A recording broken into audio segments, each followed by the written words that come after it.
Okay.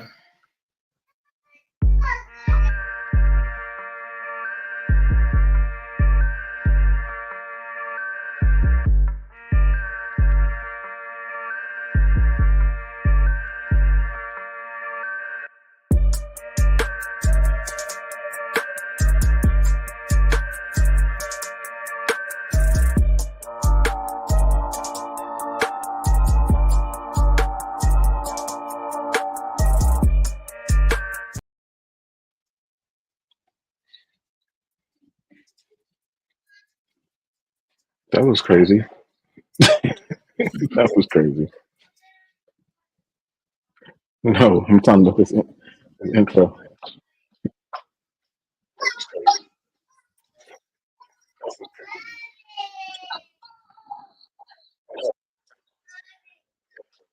Yeah, you can see it's like a couple of seconds behind that.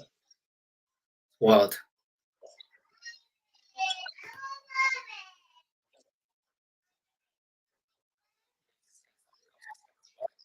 Yeah.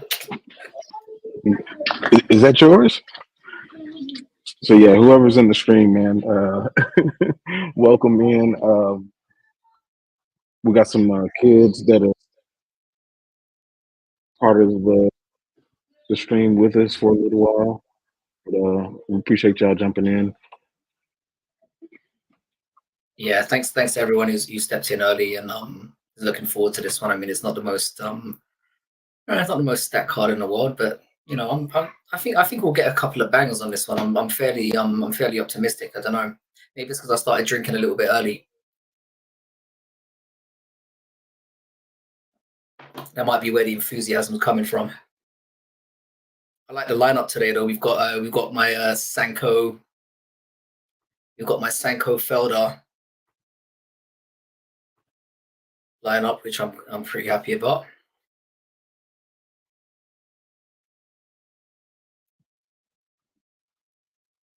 Yeah.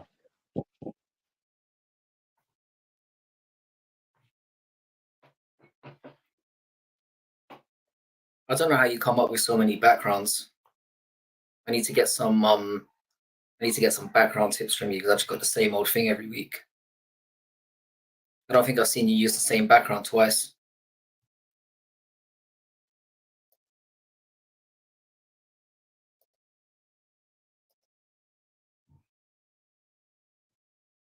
What's going on, Steve Rogers? How you doing, bro?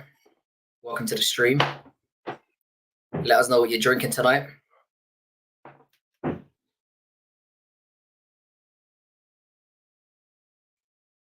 I think things are going to get underway pretty quickly here. How many people you reckon are watching? Are going to watch Mohammed Usman get in there? You reckon what, 20, 25 worldwide? Maybe just a few. Just a few. Mikey's landed as well. How you doing, Mikey? What's up, Steve? Is that the Steve Rogers? It's one of these Steve Waters.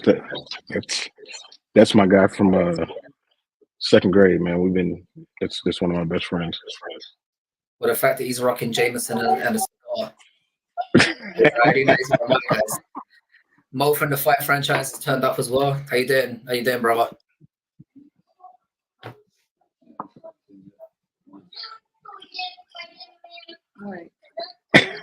Oh man, Mikey's starting early. He already called me a Valentina hater.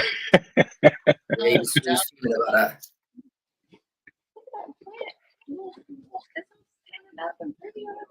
This one? No, the one at the top, it kind of looks like the sister. Oh yeah, that was crazy. Man, I ain't even got my whole setup with what we're watching here. That's my main squeeze.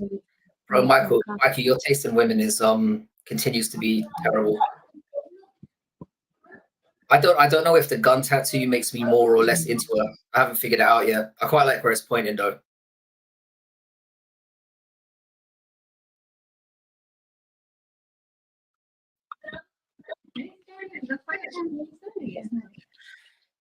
Michael, did you settle on what you're going to do with this Mohammed Usman fight?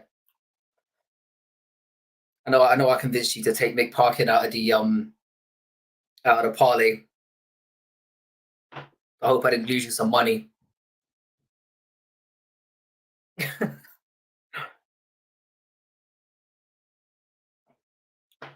Does anyone else dislike this ring announcer? Dude, I like him. Kind of.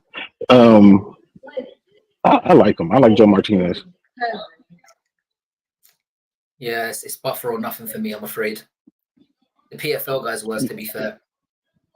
Oh yeah, no, we agree on that. We agree Sounds on like a that. chemistry teacher. Half the charisma. To be fair, my chemistry teacher was a pretty charismatic guy.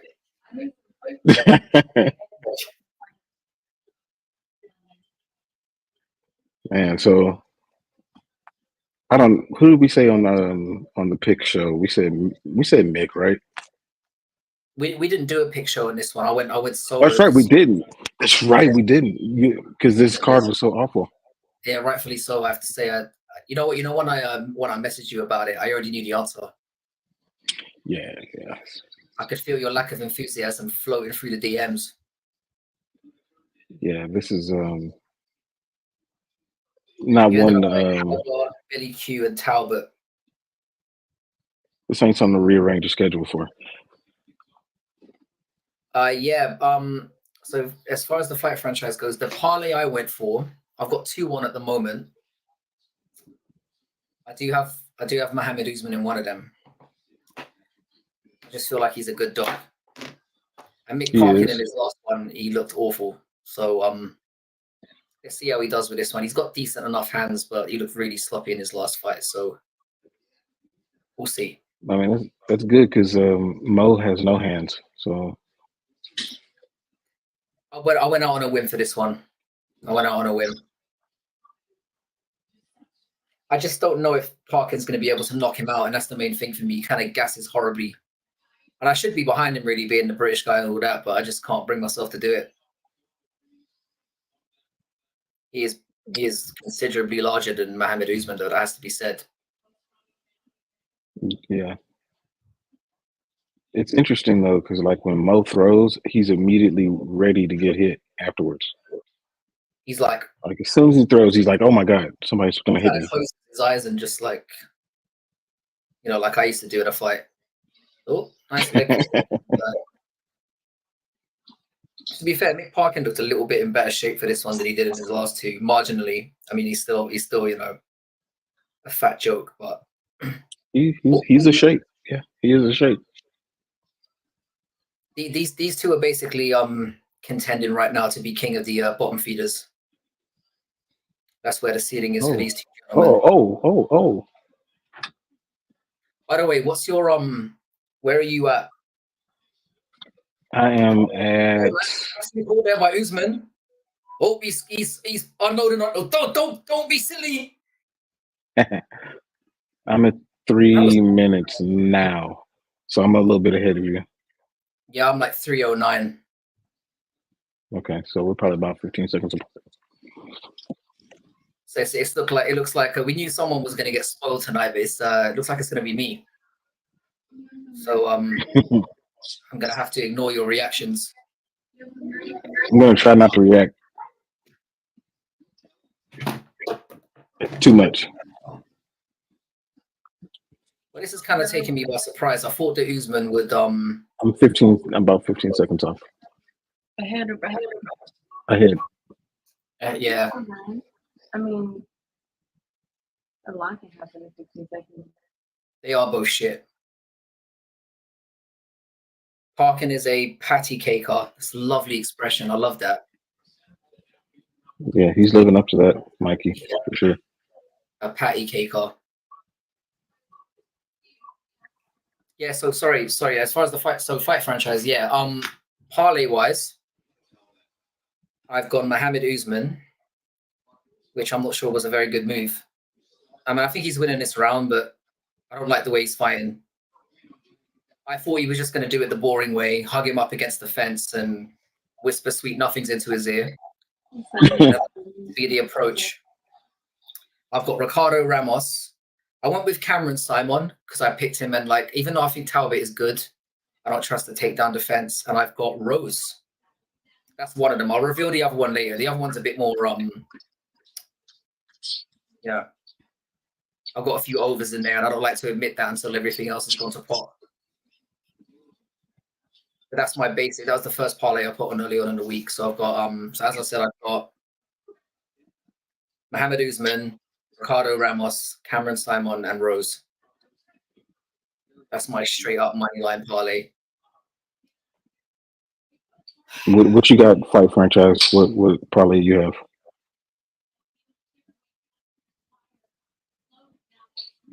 Mohammed Usman has done the more he's done the more like eye-catching work so far in the round for me. And Parkin's eye is now cut. Yeah, he's winning. For sure. This will be the first round for him. This is surprising to me. Like, I really thought that it would be, even though I don't think Parkin's that good, I thought it would be a mismatch on the feet a little bit. See how slow he is? See that leg kick he just threw? Like he's underwater. I don't know. Usman can't even hurt Parkin with any, if that. Yeah, well, he seems to wobble him a little bit there. Slightly. Yeah, he threw a nice Superman punch too. That's something that his brother doesn't have in his bag. And he's big too to be doing this. Yeah, I think catching that out was the right move. I think so. The blood down the milky skin it's not a good visual. Gotta say, that's true. It shows up on him more than it would on more tanned folks. I'll put it that way, you know. Yeah, able to hide it a little bit more. Yeah. But Mick landed a couple of big shots on Usman, and Usman, just kind of shrugged him off. So that's a good sign. Yeah, that was the concern for me going into this. I felt like I do think Mick Parkin is horrible, but he's just basically that's all he's got. No gambling from me, but Rose and Simon are picks for me. I don't know why I'm so because like I said, Talbot is striking wise, he's really good. I just don't know, man. I'm not sure about. I'm riding with him. I'm riding with Talbot. I knew you'd ride with Talbot.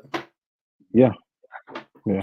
It's the tattoo and the nail varnish as well that really puts me off him.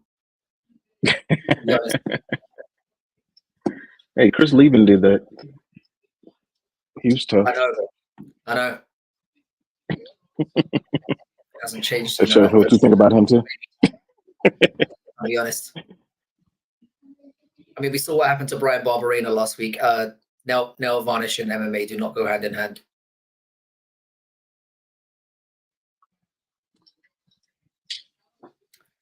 Oh man. I feel like Parker needs to do something really big in this round if he's going to take this fight. He needs to get some really big respect here, because if it gets scrappy, or if Usman gets caught, he's going to grab him immediately. So he needs to do something in this round. These young kids are strange these days. Tell me about it. Tell me about it. See, this what you're seeing from Parkin is basically what you get. This is what you're going to get for the entirety of the fight. Oh, we wobbled him a little bit there. A little bit. Stumble. The leg kicks look like they're mounting up for Parkin, though, to be fair. Yeah. The leg kicks are landing a bit. Well, this is a great way to start the fight card, isn't it, lads? Yeah, super exciting. Thrilling. Fair, I thought it was going to be an entire, I thought it was going to be up against the fence, as I said, the entire time. So at least we're getting them standing a bit. Oh. I'm amazed that Usman is doing so well at this range. I mean, he's not winning, but he's not getting completely starched or anything. That's true. I'd rather watch A lot of people would. A lot of people.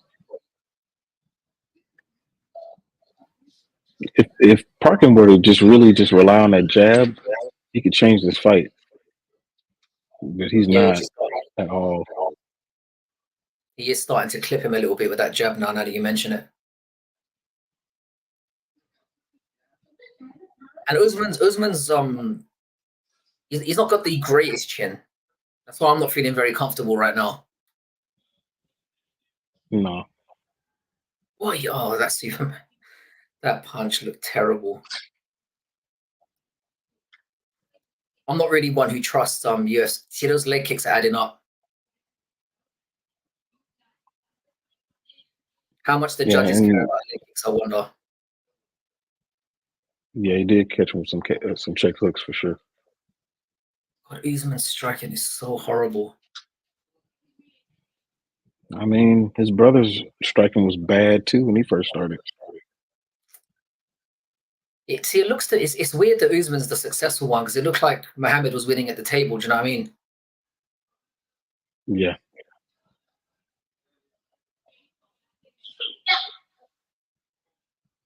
I mean, I assume that they eat the same way that I used to eat at my house. They just put the food in the middle, and then we've all got to, scrap it out to get a bigger share. It looks like they won. Oh my goodness. Yeah, I feel like Mick's edging this round. I mean, it's nothing. Again, it's like if you're a judge, it's difficult. I think the first round was obviously more clear for Usman with the damage. So if I'm Mick, you have to be really careful here because he is winning this round, but there's nothing major that you can say he's done really. Yeah, nothing overwhelming. No. I mean, it's 0-0 is a good score. Mo needs to go for a takedown or something to mix it up. I'm amazed he hasn't. You see, Parkin's a very big dude though, so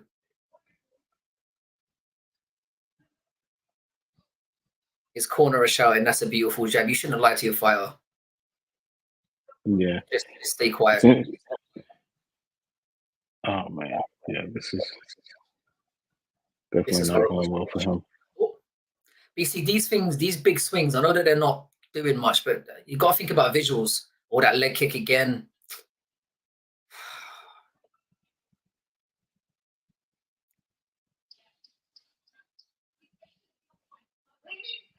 Well, that's one of the worst rounds I've ever seen. I think Usman. I think it's 1-1 going into the third. That's Superman punch. Oh God's sake! That is the Supergirl punch. Horrendous shit, mate. Man. Let's see. Let's look at some of these questions that we got going on. That's a perfect time to talk about something other than this. Ooh, let's see. So that's a good question. I'm curious if any of y'all saw Roadhouse. What did you think of it? Put that in the chat. All right, we'll see. If we're talking about McGregor's horrible movie, seems appropriate that I should be talking about it while drinking McGregor's horrible whiskey. Oh, proper 12 Irish whiskey. I shouldn't really say it's really, really delicious. Please sponsor us. We love it. I'll take that. Take that sponsorship for sure. I'll take that sponsorship, yeah. I've never actually had it. I've never had it. This is my first time, and I've got to say you're not missing out on anything, to be honest. Mikey said he watched about 20 minutes and no thanks. So you didn't see any of the fight scenes, huh? Well, and he didn't see McGregor come in. From what I understand it, a lot of people just forwarded to the parts that McGregor was in it. Yeah. Which is what I should have done. Yeah, I meant to go back and watch it in full today, but I just didn't get a chance. I rather folded some clothes, did some dishes, and it just didn't make the list. You're making me jealous now. Yeah. Yeah, the movie is comparable to doing laundry. To be fair, that's a pretty good analogy. See, this is the thing about Mick Parkin. It's the fainting around, and there's just nothing exceptional about this. Well, we got caught with a left there. Mm-hmm.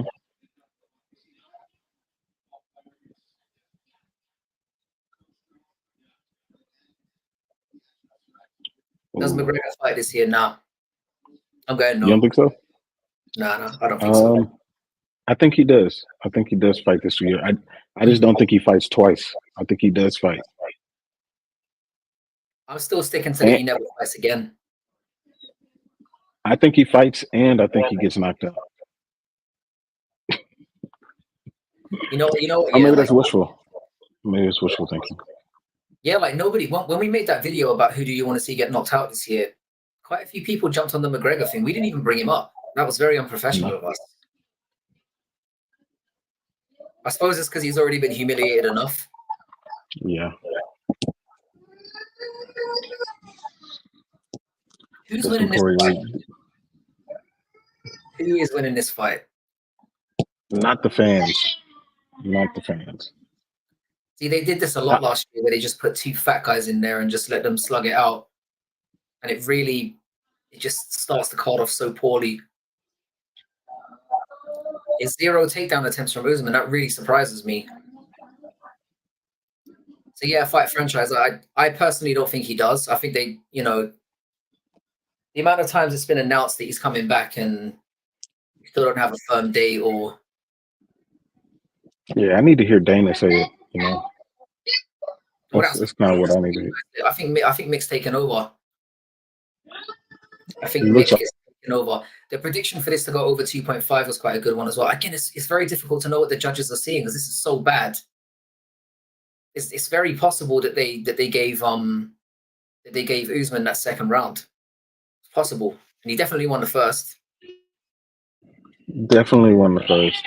I had it 1-1 going into the first. I think Mick is winning now, but who really knows? Yeah, I got Mick winning this round right now, and I had it 1-1 going into the third as well. But Usman could really turn this around with a takedown. He's not even attempting one. Because the striking right now, he's just not. He's looking for one shot. So Parkin trains at Aspinall's gym. Is that right? Yeah. Yeah, I believe so. Oh, that was a big right. Oh, yeah. Usman's letting the hands go a little bit. Good boy. I mean, I don't care. This.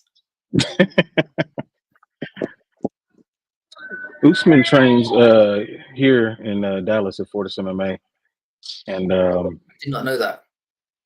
You see, the strikeout was in the third round. That's. Oh.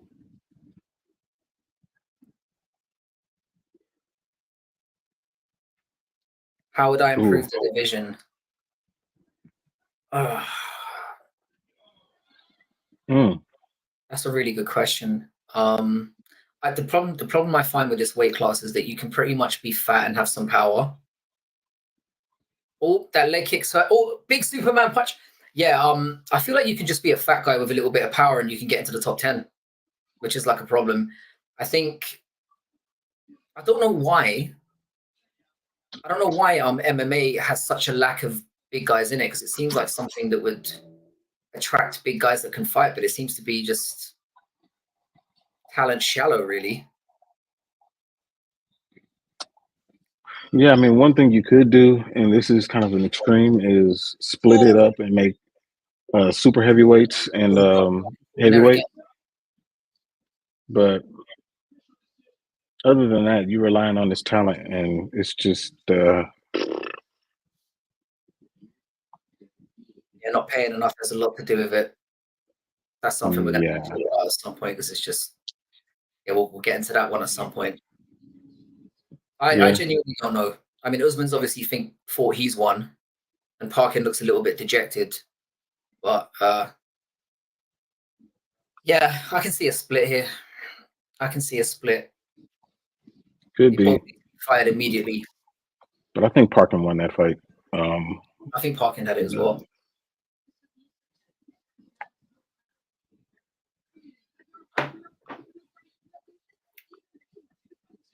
Yeah, this proper 12 doesn't go down too easy. It's got an interesting kind of harsh.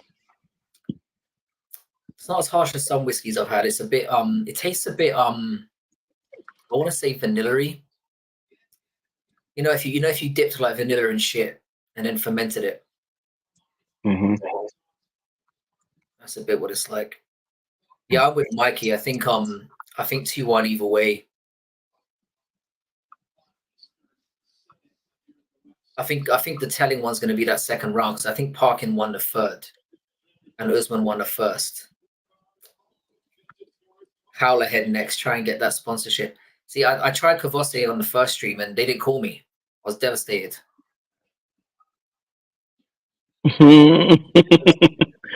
Oh man.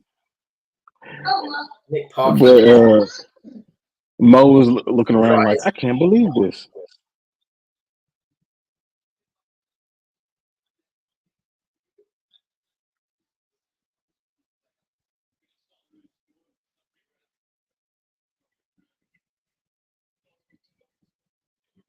Yeah, that was shit. That was quite terrible. Quite terrible. That was awful. So for anybody in here that hasn't liked the stream or shared it, make sure you share it to people. Trying to get some more people in here.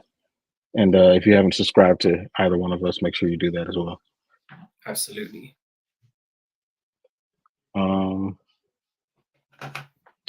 Oh yeah, you said Howler. I haven't had Howler head either. I don't even know what kind of liquor that is, to be honest. But I know they're all over the place.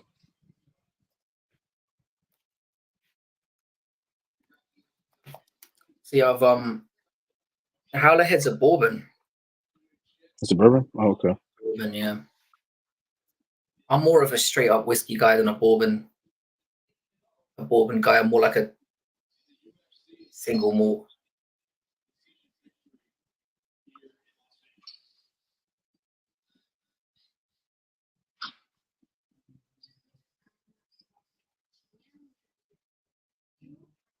Man, Ribas. I don't know if it's a Portuguese thing when they start to speak English. The females, their voices are higher pitched, but they just got a evil witch of the West type of voice. Oh, her voice is terrible. I remember watching her fight the first time, and she was really incredible. And I was like, wow, this girl's amazing. Like she fights really well. And then they gave her the mic, and I was just like, get this woman off the I don't let whoever was in charge, who is behind her, should just have advised her to never speak.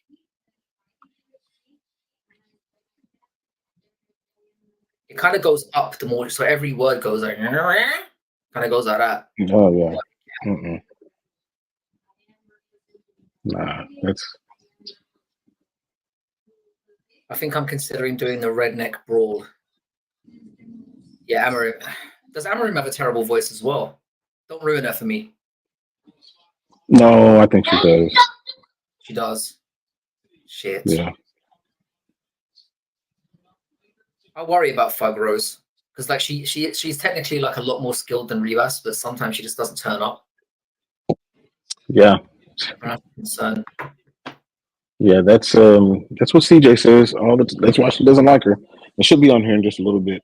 We're going to trade off. I got to go and take this little boy to his grandmother's house, so we're going to trade off in just a bit. But she does not like Rose Namajunas at all.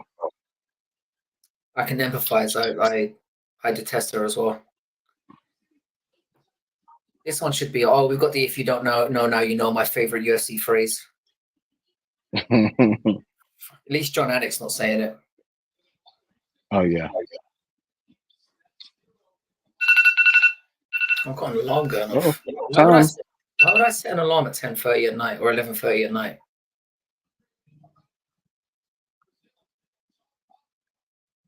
This one.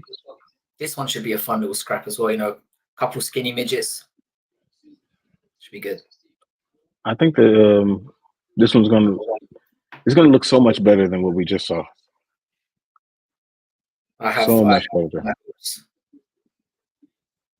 They're both so young though. This could be interesting. I didn't like the look of Andre Lima on the scale as well. He looked a little bit like sucked in, but you know, see. Oh, you watched the weigh-ins? I did, yeah. I started taking a leaf out of your book, and I remember to watch them this afternoon. Yeah, the weigh-ins tell you a lot. They do tell you a lot. They do, especially just the way they you know, if someone's looking particularly sheepish up there and a bit wobbly, that can say a lot. Mm-hmm. And both undefeated. Enjoy the fast.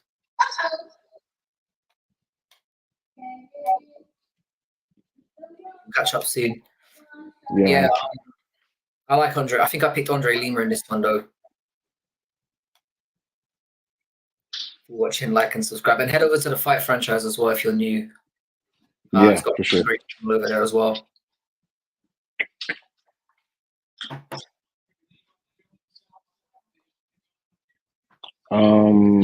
Parkin won.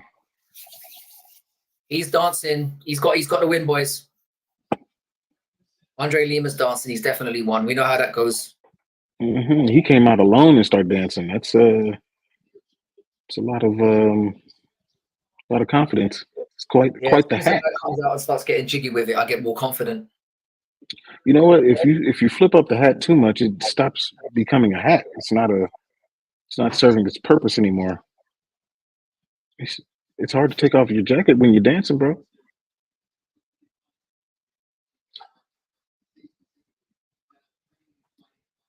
God, this it just feels like a bit of a drought of a few weeks, doesn't it? Yeah. UFC 300 better bang for all they're putting us through. Better bang. They're putting a lot of eggs in that basket.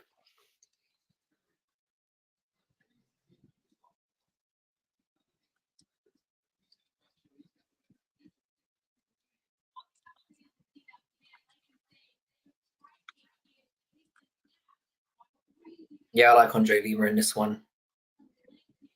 Yeah.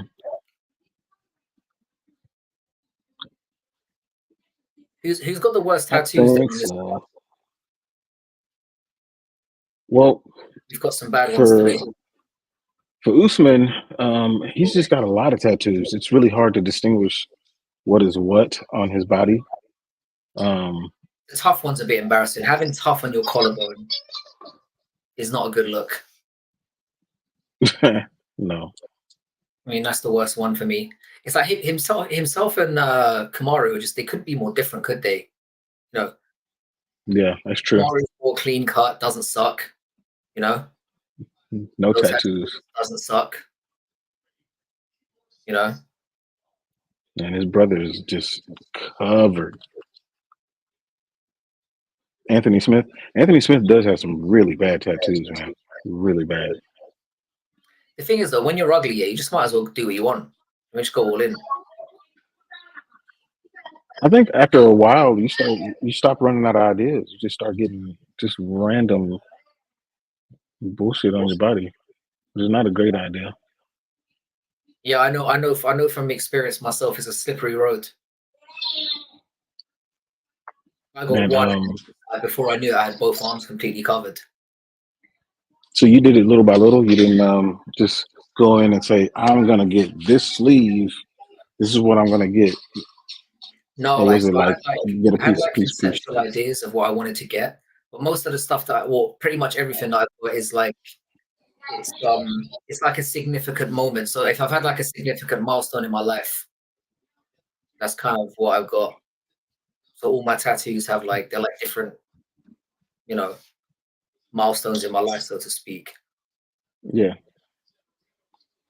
Yeah, that's the way you should do it. I just feel like some of these people just go in there and they just look at he has Vegeta on his forearm, and that's cool, but I mean, it's a good character, to be fair. I mean, I was a fan of the anime back in the day. I mean, when I was 12. Yeah. So when did he get it? That's the question. You never know. He's Brazilian. He could have got it when he was 12. Let's not judge. I mean, that could have been his first one. I mean, like the worst tattoos in all of UFC, like Jamal Hills has got to be up there. It's got to be. What is Jamal? Got the Mickey Mouse hands. Oh, for fuck's sake! I think I'm changing my pick for UFC 300. Just now that I'm aware of that. He's got the Mickey Mouse hands. Who else has some bad ones? Darren Till's, the woman on his arm. And then he broke up, didn't he? And it's a bad picture of her. Like, it's pretty bad, man. Yeah, I've seen worse like face tattoos. To be fair, it's not the worst one I've seen, but it's a bad look when you then break up with a woman. And it's really big. It's a really big tattoo. Yeah. Again, it doesn't surprise me with him though. He doesn't seem like the brightest. He's a Scouser, They're not known for their intellect.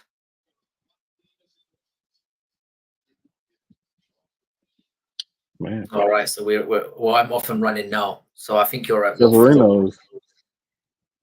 I'm at 440. Yeah, so 11 seconds.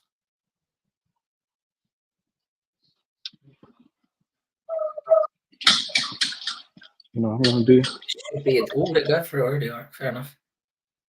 You could get really good odds at this one at plus 1.5, which interested me. So I guess the expectation of Vegas is that someone's gonna get smashed early.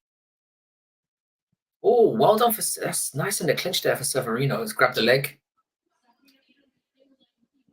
I love those knees that go right into the lip. He's taking him down. Mm-hmm. What do you think about Moicano Turner? Do you know what? I'm gonna pick Moicano. Like off the top of my head, I'm going Moicano, but I'm worried. He got really badly hurt against Drew Dober.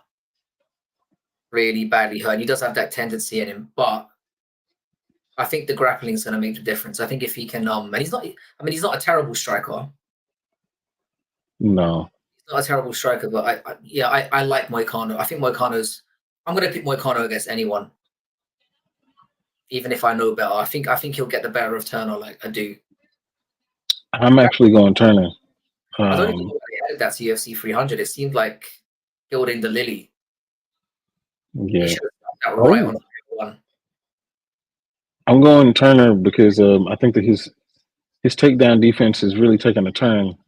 And even though he lost that fight against Gamrot, I thought he did really well.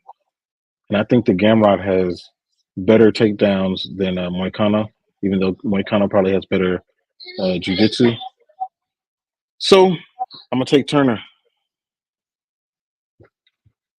Yeah, Moicano's got a very good. I don't know. Turner's definitely going to have the striking advantage. Mm-hmm. It's a good matchup. It's a good. I'm actually quite surprised that Moicano took it. Yeah, for sure. Was he just grabbing the fence? Oh my God! They need to get rid of this ref. That was one of the most blatant cage grabs. He literally used it to reposition himself. That is unbelievable. Ooh. Nice knee again. This is a nice little scrap though. I love flyweights. Mm-hmm. Nice uppercut. So skilled.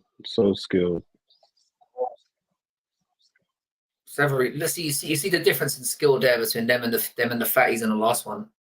Mm-hmm. Chalk and cheese, man. It looks like a different sport. You put these, and it makes it worse when you put them back to back. Right after. Yeah, when you put them back to back, that changes everything. Man, Lima cannot stop these takedowns. I have to say, sorry, not Lima. Severino's been really good this fight so far. Yeah, takedowns been really good. Oh no, never mind. Don't do it. Okay. Bad decisions.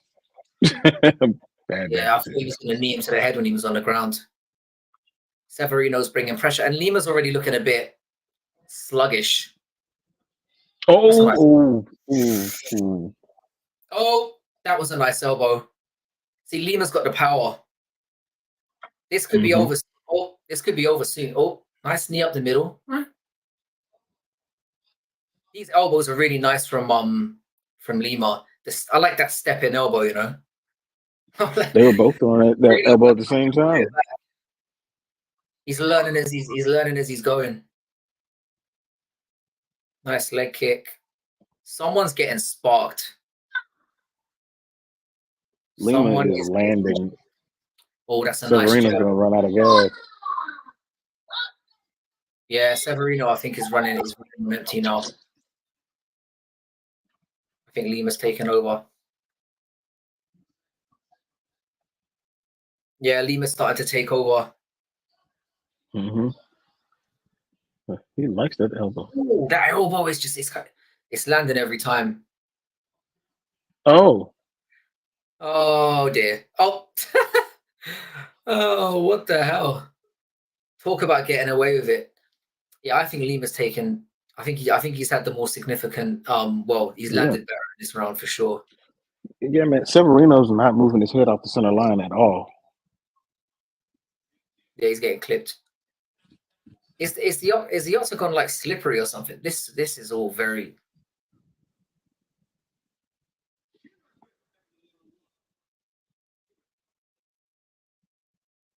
Yeah, they both look a little tired. Oh.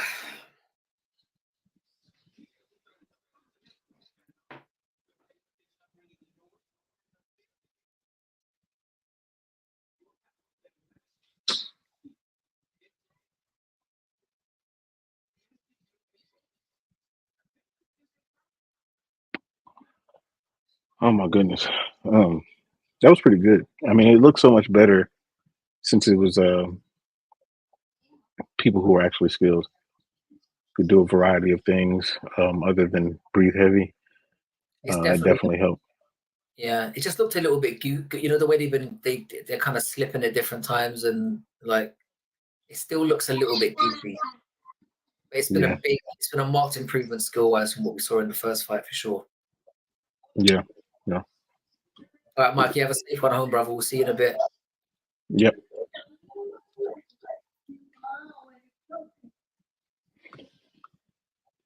Try not to pull any GTA moves on the way home. For real. Okay. I got too excited there for a minute. Sorry.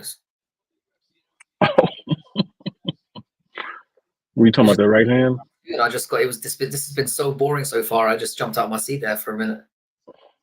Oh my goodness. I think a viral KO. Severino's gonna get knocked out, man. Yeah, he looks a little bit like weird. I mean, he's still there, but like I think he's decided now he's just gonna throw caution to the wind, and Lima is a better striker, so yep, there we go. Lima's starting to unload a little bit. That jab.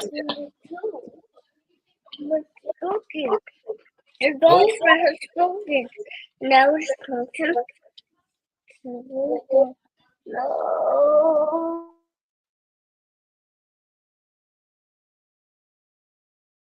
Severino's still in there, to be fair to him. He's giving it a go. But I just have a feeling he's going to get chinned because he's throwing caution to the wind here. And Lima seems to be a little bit more calculated. Oh! How did he eat that? I don't know how he fought through that thing. He just ricocheted right off his forehead and just like he acted like it didn't happen. Somehow he leg kicked him and hurt himself. The video. The video. Another takedown. Interesting.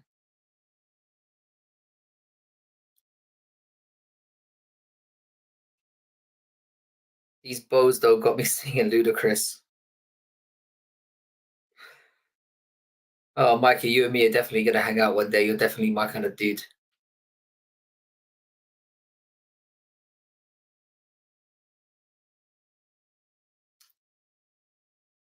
So I'm about to confess something in a minute, but I need Uh-oh. to wait another 30 seconds. Right here. Oh, sure. This is really good from Severino. Good work. He's finally doing some damage on top. And now he's got the back. Oh, knee up the arse. Hey, Mikey, he did the old knee to the bum hole we were talking about. He went for it.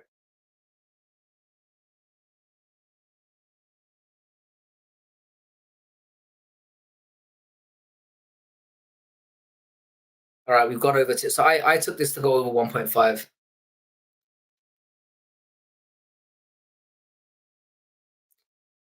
He grabbed the fence again, and now he's whinging. And now he's whinging that he hurt his arm when he grabbed the fence. He's saying he bit him. Antoine, we might have some drama here. Apparently, there's been cannibalism. How can he bite him? How? Dino power. Some dino lost I don't know about this. Let's see the replay. We might have a meme here on the horizon. Let's have a look. He looked like he was like, "What? I didn't buy it. I didn't do it. I didn't." This could be interesting. Let's have a look. I think he bit that man. I think he bit him. This could It looks like it. It looks like it. This could be. I mean, you can't really see. You can't really fully see it. It's. I mean, I don't know what angle they've got to prove this. To be honest, that was a slippery move. Let's see here. It looks. I mean, that looks like he's. Yo, they called it off.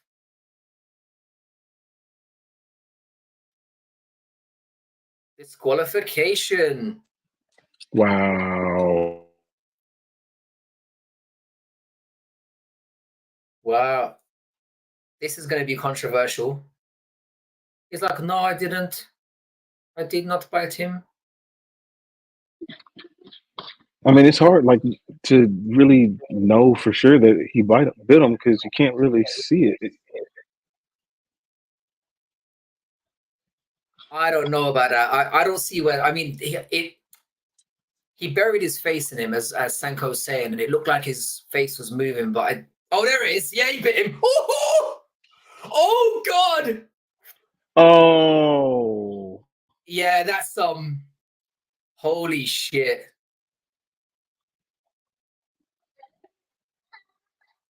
Wow. That is wow. Why would he do that? I don't know.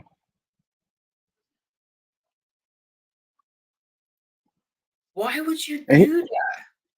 And he reacted so chill. He's like, "Hey, this gentleman is biting me. We need to do something about this." I'm surprised they went to the video ref with that. He's never fighting in the UFC again. He's never fighting in the UFC again. That's his career over on the mainstream.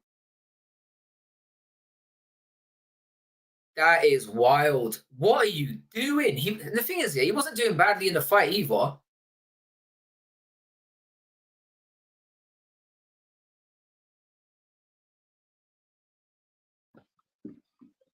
I can't believe how calm everybody is about this. Oh, they win by disqualification. Yeah. That is amazing. That is amazing. I don't know if you celebrate that, but whatever. It's a win. I'm lost for words. It wasn't. I thought maybe if it was anything, it could have been like a little nip that they couldn't prove. He tried to snack on that man. I didn't think that he could be bit with a mouthpiece. Like, I didn't think that was possible. But I can't understand the reasoning behind that. Why would you do that? He seemed to be. I mean, he wasn't. I don't want to go as far as to say he was winning, but he wasn't clearly losing the fight. That no.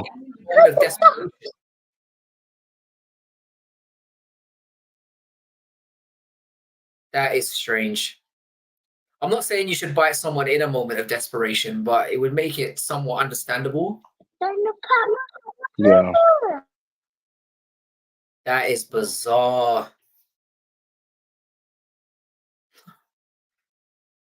They didn't need to go to the video referee for that. He just had to show his arm, and that would have been the end of it. I'm surprised it took that long.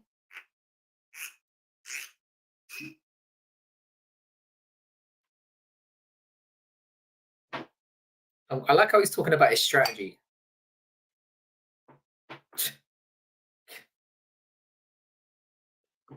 The strategy don't matter at this point. After that, like all we want to know about is Oh, is this part of the play? bite. Maybe they didn't understand the rules. Innocent until proven guilty, Anton. We don't know. Maybe they didn't, nobody told them that biting was not allowed. I don't know if he thought this was a fight to the death or what. Because I can understand in that. Before this, I need to find out. Maybe this kind of thing was all right. That's an undefeated fighter too. The thing is, yeah. So I've got this on my parlay as over 1.5. Am I about to get skanked out here? Because it did go over 1.5. It did. But when did he bite him? Is the question. I think I can feel a potential rage coming on.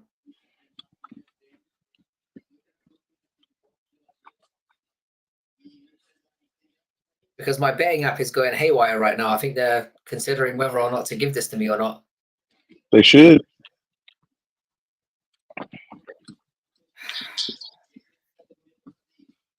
That is strange. Do you think they did this to get some attention on the card? Like Dana took him to the side and was like, fight him, and then it'll go viral and people will tune in. I smell it was worth a shot, but it needed to be a more vicious bite though. What, on the neck? Something like that, yeah. Right there, just it's weird. But it didn't even seem like he reacted. That's what was so weird about it. Like he was just like, "Oh, I believe I've been bitten." He was kind of pointing, going, "That was strange and so unnecessary, so unnecessary. Why do that?" Yeah, I would be very surprised if Severino fights in the UFC again. Oh no, he's never fighting in the UFC again. That's confirmed.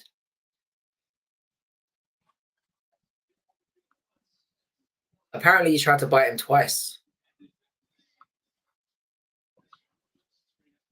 Wow. So they've got some footage apparently where he tried to bite him before this, and this was like attempt number 2. Mm-hmm. That is bizarre. What a weird sport this is. You think you've seen it all? How hard is his bite? That he got teeth marks at the top with a mouthpiece in. It's been a while since I put a mouth guard in, but then again, I've never tried to bite anyone, so I don't know in either situation. So I don't know. I don't understand. That is bizarre. That is bizarre. Man. What a start this has been, huh? Yeah, it's been a very, very weird start. This is why people don't watch fight nights, and probably why they should. And now we get Montserrat Rendon versus Dilakova. The treats just keep on coming in thick and fast. Yeah. Well, this Russian woman looks like she's had work done. Am I the only one thinking this? I think that Zheleznyakova, I think she's got knockout power. Yeah, she's a decent striker. Oh, we got another Iron Lady. I didn't know that was her nickname. So I usually depend on you to give me the heads up on what they're calling themselves. See, the striker's right. She's pretty aggressive. Oh, wait. Showing these hot. Oh, stung that girl. But She does a lot of arm punching. That's not gonna get it. I think they're putting her against the right opponent here. Like Montserrat Rendon is one of the worst strikers I've ever seen. Like she literally tries to hit people from about a mile down the road. You know, she throws strikes in range where you couldn't possibly touch somebody. Which is, yeah, not even. Yeah. Poor lady. Yeah, this is going to be a rough one, I think. Yeah, this could be a long night for everyone. Yeah, as you can see, I put it up there. Montserrat Rendon has 0 finishes, 6 wins though, but no I finishes. guess winning is all that matters, but I don't know. And Zelenkova with 5 KOs. I mean, I imagine some of those have been not the best competition, but you know, it's not easy to knock people out. It isn't. So I'm getting hopeful.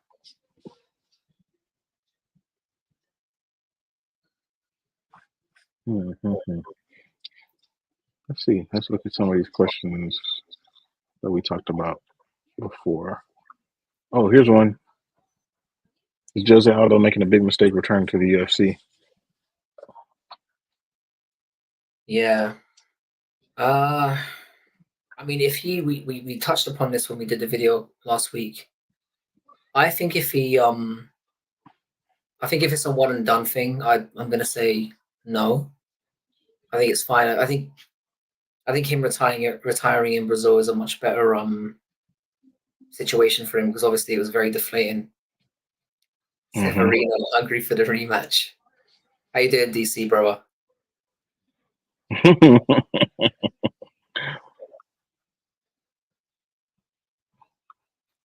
Yeah, I think it's fine as long as he takes this fight and then retires. If he's planning on making another run again. All right, Alfred. Good to have you here, DC, man. I appreciate you stopping by. How you enjoying the card so far? You as shocked as we were? I like the hungry for the rematch thing. That's dope. I mean, I acted like I was surprised when he bit him, but I wasn't that surprised. I don't know. I was just really hoping that was going to, really be a technical, high-level fight, and it started to go that way, but I don't know. Yeah, he's fucked his career. As DC said, he's never going to fight in the UFC again. That's for damn sure. They can't bring him back after that. Nope. It's a shame. Because I think he's like 20 years old, right? He's young. I'm pretty sure maybe he gets a second chance. Maybe they I don't know. Because like I said, he looked good in parts of the fight. His takedowns were really good. That's the weird thing about it to me. It's like he wasn't getting destroyed. Or maybe he completely gassed and was just looking for a way out. I don't know. Very strange. It was super strange. Very strange. Super strange. Yeah, DC, we were talking about that as well. We were wondering if it was like a plant. We were wondering if it was a plant to get people involved. Like the brats just said, just have a nibble. Get people talking. We need to those are the exact instructions at the fighter meeting. So that at this point in the second round, just take a big chunk out of him. Because I guarantee you Twitter's right now. There's multiple. They probably had some hand signals to tell him, hey man, it's biting time. Bite. Now. Everyone sleep. Yeah. But yeah, if it was just a moment of madness, I do feel sorry for the kid because, like, I mean, as ridiculous as it was, I did weirder shit than bite people when I was 20. I do weirder shit now. You know, I'm not gonna judge. Oh, that's right. Daria trains with Cyril Gahn's coach. Is that in Kova? take that. That.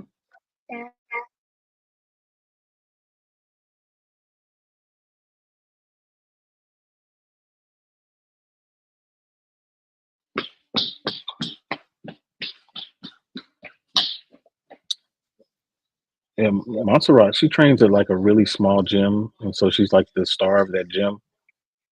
That's not a good look, is it? That's worrying.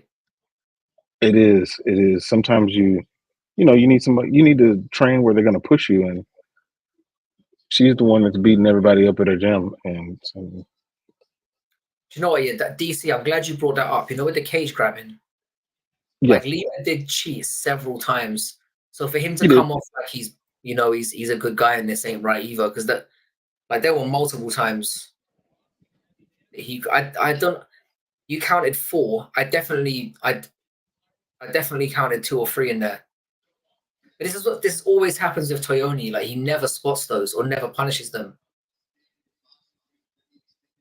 So it was kind of 6 of 1 and I mean, I guess the biting is worse if you want to get technical.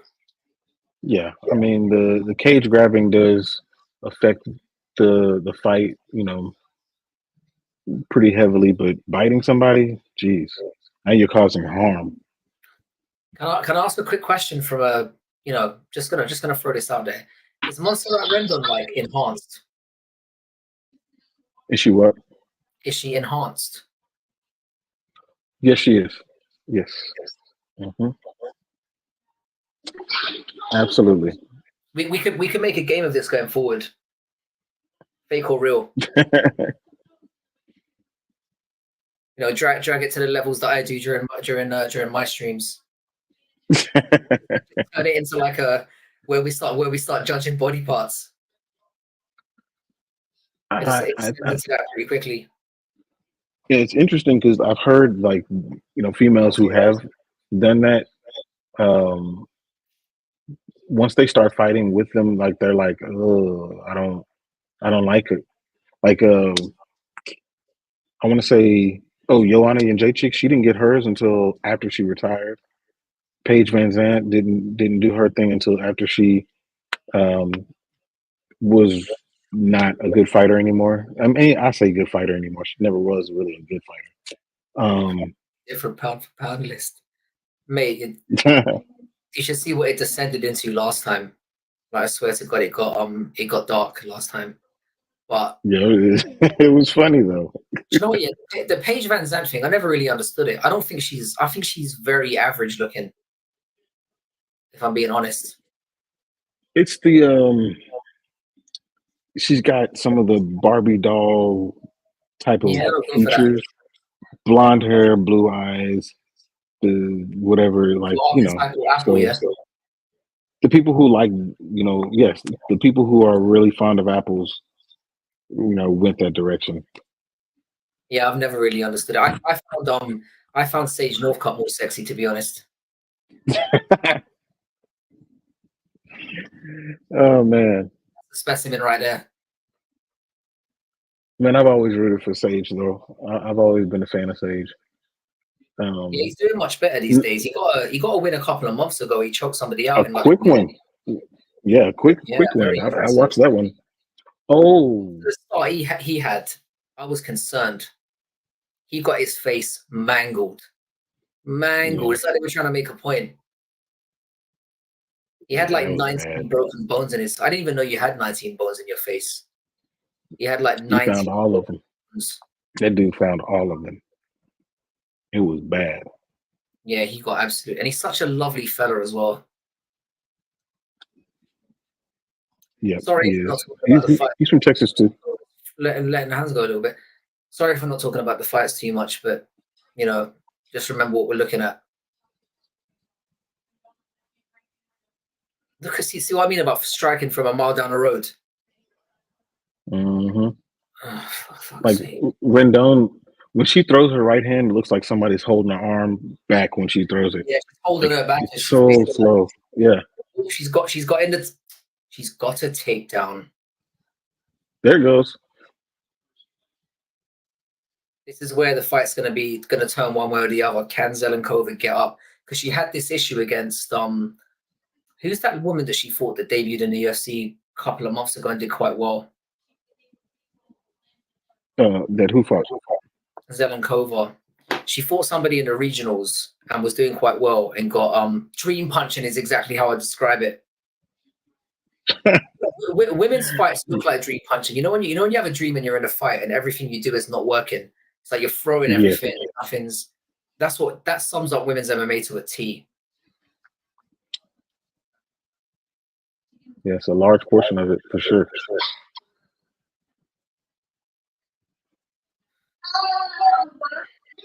I'm gonna have to get more drunk, Antoine. I'm sorry. I'm gonna have to do another shot. This is sucking the soul out of me right now. I can't take it.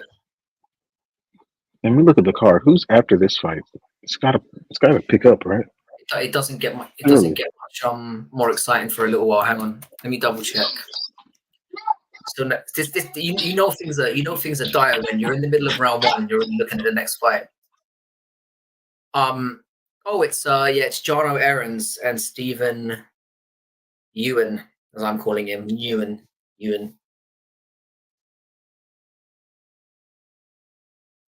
They'll probably crack away.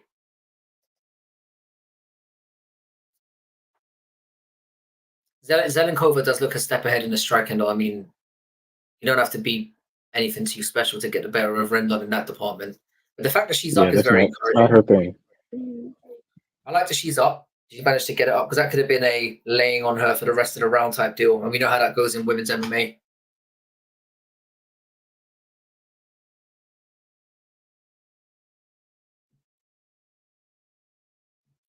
I think these whole like fight nights that we've been getting is just we're leaving ESPN. There's no way they're coming back to ESPN after this. I think this is like a fuck you to ESPN as they walk out the door. You think it's straight to Netflix after they see how well Jake Paul and Mike Tyson does? Wouldn't surprise me. Well, I think it's actually more so how well WWE Raw does. That's what it's really kind of based on. Has that started on there yet? Not yet. It starts in 2025. Right. I believe. Because they still have their thing with Peacock. Right. Would it be part of like your standard subscription then, or do you have to pay a little, would it just be part of what your Netflix subscription is? I think the pay-per-view ones, they have to figure out what their pay-per-view model would be on how they would do that, because Netflix doesn't have anything that already exists on how you would upcharge somebody for one particular event. But she's taking her down again, bloody hell. Yeah, that's why I kind of feel like it might not be Netflix, because I don't know how they would work that out. I think it's just technology. They can figure it out. I think they can figure it out. But then if they're going to do that, what would be the point? Surely the attraction for the viewers to go into Netflix would just be, oh, well, I can just get it as part of the subscription. And that'll mean a price hike, though. I can see that happening. I think that's going to happen regardless. Yeah. But the thing about ESPN, though, is ESPN is actually less profitable now because people are changing the way that they do their subscriptions. Less people are getting cable, than they used to. So because of that, ESPN, who charges the cable companies to be able to use the package, are getting less revenue. So that's why they're doing that bundle with Fox Sports and who all was it? It was a bunch of different people. They're doing a bundle to where they can create a streaming service just for that. But I don't know if the UFC wants to be, moving here and there. So yeah, it's get confusing in terms of where the one thing that's good about the way it is now is you know where to tune in, like which could get a bit dicey because it happens with football a lot in the UK where you get different games on different channels and it just gets it gets very confusing about where to tune in and find it. Yeah. It's quite a stressful experience. How much is an ESPN subscription every month in America? I believe it's like $10, something like that. But you can get it as part of the bundle, the Disney, Hulu, ESPN bundle, and it's like $14.99 or something like that. It's not too crazy, especially if you actually really use those things. Hulu is not fantastic, but there are some things there, a few. But Disney, if you have kids, it's a must. So yeah, I can see that. There's just too many things to subscribe to these days. Like when I get my monthly bills at the end of the month, I'm like, fucking, I just realized how much I spend on like subscriptions to different things. It's like you basically end up paying the same as you probably would have paid for cable anyway.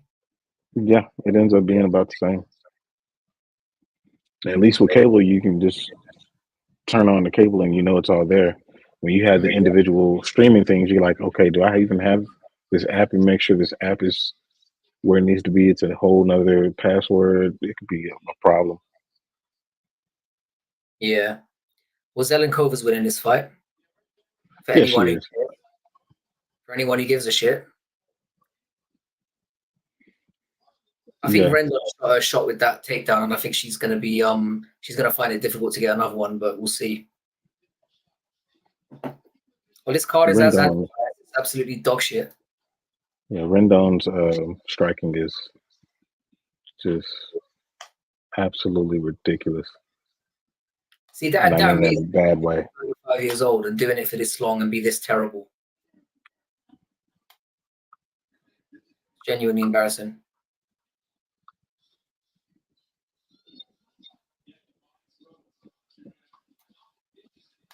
Oh man.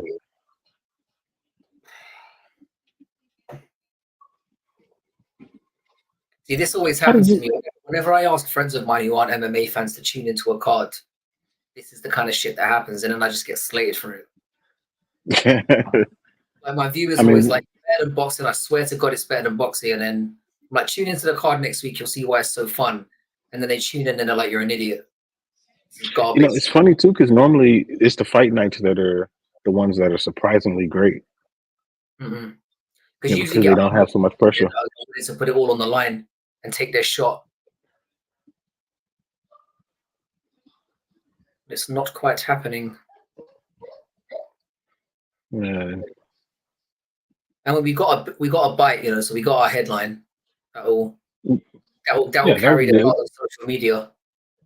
So tell me this though. Have you seen Zelezhnakovia's face? Like, yeah, her she face looks is busted up. Like smashed up, like. And then Rendon, she has no marks on her face, really. How is this happening? I don't know where the damage was caused, but then I'm finding it difficult to pay attention as well. I mean, I'm looking, but I'm not watching, or wherever, however that goes. I'm watching, but I'm not looking. Whereas this is just, but the damage clearly is on Zelenkova, but How did it happen? I'm watching it, but I don't see when she's hitting her. It's very strange. But you see, it can happen so easily. Like if you get a little nick somewhere, it can just But she looks spinning back. Yeah, she looks pieced up. Apparently, they're even on significant strikes in this round. It's weird. That was shit. Oh, she's terrible. And she's going for another clinch. She's going to get her down. She grabbed cage grab. Didn't do anything about it. But look at Zelezhnakovia.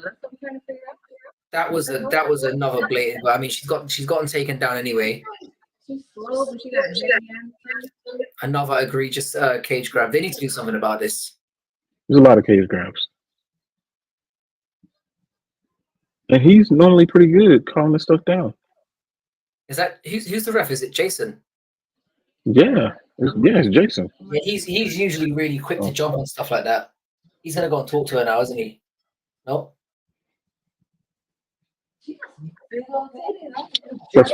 They're fake. They're fake. They're fake. Yeah, those not real. Did that just get brought up? Did that just? Yeah. Yeah, CJ just brought it up. I was CJ, like, they're fake. Fake. I brought it up within 5 seconds of her walking towards it. It was the first thing that I mean, I'm no surgeon or anything, but it doesn't look like particularly good work. Yeah, those look like the ones from like the late '90s. Like we've advanced since You know then. the first prototype. Yeah. I mean, she is pretty old, so maybe she was the first one to get them done. Well, I mean, you would think she'd get an upgrade, you know? I mean, how much is she getting paid though, Antoine? That's true. Yeah, that's a problem. That's a about problem. $400.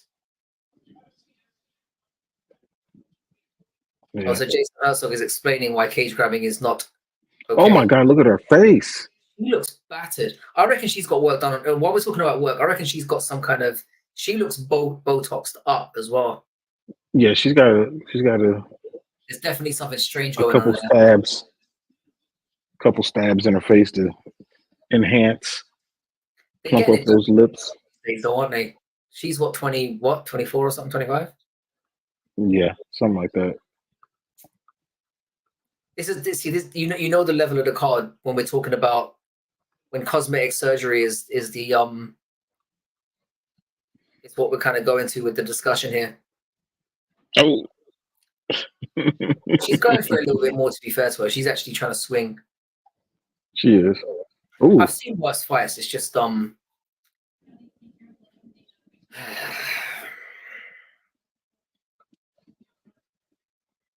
wonder what they were talking to her about on the side. You think they were talking to her about the fence grab? I think it was the cage grab. It must have been. Because she was giving it the same expression that Severino was. It's like I didn't bite him look. Yeah. To be fair to Zelenkova, she does look a lot more technical on the feet. But she's allowing this to get a little bit too scrappy, and we've got a guillotine. Oh, go for it. Might as well. Yeah.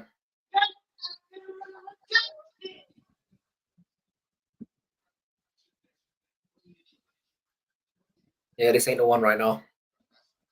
It's interesting because Rendon, like she gets a hold of her and she still doesn't really do anything.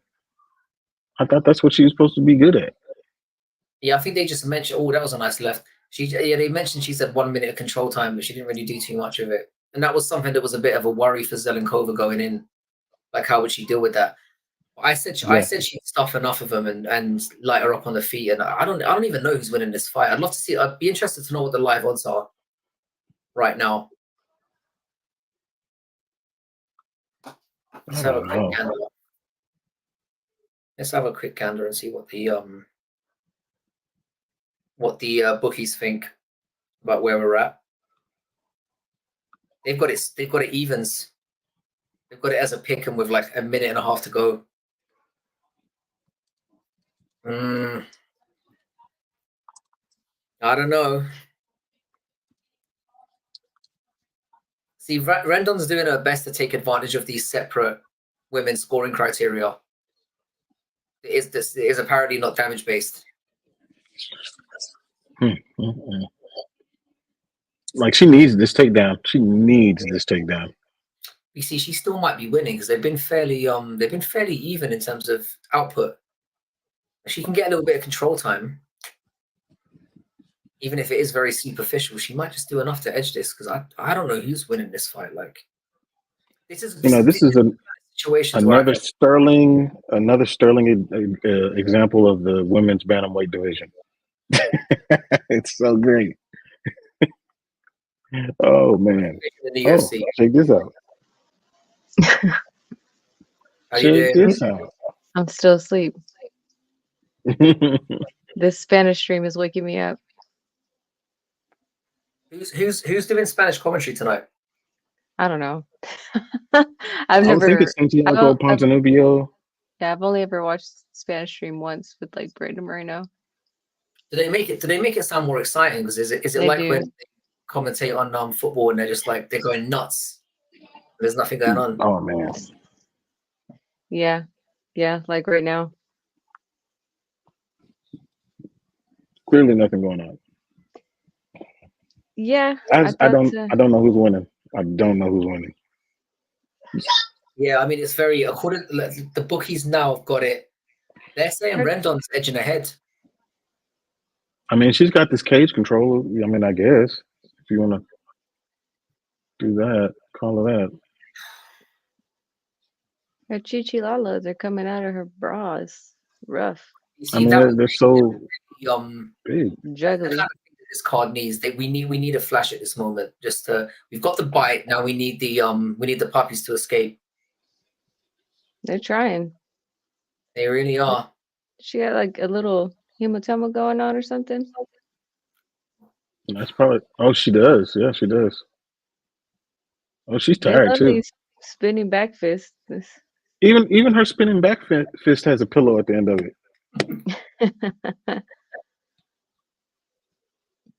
All right. Well, that was at least it's over. Oh, good God.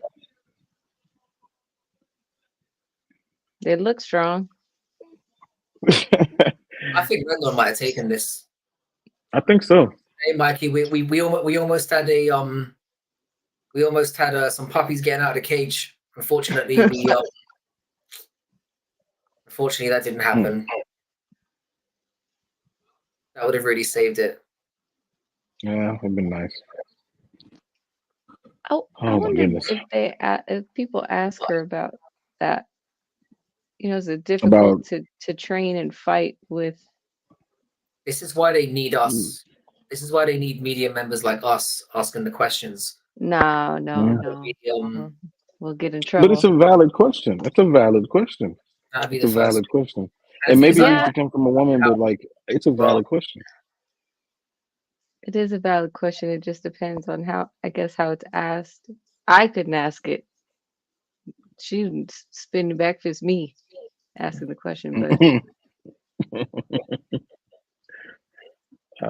Yeah, it depends on how it's asked. Because look at John Wayne Lee. She's there's nothing. I mean, Rose, nothing. So are we saying is being flat chested the best base for MMA? Is that a question we want to ask? I would say, as a female, that might be a preference. I don't want to get kneed there, or trying to wrestle with it. I don't know. I would say that the only female fighter that has been a champion that has anything of significance there is Miesha Tate. She's the only one. Is Miesha Tate enhanced as well? I don't know. I'm asking because I feel like she's had that the whole time. Zedekova won. All right. Huh. Okay, how do you say her last name? Zelezniakova. Oh, it's Don't close. worry, Okay. we're not gonna have to. I don't think we're gonna have to worry about saying it again for some time. She's not getting booked again for a little while after that shit. So yeah, like I guess just being flat chested does help. Wow. Yeah, I think it does. Well, I don't see how she lost it either, but I'm confused. I don't know. I missed the guy that got bit. I need to go back and check that out. I mean, it was hard to see. Yeah, when you saw it live, it wasn't blatant, but then and they went to the instant replay for some reason, and then the guy just literally turned his arm, and you just saw a massive chunk just there. They should have just gone to the physical evidence immediately. Oh, did they interview Did they interview Mike Tyson? No, they didn't talk to that guy. They did talk to Evander Holyfield though. And Mike Tyson was classy about it. Like he went for the earlobe. Biting somebody's inner bicep is just weird. Was he in some kind of like chokehold or something? What happened? Why? Like what? No, He was in an advantageous position. I don't know why he did that. That's the part I couldn't understand. What did he say Like, to you're him? winning, and then you're just trying to eat the guy. I don't get it. I mean, he stood there like this happens all the time. He was literally like, "What did I do?" Like he's not on TV with like 40 cameras around him, and you bit him. It's on his arm. Like he just left his own body and came back. Like what happened? He literally looked like he was like, I didn't buy him. Like nobody's watching. They can't run it. It's like he literally looked confused. Like me, I didn't do it. It was bizarre. What It's not possessed the this best man? fight I've seen. So here's the thing: I picked Selly and Kovar. I feel like I stole one there. Yeah, you snuck out of there with that one. I definitely did. Now the weird thing here is I'm looking at my bet slip, and I had plus 1.5 for Andre Lima and Mr. Bitey. And yeah. So I don't know what's going on here. I might have been screwed over. Yeah, maybe FanDuel was trying to figure it out. I'm saying I think they're because it clearly went over 1.5, and I don't give a fuck what happened after that. The clock was over 1.5. I want my money. Give me. They voided it. I'm not joking. They voided it. Oh man, that's not right. That's not right. Yeah, they voided it. I wish we can bet. I know. I can't believe that. That enrages me. I'm not gonna lie. That pisses me off. Mike, you're about to get screwed as well. Did you bet on Lima as well? You're about to get fucked, bro. You're about to get fucked.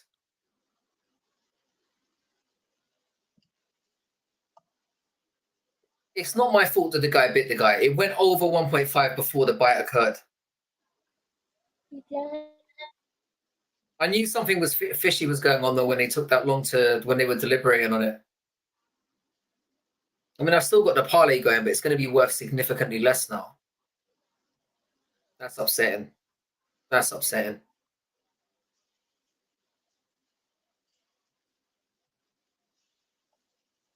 So who do you guys have for because obviously we didn't discuss it last week. Who have you guys got for Jono Aarons versus Stephen Nguyen? Who are you guys taking? Let me look at my picks here. I believe. Go ahead. No, I was just. I don't know. I don't think I know anybody on this card. I don't even know Rose. I don't know who that is.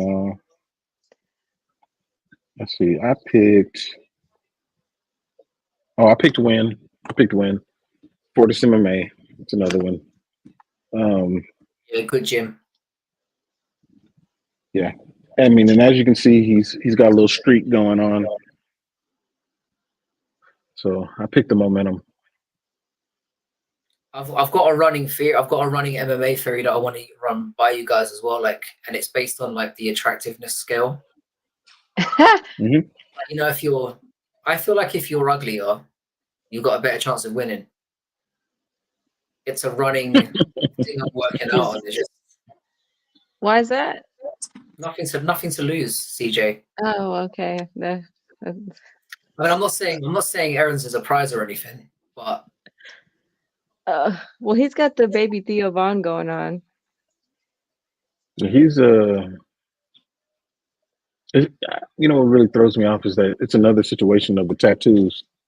What's wrong the with tattoo's not great. On the one on his chest? It's not a great tattoo. Anytime you look at that. Oh, look good at that. God. Yeah, and it's a cover-up. It's a cover-up, by the way. Do you know what I really hate? I hate when people get their names on them, their own name. Yeah, that's weird.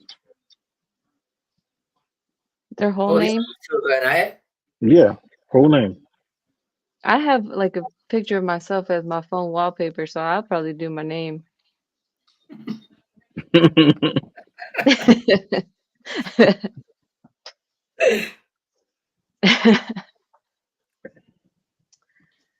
this one of What did y'all say? Y'all said, what's his name? Steve Wynn or something?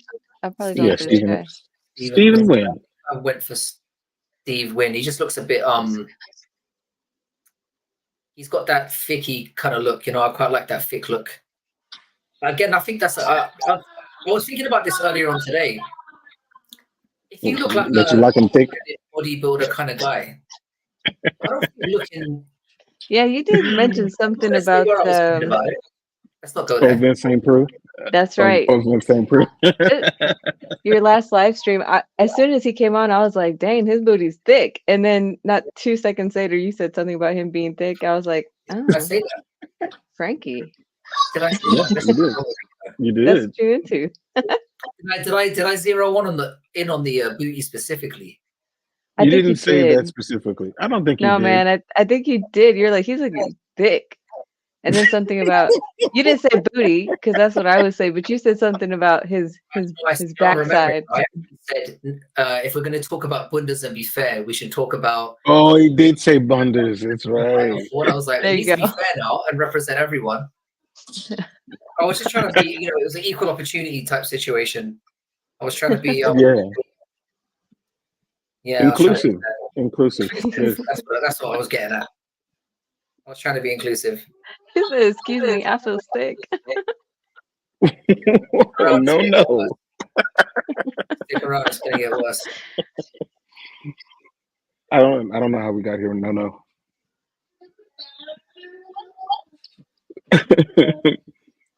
Oh goodness. Aaron just throwing hard though. Yeah. He's got a lot of feints. Got a lot of feints in his bag. Yeah, these leg kicks are looking really, really effective so far.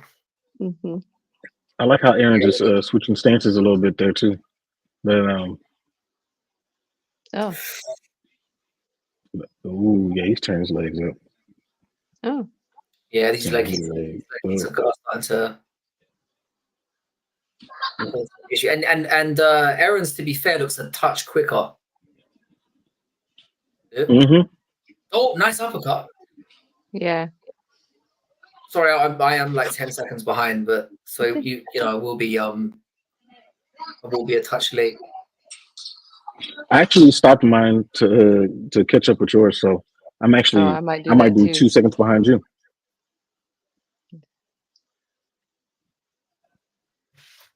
Okie doke. Okay.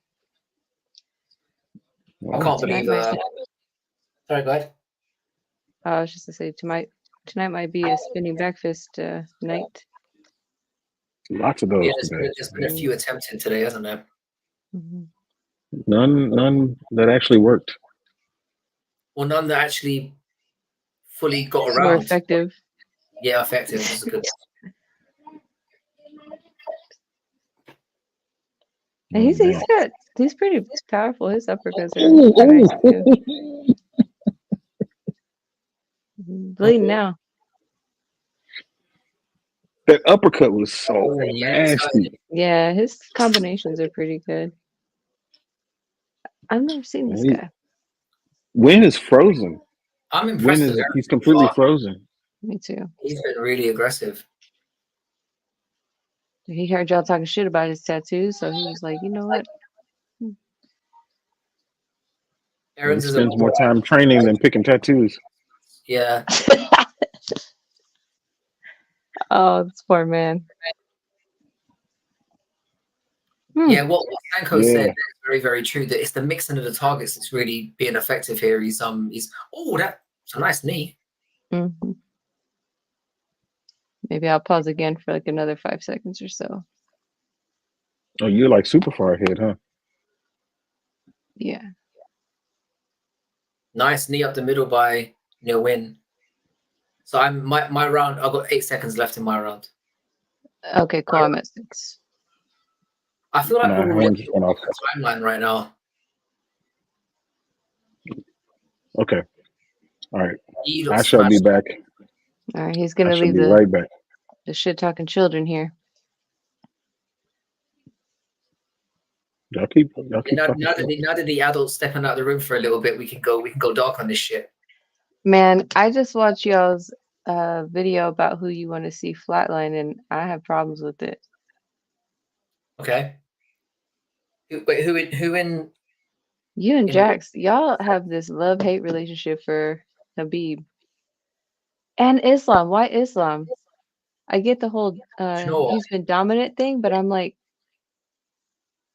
I You guess know, he has been dominant, but I was thinking about this because I used to really like Khabib, and there was a turning point for me, and I couldn't quite figure out what it was. And I was thinking about it after we spoke about it, and I figured it out. Do you know what it is? Hmm. It was during the whole Conor saga. Because I obviously, recently rewatched that, which was amazing. because I was a massive Conor nut rider at the time, but now I don't really like Conor that much. So I'm wondering, is it time to let the beef go and switch sides? I think that's what it is, Mike. I think it's I think it's because of that. I think I just picked a side. I was on like Connor's side, and Oh, now see, I've I wasn't. I see. I wasn't watching MMA at the time. I like both of them. I like both of their characters, both their fighting styles. see, I'm like a child that way. I'm like, I've got to pick someone. Like I can't. If two people are opposing each other, I've got to pick one of them. It's like, you know how children are like, if you say to them, "What's your favorite color?"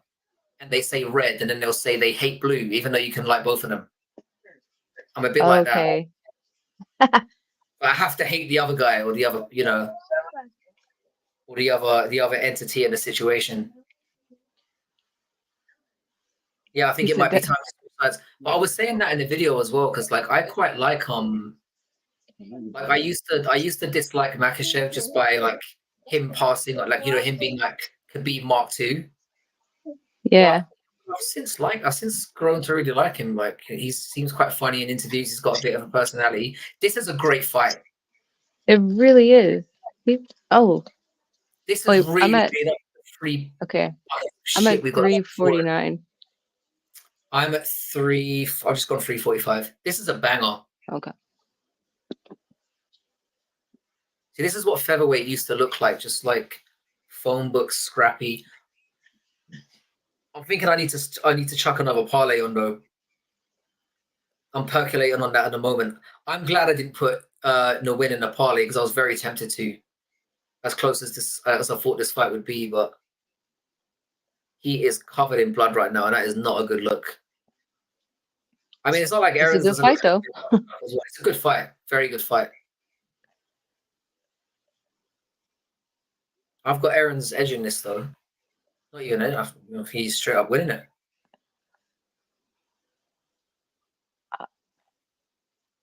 Come on, I Aaron. don't know if but I mean, it seems straight up winning it. Yeah, I think he's. I mean, he clearly won the first, and he's wow minus 425.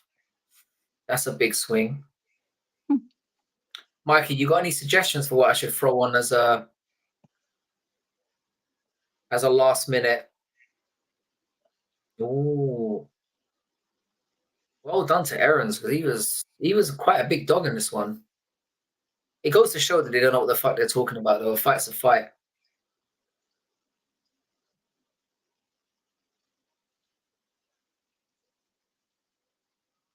Miles Johnson, Cody Gibson. I don't I think need to I'm look gonna. at his record. I might go down a rabbit hole for him. I don't know how long that will be for Aaron's. He's 1-2 in the UFC, so he lost his last two. I think he fought William Gomes, who I don't really like, and he lost to that Korean fighter. What's his name? The guy who got knocked out a couple of months ago as well. Song Yun Kim or whatever his name is. I think I might have got that wrong. But they were both like pretty close fights. So this is his third fight? This is his fourth. It might be his fourth fight in the technically UFC? in the UFC. Technically, I think.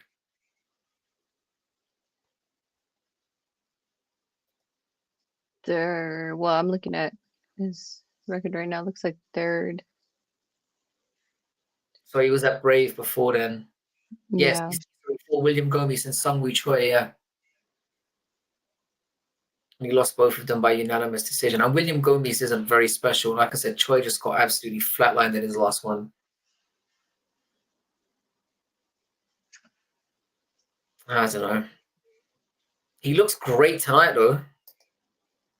I guess his record, where's it coming from? 13, 5, and 1. So maybe just not big promotions, like regional stuff or something. Well, I think he was in Brave.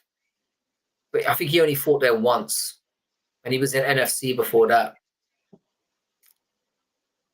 So I don't know. But you see, the thing is, I reckon the UFC are kind of trying to push that a little bit more. You know, where you just throw somebody in there who is at least going to bring the fight a little bit. And Aarons is certainly doing that today. I think that counts for something. Yeah, he's doing great today. Oh!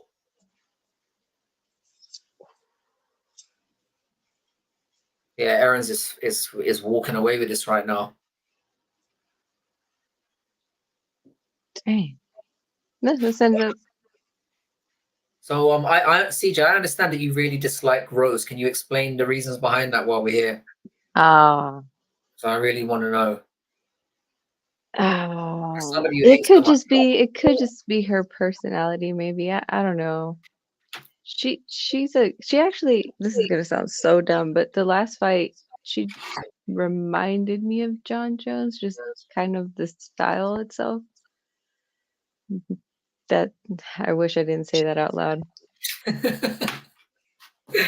But yeah, no, it really is her personality. It's her personality that integrates me. Yeah. I don't know. There's not a lot of females in Sometimes UFC. you don't need a reason to dislike somebody. It can just be what it is. You know, you can't like everyone. Nah. That sounds like a lot of work. Yeah. Speaking of the women, that was another person you guys said. You said you want to see Valentina flatlined. I actually agree with that. Even though you just made an enemy now. Mikey is in love with Valentina. I am too. She's one of the best to ever do it, but kind of like Volk. Now the John Jones, I didn't agree with. No. When that moment came to me, when John Jones came like floating across my vision, it felt like an epiphany. It really felt like an epiphany type moment. I just got this, that Grinch smile. Yeah. I got that as soon as I was like, I've got it. I was so happy with myself, and then I didn't consider anybody else after that. Yeah, that pick had I cackled. I was like, of course he says John Jones, but I think he has his loss, man. He's got that one loss on his record that'll be with him forever. I don't think he needs to be flatlined. I don't think anyone counts that though. I like Alexa too. I just didn't like what Mike Bell did. The thing is, I know that a lot of people. Was it that 10-8 situation? Yeah, this is the thing. He's not Aaron's down. I think he tripped. Aaron's could be about to throw this away. The thing is with the Valentina Grasso second fight, I was one of the very few people who thought that Grasso won that fight. I don't agree with the 10-8. I mean, the 10-8 was completely stupid, but I thought she won the fight. But, like I said, I mean, it's not like I could. It might be because I wanted her to win. That was a 2, right? The 10-8? Was it round 5? I think Mike Bell gave round 5. Yeah, it was the second fight, like Valentina and. Yeah. Okay. I thought she won that too. It was we dropped him again. This is a great fight. He got up like, I'm here. Yeah, I'm gonna follow him. Yeah. I feel so bad for Antoine. He's been sat here. We've been barely keeping ourselves awake. and then he walks off, and we get this banger. Sound like I walked in at the perfect time. He really did, because the first three were absolute stinkers. Oh, who did what's his name? Is his name Umar? You mean Usman? There you go, his brother. Mohammed Usman. He No, he win? lost. He lost. Unanimous decision. Yeah, Oh. horrible fight. Yeah, these boys are getting Yeah. 50K. They don't. This is another thing that we need to talk about as well at some point. The performance bonuses. If these guys don't get 50K each for this, I don't care what happens to the rest of the card. Yeah. Just for this, you deserve bonuses. Like, see, I reckon they do give out more money than they make out. Do they only do one? This must be getting more money. If this doesn't get a 50K bonus, I don't know what you have to do. You got to be one of the Three Stooges, Justin or Chandler. Those guys always get 50K. Yeah, Gaethje's a 50K magnet. I take you get dropped 3 times and finish the fight, you should get 50K. I think that should be again, I don't like the whole bonus scheme. I hate it. The what? You know, the way they give bonuses out. I didn't even know if they had a great criteria. I thought they were just like whatever they felt like. Yeah. Because it seems to me that I don't think Dana makes the decisions on the bonuses. Because he often, when I've noticed, when they do the post fight, he's reading something off a list and he's like, "Yeah, we gave it to blah blah blah." So it seems to me like somebody else is making those decisions. I think everyone just thinks that Dana's doing everything. That's very true. And yeah, I don't think so either. What a fight! Goodness. Yeah, Aaron's needs to play it safe right now because if he gets sparked, he's going to throw this one away, and he needs this win. Yeah, I think he knocked one down twice, I would say. I think he's dropped him 3 times. 3 times. Wow. This is great. This is really woken me up. You can always tell a fight's shittier when I'm piling the drink away. I haven't touched my drink for this fight. Oh, what are you drinking this time? Sponsorship time. What is it? I'm not gonna lie. Do you know why I did this? Why that? Because the Roadhouse. You know, we were doing the Roadhouse, and I literally waited for Antoine to announce it, and I was like, right, that was the moment. It was contrived. The entire thing was contrived. I went out today and bought a bottle after we had that conversation. I was struggling. Is it good? No, not really. I mean, no. Sorry. Wait, let me rephrase that. It's wonderful. It's flavorful. It's amazing. Please sponsor us. Please sponsor us. Yeah, it's the best. It's the best. Have you tried DP sauce? Sorry, say again. Have you tried DP sauce? No. It's pretty good, actually. The thing is, I am a whiskey drinker by nature, but like I said this to you guys yesterday. It's like I drank whiskey the first live stream I did, and even though I don't remember it, I had a really good time. And then like the second one, I decided but I was wrecked, so my Sunday was gone. So like the second stream I did last week, I'm like, I'll take it easier. I'll just get the beers out. And I was stone cold sober throughout the whole thing, and I was bored out of my mind. He hates DP. We were just saying this, Antoine. We were just saying this. It's like literally as soon as your silhouette disappeared from view, they started beating the shit out of each other. You hate Dustin? Dude, I hate Dustin Poirier. I do. I think he's an absolute worst. I do. I just hate his personality. He comes across. Oh, I feel you. As a fighter, he's great. Yeah. Look how pumped he is. Yeah.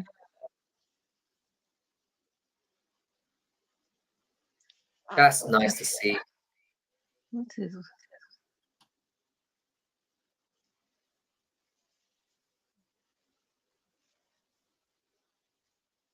Looking at featherweight, and how do you? I wish I could see the rest of the featherweight division. Like If you go UFC only shows the top 15. if you go to Tapology, I think they've got like an unofficial rankings list, which is also ridiculous because they've got like they tend to like be really mean towards Bellator fighters. That they've got Patchy Mix, for example, as like the 16th best bantamweight in the world, which is just wrong. Oh, so wrong. they mix a They mix it UFC up. and Yeah, and it's not just UFC. I wonder, I think they mix. It's not just Bellator. They mix up. Well, they don't throw one in there, but it's basically those three. I wonder if you can just filter for UFC. Well, I think it says what organization they're in Hmm. next to, so you can just kind of skip over the irrelevant organizations. I like to call them. Again, that baffled me that Bellator had their own card again last night. So it just renders the whole takeover utterly pointless. Yeah, I don't know what the hell they're doing over there, but I don't watch Bellator like at all. So Nobody does. so why Nobody. did they? What are they doing with them? I think Jack said something like, "How are they going to mix them into the UFC?" Well, I don't know. The thing is, yeah, they're never going to compete. They're just too stupid over there. They don't know what they're doing. You can't. There's no cure for dumb, unfortunately. That I'm aware of. I've been searching for it for a while. So I don't know. There's nothing that can be. They're hopeless. I had like a glimmer of hope in my heart when the takeover happened, because I thought, oh, maybe they'll get their shit together, and then as soon as they showed the first card, I was like, no, it's over. All right, this one should be a banger. Cody Gibson and Miles Johns. This should be a cracker. I mean, we've got basically the Roy cheat versus the math teacher. I'm looking forward to this. You know, I've never asked Mikey this. I've never asked Mikey who his favorite current fighter is. That's a good question. Because Mikey's got some questionable tastes in women, but his fight knowledge is legit. In women fighters, or are you just saying just in women. general? No, I mean, like, the stuff that matters. The stuff that matters, CJ. Be honest. Yeah, he I see. You don't mind me talking about DMs, do you, Mikey? I'm just gonna get that out there before I reveal this little nugget. But there was some stuff said in DMs where I was like, Mikey.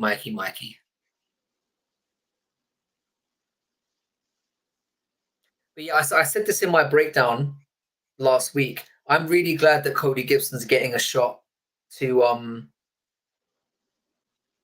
get a fight in the UFC, despite losing the tough finale, because that was another one that was a fight of the night banger with I keep forgetting the guy's name he fought, because he was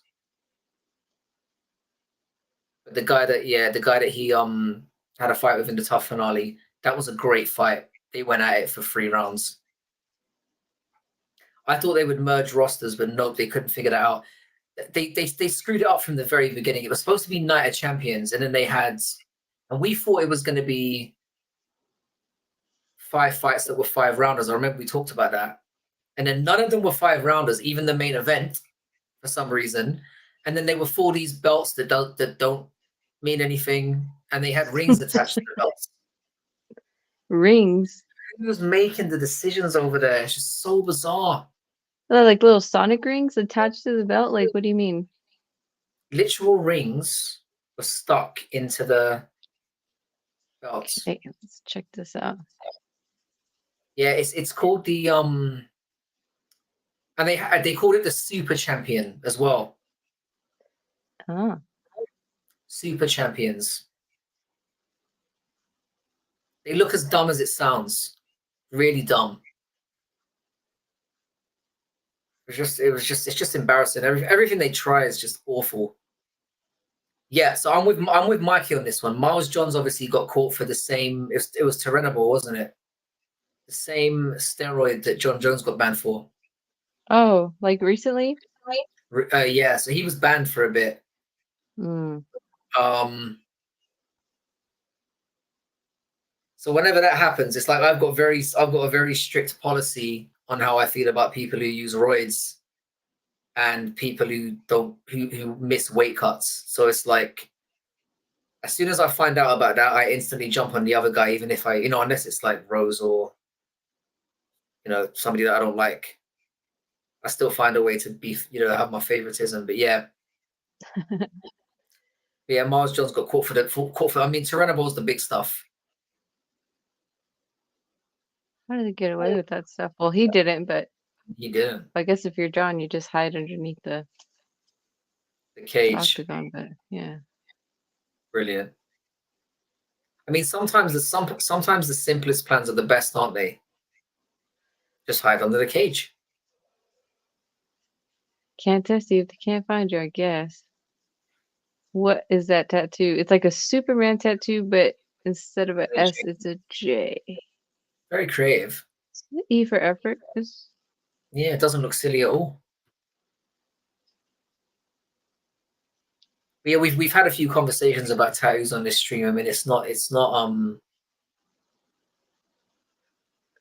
and he's brought his kids to the fight as well. Do you have any tattoos? Yeah, I've got 2 full sleeves. And they're beautiful works of art, CJ. Wait, no, seriously? Wait, I think Jack did tell me that. Yeah, and I was just as shocked. Yeah, because if you look at my feminine features, you'd assume that I don't have any of that kind of It's like I got so much stick for the all the people I've been calling like lady men, and I'm like, I rightfully got absolutely roasted about that. But no, yeah, I'm fully sleeved on both sides. Yeah, I think I'm done. I don't think I'm gonna get any more. I think I'm done. Done. I think I'm done. Yeah, unless I somehow have like more kids or something. Maybe I'll do it for that.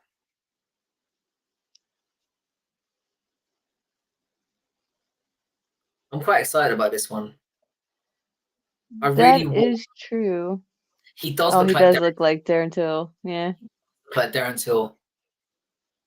And Miles Johns looks like a little alien creature. So that's very true. I wonder why. Have you ever seen Dragon Ball Z, CJ? Nah, the only anime I've seen, I can't even remember the name. Villain Saga, I think. Whenever you've got time, look up Dragon Ball Z Cybermen. He looks like a Cyberman. Those little green aliens, bald, a little bit jacked. Cybermen. Dragon Ball Z. That's Miles Johns. Goddamn, he really does. It just occurred to me as well. I was like, holy shit. You know looks like somebody you think and it's bugging you, and it's like, no, he looks like a cartoon alien. That's why I couldn't nail it. Oh man, he really I don't know how Cody Gibson cuts the bantamweight. He said he looks like a Fat Joe. Damn. Oh, that's a good one. That is a good one.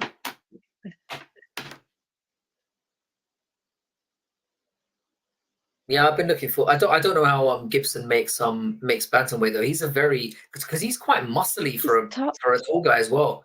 He's not like wiry, and he brings it. I'm saying he brings it. He must have so much respect in his classroom, and nobody fucks with this guy.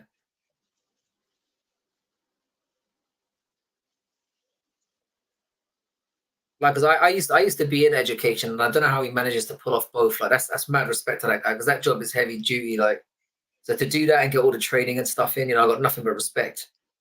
Oh, he's a teacher too? He's a maths teacher. Oh, I thought you were kidding. Nah. There's a See, I pissed her off so much. I don't blame you for thinking it was a troll job. well, there's a Brazilian guy that looks straight up like an accountant. And oh man, what's that guy's name? Can't remember. I've got to say, this card is starting to pick up a little bit. Yeah, it's actually pretty good. So is So little. oh yeah, Gibson's doing very well so far.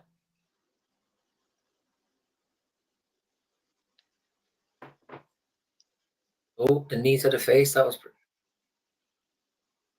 Cal Baralho. Yeah, that guy. Yeah. To be fair, all the fighting nerds look like accountants. They just got that whole thing going, and they are murderers in that camp. It's quite ironic. Antoine, it's going really well for your boy here. Oh, he's got him down. Bit of a stumble, but he definitely didn't want the fight to go here.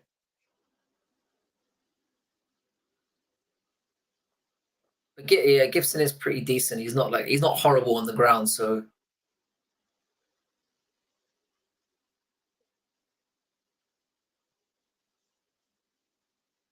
See, he's throwing the elbows.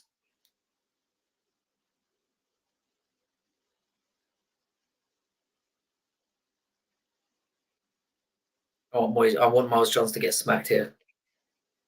He doesn't. No, he doesn't seem like he's super heavy. But the reason why I picked him in this one is because Gibson's done really badly in the past against guys who are like little and stocky, and they've got like a very similar range. Yeah. So people don't understand that about fighting. It's like when people usually pick the taller person, but we've talked about this a few times. To punch him down. Yeah. I like when these shorter fighters can get in the pocket that way. And exactly, yeah. It really helps like the phone booth situation.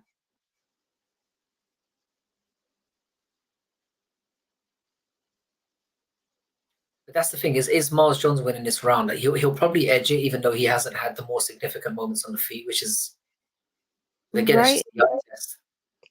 If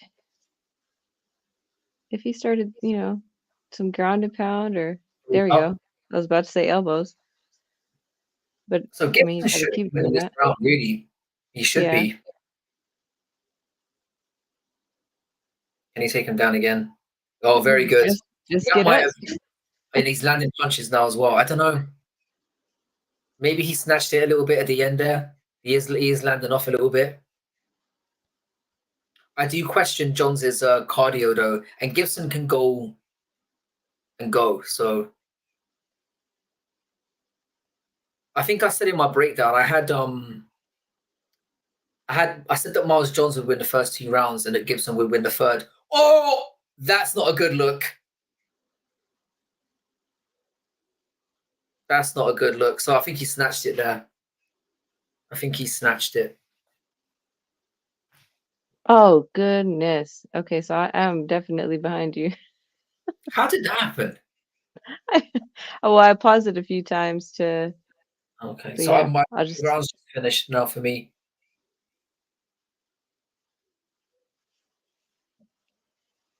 Just caught him at the end there. Yeah, that was a very big mistake. Because if anyone was thinking, oh, we're not sure, that put a punctuation on it. So I did finally make my 300 main event pick. I'm going Jamal Hill. You know, I actually the thing is for me, if they're both fully healthy, I'm going Jamal Hill as well.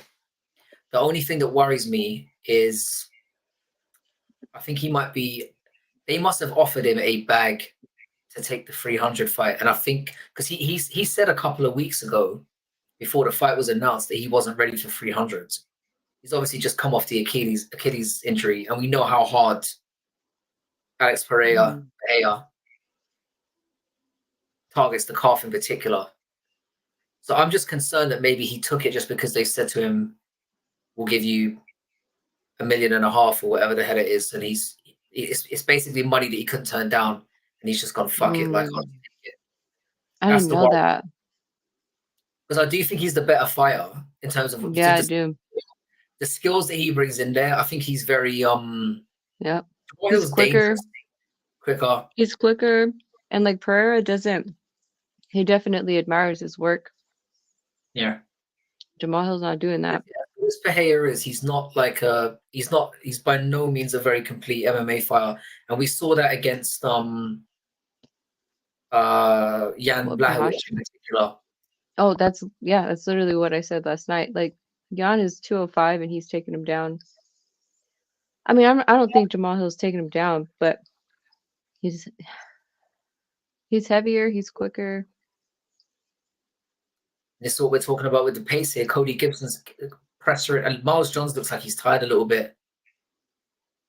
And I forgot. I think Gibson might be live to go here. Yeah. He looks really tired. Yeah, Johns is really breathing deep. Definitely, Mikey. Oh, that was a weird little stumble. Oh, yeah, he doesn't want to do this, like grab the leg and get clipped on. Oh, he's got him down. Very good takedown. That was really good. Submit him right here. I really want Gibson to win. Lock. I really want Gibson to win. I just don't think he's got the energy to. Never mind. Get this. Uh-oh.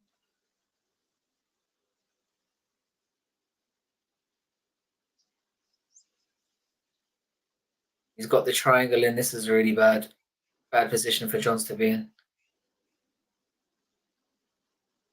Come on, come on. I really want Gibson to win. That's the thing, but this is the thing we were talking about, Mikey. It's like when you're kind of like, you know, like a bit muscular and a bit heavy set like that, it's not a good base for MMA at all. Like, I think like for me the ultimate MMA build. Oh, he's reversed it. The ultimate MMA build for me, and I've done some research into this. It's the Fluffy Hernandez build. I've decided. You know, it's like it's going in there naturally at that weight and just not completely. I'm going Fluffy Hernandez is the ideal MMA body type. I think the better you look in a swimsuit, the less suited you are to get into a fight. That's my you know, my graph that I'm working on. It's like the hotter you are, the less good you are, or the hotter you look, the less good you are at fighting. It's a thesis. It's a running theory that I'm working on at the moment. I'm thinking about it, and I'm going. I don't know. Well, in terms of the I think Hill. I'm going to go Hill, but we're still like a few weeks away from it. Because I love Alex Pereira as a personality as well, not just as a fighter. I love his the way he uses social media and the way he gets his personality across. I picked him as my fighter of the year last year. Based on just not what he did obviously winning a second belt, but just everything he did to enhance himself as a personality and get himself out there. This is another really good fight. Yeah, I know. I think I might be ahead of you now since I just clicked on the live thing. So I'm at 30 seconds now left of round 2. But yeah, Mikey, it's a good point. I think the weight you're at is not the major issue. It's just how much muscle are you carrying. Like these fast twitch guys, the gas. So does Gibbs? Who wins this round? I'm gonna say Johns. Yeah, his dry ass humor. You can tell he's. I love the little relationship he's built with Glover as well. Yeah, me too. It just seems so wholesome. He speaks zero English. and everybody loves him. That's what makes it more endearing to me, is the fact that he's still managing to get his personality across against, you know, to a market that, you know. Yeah, he Majority. had me downloading Duolingo to try and learn. What in the world? I'm easily distracted. This Yeah, I got pause John's commercial. like when he came out and went Israel, Daddy's home or something. I was like, I just fell in love all over again. I'm very prone to like man crushes. I've got to be honest. I've got like a few. Yeah, when you mentioned that dude's Jason, booty, I was like, okay. the booty thing's nothing. I mean, that's all superficial stuff. You know, it's more when, yeah, No, I definitely. know I what mean, you mean. there's that. Well, when we get big enough, yeah, there's going to be a lot of clippable moments where it'll be, is Frankie from MMA math batting for the other team, and it'll just be like a 30-minute montage of me saying, "Ooh, OSP's booty's looking thick tonight," and it'll be like, cut to the next thing, and it'll just be. Oh, Alex Pejeda's booty looks better this time with the yellow shorts. I've only live streamed twice, and there's already probably 30 minutes of like clippable stuff of me looking questionable in my preferences. Let's put it that way. Questionable. Questionable. Was the mustache and hair thing real? I thought someone on Reddit just did some shit. I didn't know that was real. Have you seen it? Whose new haircut and mustache? Correct. I think he's talking about Pejeda. Yeah. No, you kidding? Yeah. Not with me. It could be. I'm not going. I'm not commenting on this until I've because he seems like the type to get some Photoshop stuff out there. It's Unless a real like. So is it like a is it like a Charlie Chaplin? Is it a? No, not quite. A little bit longer. Like it's just. I don't even. Let me see. I'll look it up. I feel like I've got to type in, because while we're in the clincher, I think we've got time to type in Alex Pereira. Are we going mustache, or is it like a full beard? It's like a little mustache. Handlebar. The handlebar and the mohawk. This is definitely. This must be a. Do you know what that is? Yeah, that's the breakup look. That's not real. No, that was a costume, right? I'm probably not looking at the right thing. I'm looking at a mohawk here, and I don't know when that was out. Is he looking in the mirror and at the one you're looking at? That was a costume. Yeah. Not that one. So. This is when you said handles, I was like, talking. wait a minute. It's not it. This is fake news.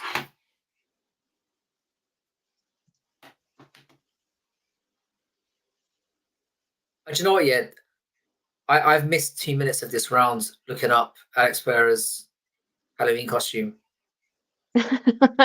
From like last year or something. Any credibility we had is just gone now.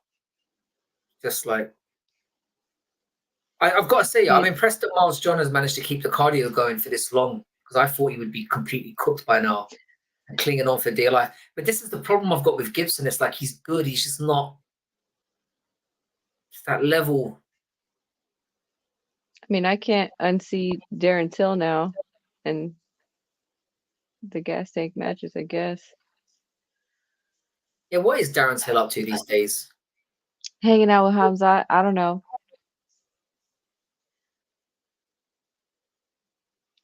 I'm sure Jax is going to have something to say about that comment.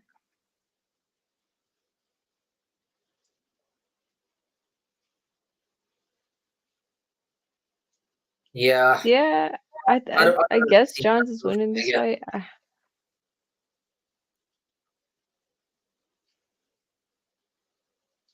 So Johns is clearly ahead here. Okay. I wouldn't question that. Like it's yeah. See, this is what I like about Gibson though. He doesn't give up. Yeah, CJ, what's your Hamzat theory? You mean Hamzat and Darren Till? Yeah, they're real good friends. They're really good friends. It's like that, huh? I I mean, at what point I think Hamzat was like doing like an interview or something, and Darren Till's just like in his bed hanging out, and I'm like, what are you doing? Good friends, I guess. It was Yeah, interesting. Hamzat's just an interesting one in general. I don't think, and I can tell you this from here. I don't want to. I'm not gonna try to go too far out of pocket here. But I lived in Qatar for a number of years. Yeah. I've never been propositioned by more men in my life. I'm just gonna leave it there. I do, on a serious note, miss Hamzat. He's so wild. I did think, is he married? Hamzat. I have no idea. He's married to the game, I guess. I did think that Usman was gonna win that. I was so excited to see it. It just happened too late, I think. In that fight. Or at best, it was a draw. Yeah. And I think 10-8 was everyone was going on like the 10-8 was a given in the first round. I didn't feel that way because it's not like Usman didn't do anything in the first round. He wasn't like getting completely destroyed. Right. Like he got taken down and like it's not like Hamzat was raining down ground and pound on him and beating the absolute brakes off him. All I'm saying is it wasn't like I can see an argument for 10-8. I can also see just as strong an argument for it being a 10-9. And if that's the case, he definitely lost the 2 rounds after that. But even if you say, all right, it's a 10-8, and like I did on Twitter where I was getting so much abuse for it, I just surrendered and went, fine, it was a 10-8. It's a draw then. And then that didn't go down too well either. I don't get how you give Igor Severino was cut after biting Andre Lima. So is that his name? Igor? Igor Severino, yeah. It's a bit of a strange. Who calls their son Igor? It's a bit. That's child abuse. That is. What's child abuse? Calling your son Igor. It's like the thing is that when you pick names for your children, you need to give them a head start in life and not not set them back immediately before they even walk in the door. That's my philosophy on giving names. I don't care about meanings or anything. Just give them a semi-cool name. Give him a chance. Give him a chance. Yeah, give him a chance on the playground. That's what I'm saying. Yeah, I guess I don't think about it growing up. His name's Igor. He might have just like a cool little nickname or something, Iggy or something. Yeah. I don't know. Give somebody a name where it could belong in like a Mary Shelley novel. That's it's child abuse, is what it is. It's like you shouldn't be allowed to have kids if you're going to do that. That's the first question they should ask in the hospital. Just like, what are you planning on calling your son or daughter? And then as soon as they give a wrong answer, just do something sinister.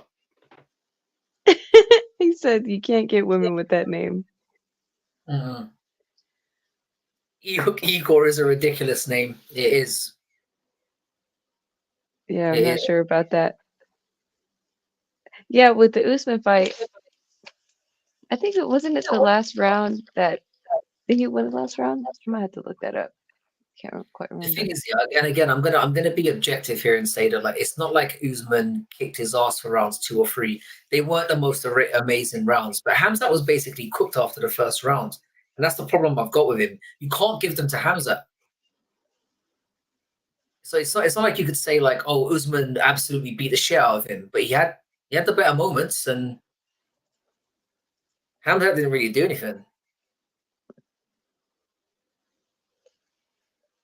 So yeah, I will die on that hill. Like I felt like Usman got robbed in that one.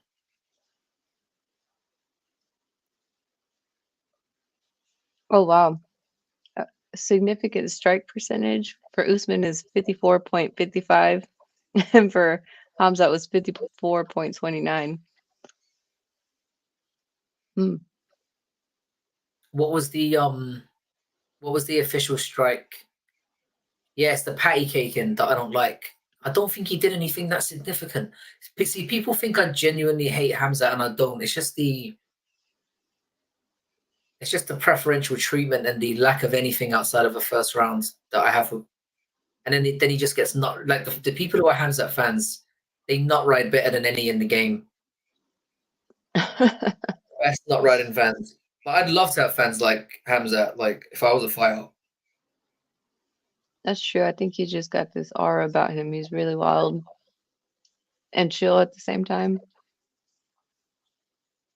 Really strong. But was that the first fight that he's ever gone all rounds? No, You have with Gilbert.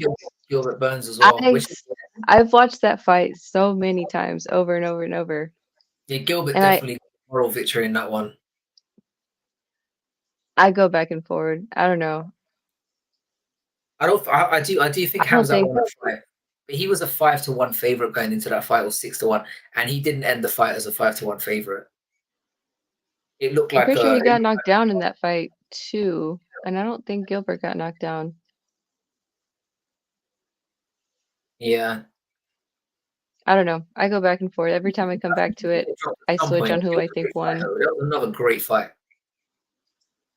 That was the last great Gilbert Burns fight. He won by 1 minute. Let me see what's going on with my parlays then. Mikey, I need some advice here, bro, because I know that I'm always the one dishing out to you, but I'm willing to let you take the reins today. Oh, no, wait, hang on a second. They've given me back the Andre Lima and the Igor da Silva plus 1.5. I've been unrobbed, ladies and gentlemen. My bag has been there you go. You got your money. So I've got 2 more left on my parlay for that one. I'm not going to reveal that quite yet, but that brings joy to my heart because I like money. Quite like it. I like it. I like money. I'm a big fan of it. Again, you know what? Like I said, the thing is that we've really got to tune in here because the next 5 fights we've got are actually good. And then it kind of goes to hell. So we've got to really appreciate what we're about to get here because Ramos is fun. I think Juicy J is getting sparked out.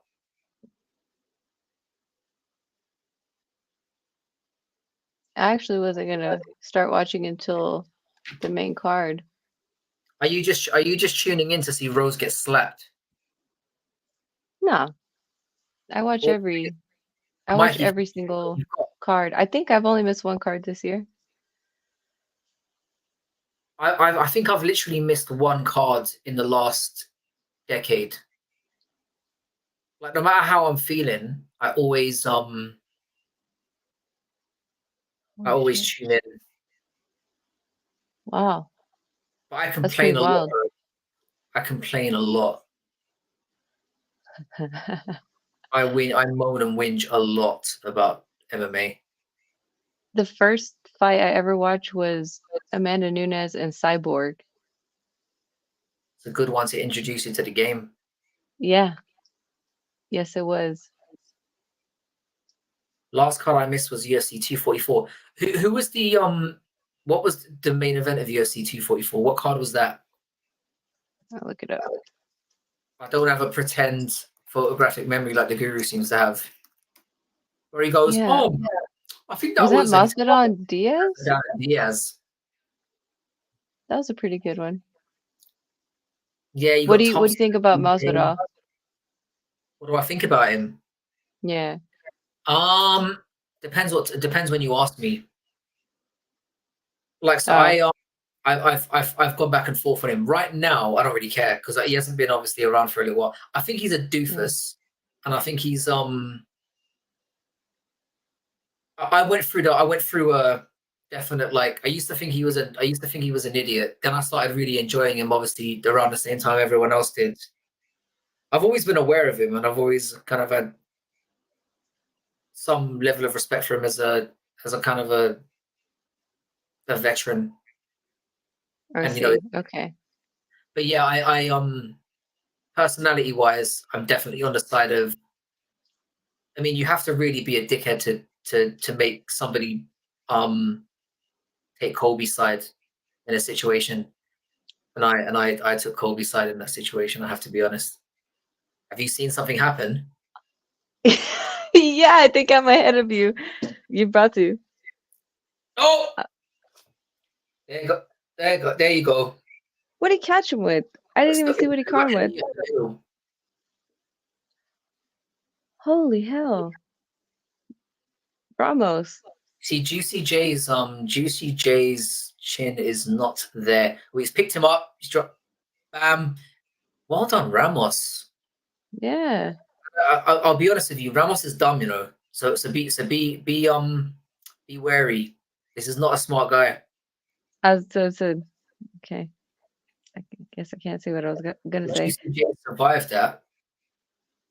I feel bad for Juicy J because he is fun, you know. It's just the chin's gone. So he's been doing this for a while. Okay. His legs are really long. Was it an overhand? I thought he landed a knee up the middle at some point as well. Maybe it was the overhand that dropped him. I see. Okay. I thought he slipped a knee up the middle and caught him on the chin, which is obviously how he got dunked by Barbosa in the last one. Oh, he's back. Oh, he's gonna pop out of there. Spinning back fist. See this? Sorry, spinning elbow. This is back down again. Yeah. You see, this is the thing about Ramos. He leaves his neck. He leaves his neck out there. I thought he was gonna pop out of that.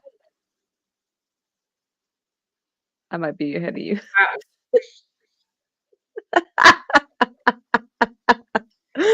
Oh, dude, he was doing so. I said this in the build-up. Did I have Ramos on my card? No, I didn't. Thank God. He was looking so good. That's the thing. I said this in the build-up. He leaves his neck out. And he's dumb. He's so dumb. You are really, really dumb. Oh, man. Dumb guy.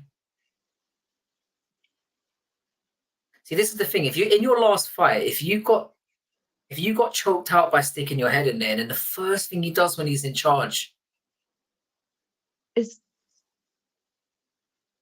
he should have just stayed down and chilled and he got up and put himself in an even worse position. Yeah, Rita deserves to lose. You're an idiot. I'm so glad I didn't bet on Ramos. I'm so glad.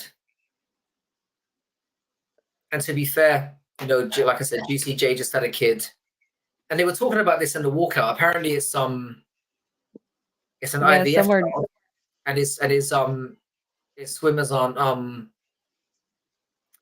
capable of reaching the target. So we always need that kind of information before we're about to start a fight. Just casually talking about somebody's IVF situation. Really important.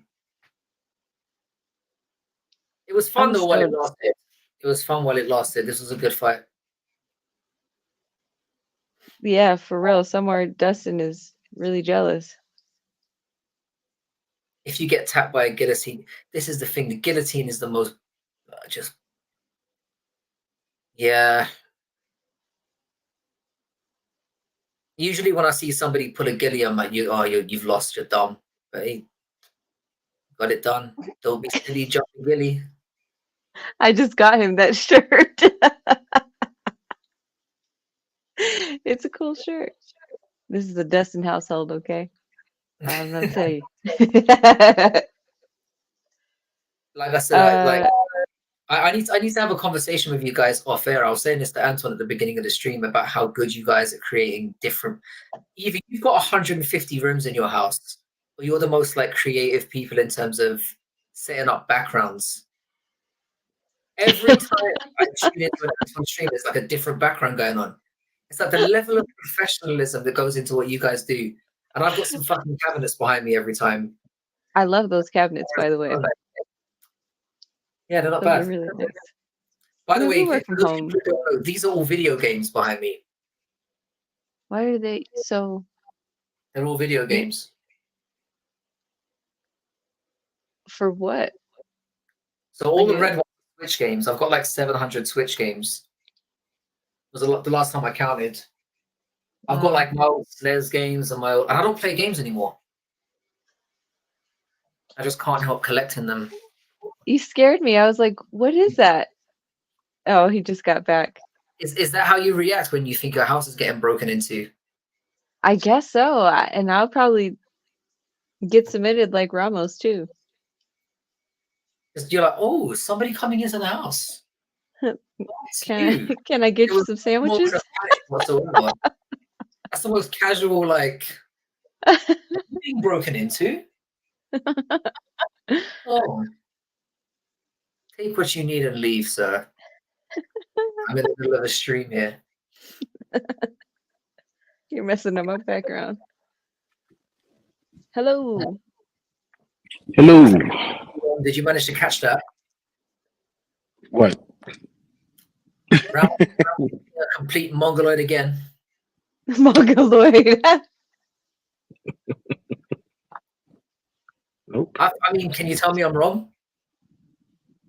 Let's see. I lost by a choke last time. Let me just stick my head right underneath somebody else's arm in the next fight. Like that hasn't been drilled into my head for the last 8 weeks. I guarantee that's all this. They sat him down after every training session and they were like, just don't stick your head underneath someone's arm again, all right? That was the message after every training session. And he did exactly that. And he was winning. Did you hear that did you hear that my bet got reinstated, Antoine? Oh no. That's good. That's good. My plus 1.5 got restored. It's only right. That was the only, because I was gonna write a letter. You know how us white people like writing letters. Oh yeah. That's what we do. We don't come to your door with like, you know. So you like write letters and leave them on people's cars. We're gonna write a very powerful letter. Take it to the door. That'll teach him a lesson. I've had it. I'm sick of this. I'm very angry right now.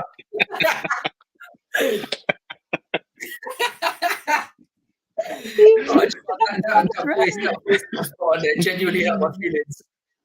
That was perfect because it's so accurate. That's the voice I thought I would have written a letter as well. I've had it. I've had it right now. I am outraged. Break out the stamps.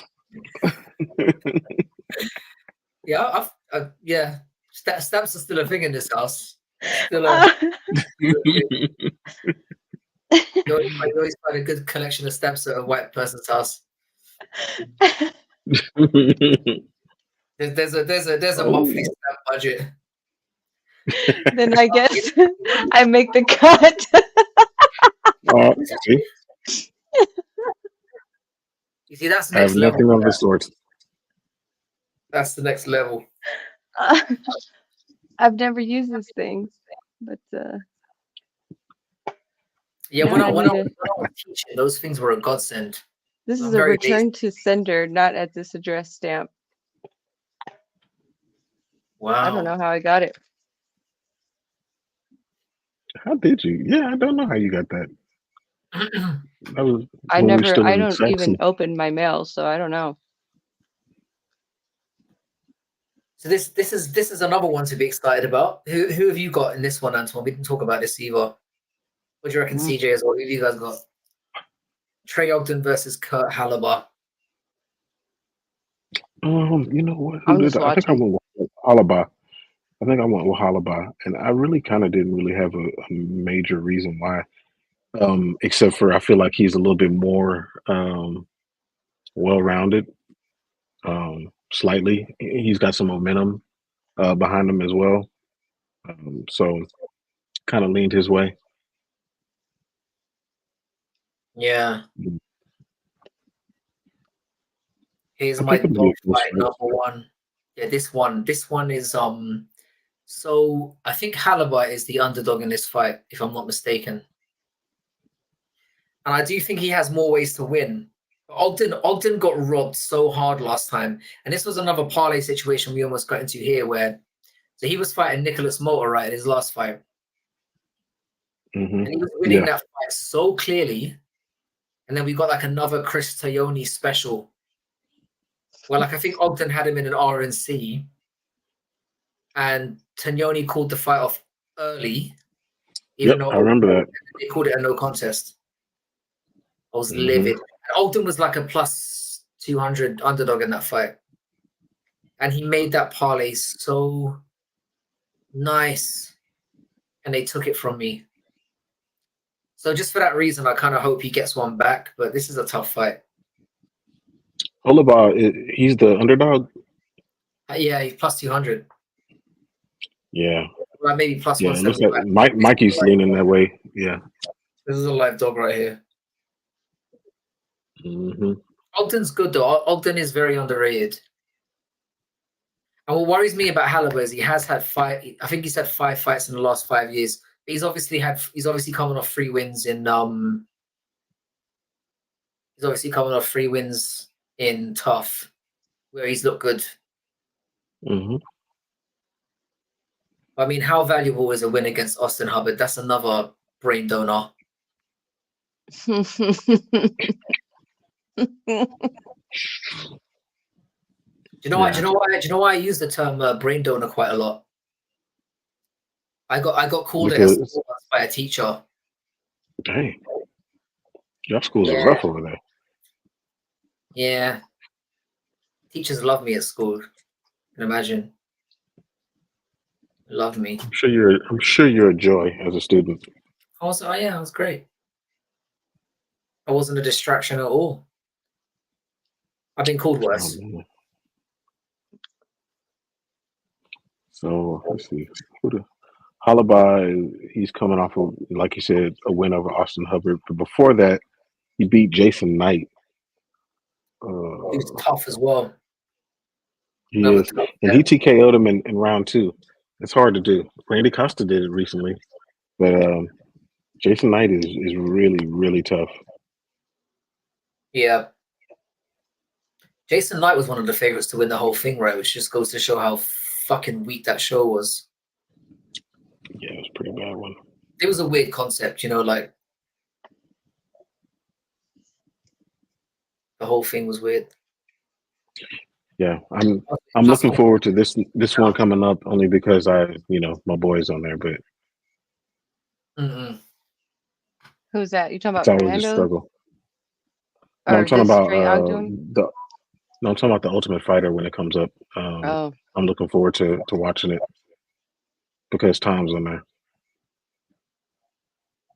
Oh, when is that? It doesn't start until Has he specified what coach he would prefer? No, he hasn't. But now, they're shooting it now, so I haven't talked to him. Right. It's like a media blackout, isn't it? You can't talk to anyone during the. Yeah, done deal. It's weird too to know somebody that's on there, and normally I text him, he texts me right back, but it was just crickets. Gone. We're expendable now that he's going to be hitting.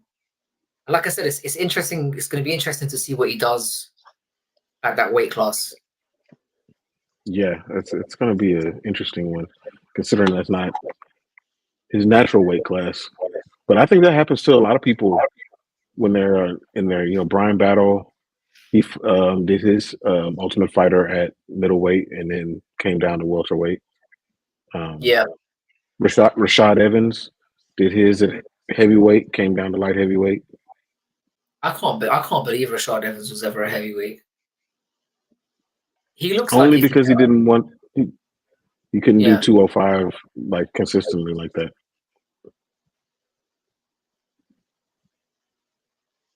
Because I don't know, it's because he's quite shredded looking. I always felt like he could have. I mean, obviously he couldn't have made it to middleweight. Oh, Halaba's looking aggressive right now. Yeah. Yeah, he is. Another shit tattoo though. Medium takedown there. It's not even colored in right. Oh. Oh, Halaba's, and he takes him down. That was smart. That's smart. Very Looking smart. at some people with some better fight IQs for sure. Oh, I think that was an elbow, like a little John Jones elbow there. I might be ahead of both of you guys. Did they say Halaba has 5 kids? Is that what I heard? I don't know. Someone's got 5 kids in here.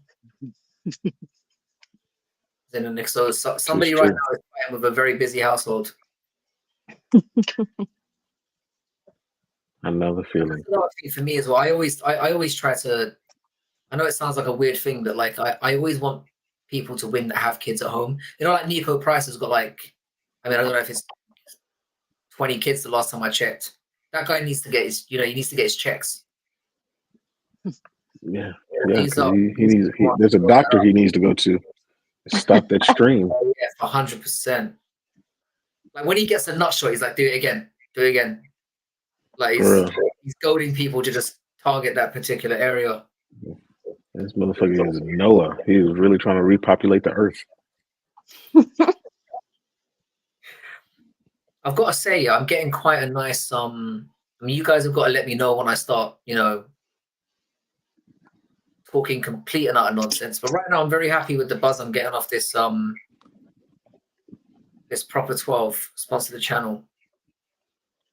So the taste is not that bad. It's pretty good. That's my review. I was trying to see if the bar in Roadhouse had a bunch of Proper 12. Yeah, I didn't even think about that. I didn't see anything though. Just curious.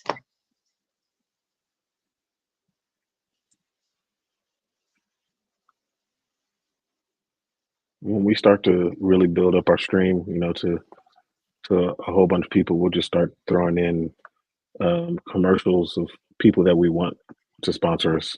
See if that gets. I've got to stop giving them free advertising. They're like, why pay them? Anyway.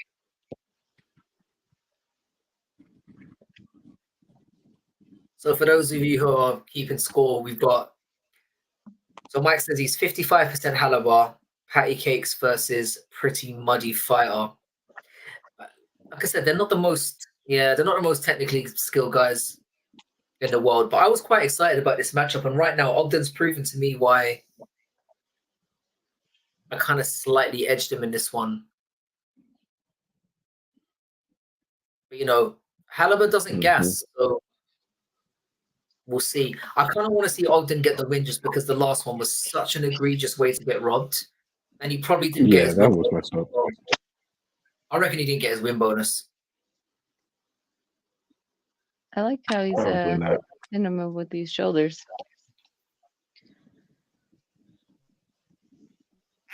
Yeah, I still think that Conor McGregor has the best shoulder shots in the game. It goes to show how influential he is, though, where we hadn't really seen them certainly not in the mainstream before, and now it feels like we see them every week. Yeah.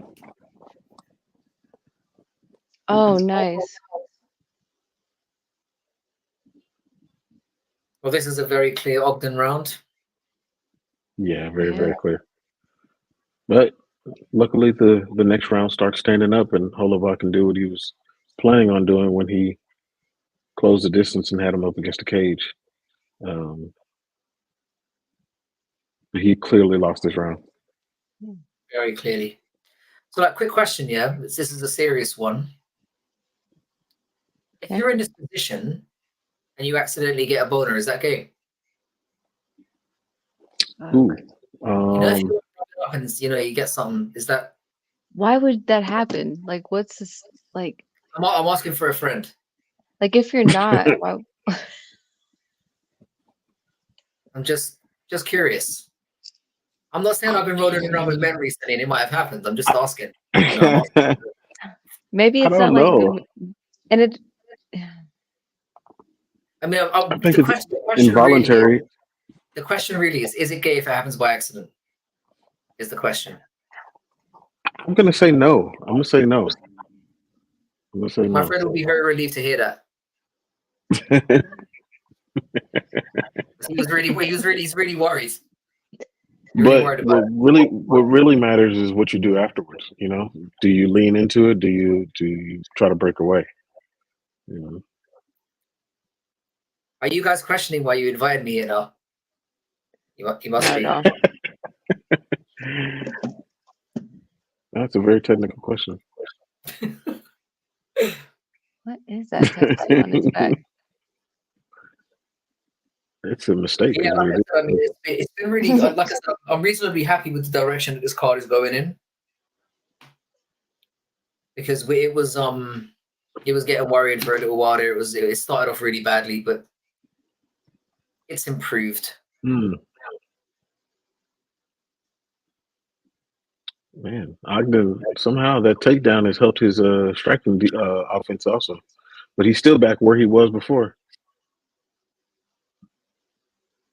I'm down this round on FanDuel and down a round to my son. So FanDuel is the sports bookie thing you were telling me about before, yeah? Mm-hmm. I have no idea how those things work. Like somebody's got. We have FanDuel. We have FanDuel here, but we because we're in Texas, we can't use it. Which is confusing. So why do we have it? I don't understand. Well, certain aspects of it we can use, certain aspects of it, but there's certain betting thing we can't do. It's weird, man. It's weird. I think betting should be as simple as possible. It's like I was just saying, I don't understand the whole DraftKings thing. You know, where it's like you get a certain amount of points, and I don't get any of it. Like, it just sounds too technical to me. I just want it simple. These are the odds. This is my part. Like, you know. Ooh. Yeah, he zeroed in on that. Halaba might be a good one to take now. Because Halaba's not going to guess. The live odds, if you're live betting. Yeah, Halaba's not going to. Because Ogden won that round, so I reckon the first round. So I reckon Halaba would be even deeper as an underdog now. The problem with Halaba also is when he's striking, he's falling into his strikes. So he's falling into these clinches and these grappling situations. Well, you're kind of like, you know, you look like you're getting. Oh, yeah, Go right into that. Yeah. And he could keep this for the rest of the round very easily. And I think he will. This is exactly where he was in the last round in half guard. Yeah, I bottled this one, and I said this is the only fight I picked on the card to go over. I always have at least one that I said would go over 2.5. I just had that vibe about it. Mm-hmm. And it's because of this, like I knew that there was going to be a lot of time scissoring, but like, you know, scissoring with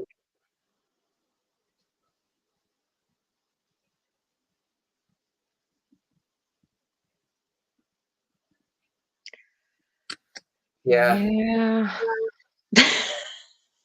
That's my sentiments exactly. Yep.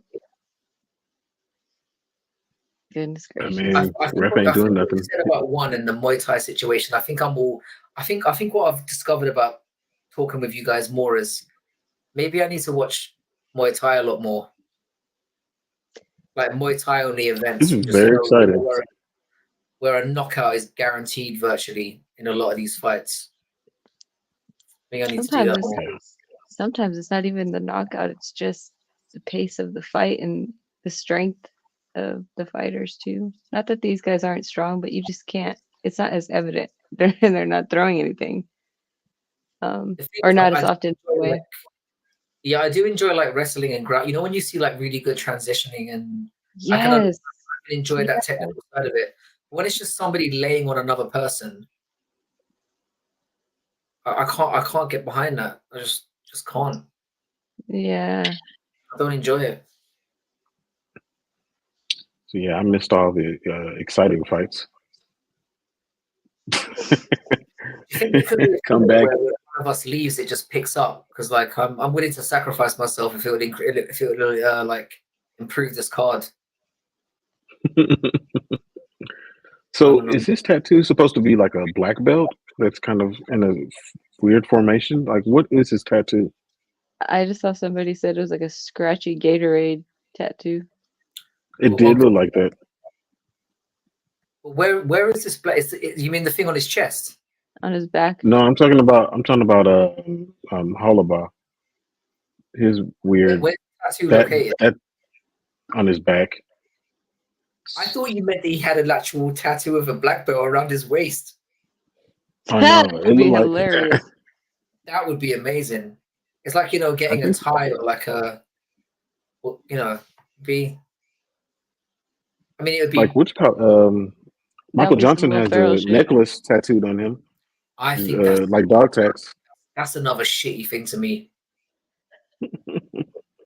That's shitty. That really is, especially when you've got it sort of like, because the way In he's got it, motion. like one half's down, yeah. So it's like it's not the way you would want your chain to sit on you, and he's got it No. tattooed permanently on his skin. It's like not like boom, like where it's uniform. It's like one side's just hanging down, and it's very bizarre choice. Yeah.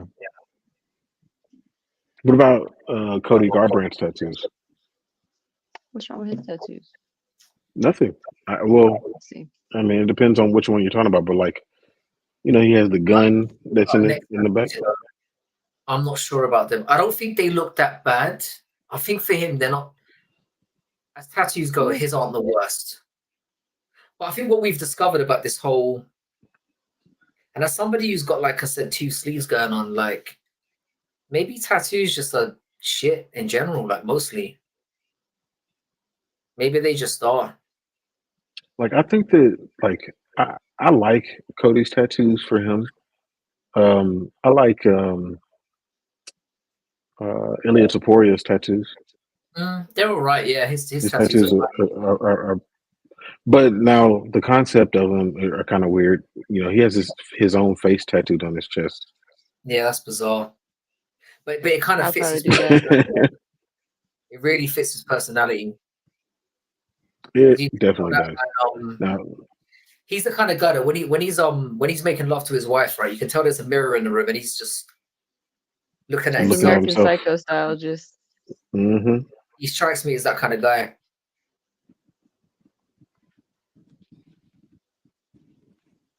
What do you think of the Charles Oliveira? And because the thing is, I don't think it looks terrible. The face is obviously on the chest. Now, normally that would look bad, but I think it looks all right on him. I think it depends on who you are. Yeah, it works on him, I think. it also I think it depends on the artist. I mean, some would just do a really great job. Yeah, I mean, the good thing is we don't even know what those people look like, so we don't know if it's wrong or not. That's Good. fucking true. That's a very Yeah. It could look nothing like them. Yeah. So if anyone is wondering why we're talking about tattoos right now, it's because of this fight card. is making us do this. Yeah, I mean, we're back in half guard again. Let's see if we get some shoulder starts going on. Oh yeah, you definitely. Going for We the need a finish shoulder here, count for him. because it might lose him the fight again. Yeah. He's making this look. Let's see. Hollowbite is looking like he probably should look in the UFC. I know that sounds rude, but It sounds accurate as well. he was somebody who had his chance, got bundled out, and shouldn't have really got a chance to come back. And he looks like that right now.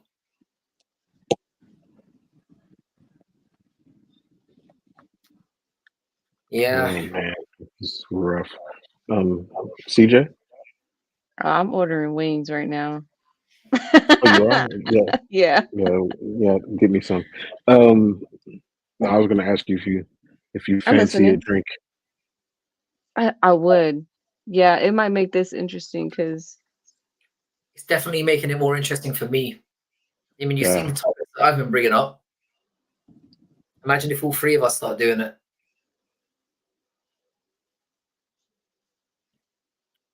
I've got to say, I'm quite happy with this proper 12 buzz.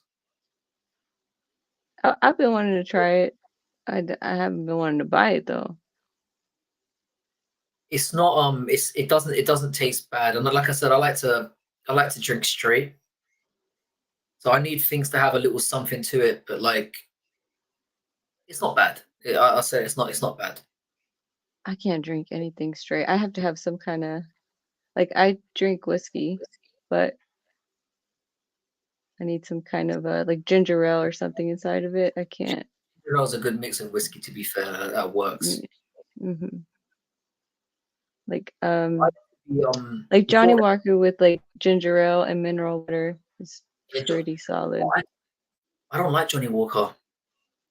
I think it has a really weird kind of it's like a barrel type, just it does. It's like strong. You can taste that can go in the clippable moment as well. You know, because I mean, no shit, it tastes like a barrel, but you know, hey. Yeah. What else? Super woodsy. I also like that Woodford Reserve. It's really good.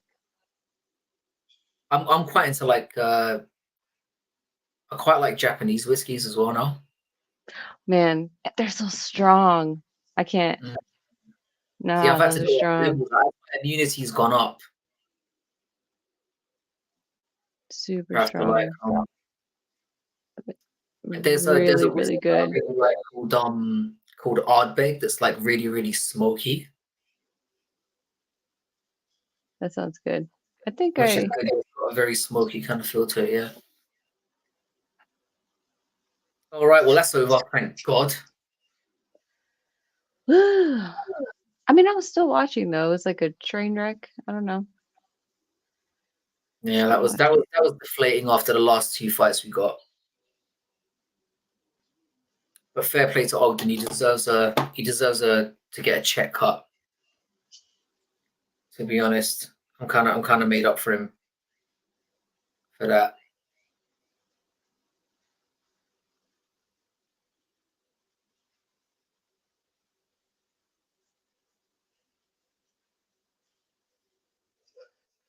Oh man, what's the card after this? You know what, we've definitely got more than enough time to have a look. I've no idea.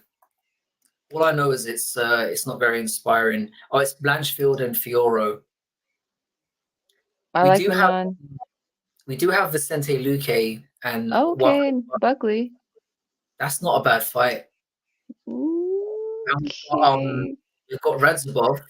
Thank you. I need to see this. So Radzabov is fighting Cedric Dumas. That feels like a punishment.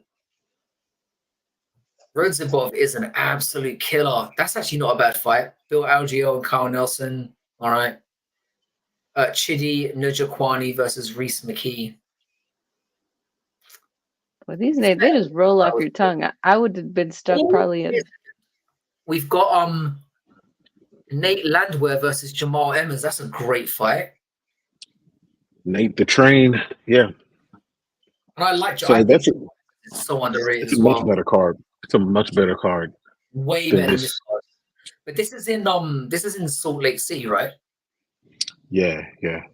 So it's not like an Apex card. No. We've got the Burns on the card as well, Herbert. The runt of the Burns. Are you talking about Burma? No, you're talking about Herbert Burns? Herbert Burns, yeah. I thought you were talking about what's your name again? Werner Jandiroba. No, Werner Jandiroba, and obviously, well, I guess you could say it could be Herbert Burns as well. Are the unofficial parents of Raul Rosas Jr. I can't remember who said that. Herbert. I just realized you. How has Turkalaj not been cut?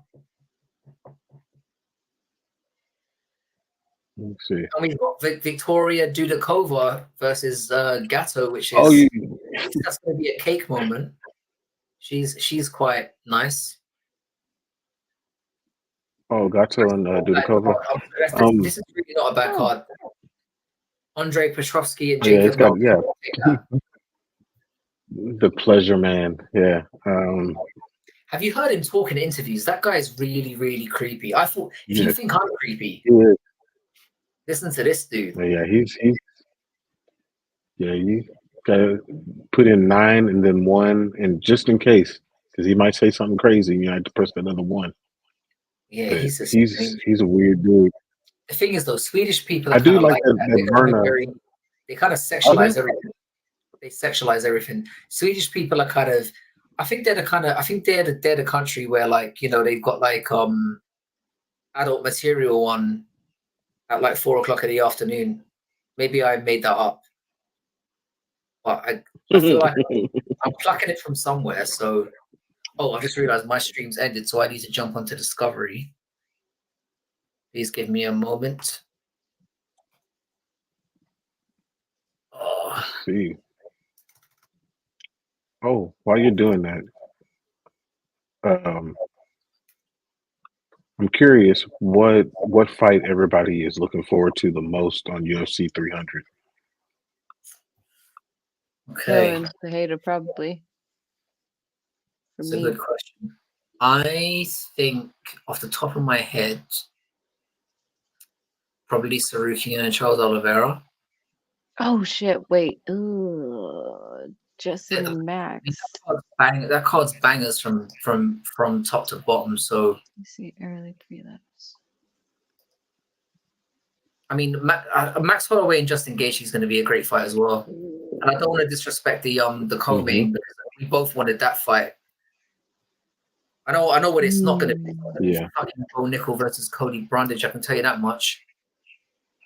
Yeah, they fucked Nope. that up. I'm even curious about Kayla Harrison and Holly Holm. I was gonna say Sadiq and Diego too. That's gonna be pretty I love dope. that fight as well. I mean, I think Diego Lopez is going to beat him up, but I like Sadiq. I don't know. I don't know. I think that's a tough fight for both of those dudes. That's such a man. Even Money Moicano versus Jalen Turner is interesting. Andrade and Rodriguez is going to be a scrap. I mean, even that Bobby Green, Jim Miller, that's going to be a good fight as well. What do you guys think about Calvin and Aljo? I'm excited about that. For some reason, I'm less excited about that than most because you know what I think is going to happen? I think Aljo's going to take him down. You think he's going to actually get him down? I think Aljo will take him down, and or Calvin Cater is going to be able to. Basically, if Calvin Cater can stop him taking him down, he's going to piece him up. It's either going to be Calvin Cater piecing him up for 3 rounds, or it's going to be Aljo just, you know, abusing him on the ground. I think it's what Aljo's got to really watch out for is Calvin Cater likes to throw jumping knees, and we know that Aljo is susceptible to knee knockouts. Come on, it was barely a knockout. Oh wait, that was booty in the air knockout, right? He got caught by Marlon Moraes got him. Was he out cold? You know, Peter Yan got him. Yeah. Yes, he was out cold, sleep. Wake up in the ambulance. And I love Aljo, by the way. He's the first fighter. He's the first fighter that ever interacted with me. That's pretty So I've cool. always got a little bit of love for Aljo in my heart. Yeah. But yeah, Calvin likes to throw that jumping knee for sure, and so that's going to be an issue. Do you know what makes me wary as well? It's the theory that Mike and I were talking about. Kurt Halaborg can suck a fat dick. I told you, bruv, stay away from that guy. It's like Mikey and I were talking about this with I've lost my train of thought. But yeah, no, that's what it was. You know the theory of like when everyone's picking a fighter, be wary. Oh yeah. It feels like that with the Qatar and Aljo fight. Everyone's talking like it's a done deal, like Aljo is gonna win easily, and it's just a stepping stone. Calvin Cater is not a joke, man. No, he's not. Not at all. Not at all. We don't know how Aljo is gonna fare at featherweight. Like we don't. I'm staying the fuck away from that. Or I might stick a few that goes couch cushion money on Qatar. Sorry, CJ, what were you gonna say? Oh no, I was laughing at you. I don't say anything. Yeah, I think the fight that I'm looking forward to the most is probably it probably is the Justin Gaethje Max Holloway fight, because there's so much that can happen out of that fight. There's Yeah. potentially 3 belts, one not necessarily a real one, that are affected by that fight. So that's the one that kind of really fascinates me, because if Max wins that fight,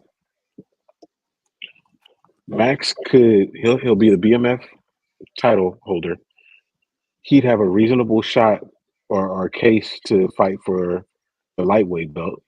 He'd also have a reasonable case to fight for the featherweight belt. Yeah. So in theory, Max, if he were to win this fight, could be a person that gets 3 belts all at the same time. Or the right to fight for 3 belts at the same time. Yeah. If you count the BMF as anything, which some people do, some people don't. I would if I were him. I'd be passing it up hard if I got it. Yeah, the Rose that was one of the, I got, if you're talking about moments that broke your heart in MMA, Rose Namajunas kicking Zhang Weili's head to the moon was one of the worst moments of my MMA fan viewing experience. I hated that. Yeah. I hated it so much. I fully expected Rose to lose that fight. I thought that Zhang Weili was coming. She was like a monster coming into the division and running through bitches, but I didn't think that Rose was gonna one-shot her like that. But I mean, no, and then what pissed me off Rose's was striking is underrated. It is, but I thought that Zhang won the second fight. I thought it was you know what, when I was driving, I was thinking of a new series, and it's I call it the rewatchables. So where we rewatch a fight that was controversial, like see that look. Sorry, sorry to oh interrupt. my god! Oh, I just saw it. Like a chewed piece of bubble gum. Why do you do that? Right there and then. That's something you don't see every day. But yeah, Mike, yeah, she's still a monster. Zhang Weili's my favorite female fighter of all time. 100%. Man.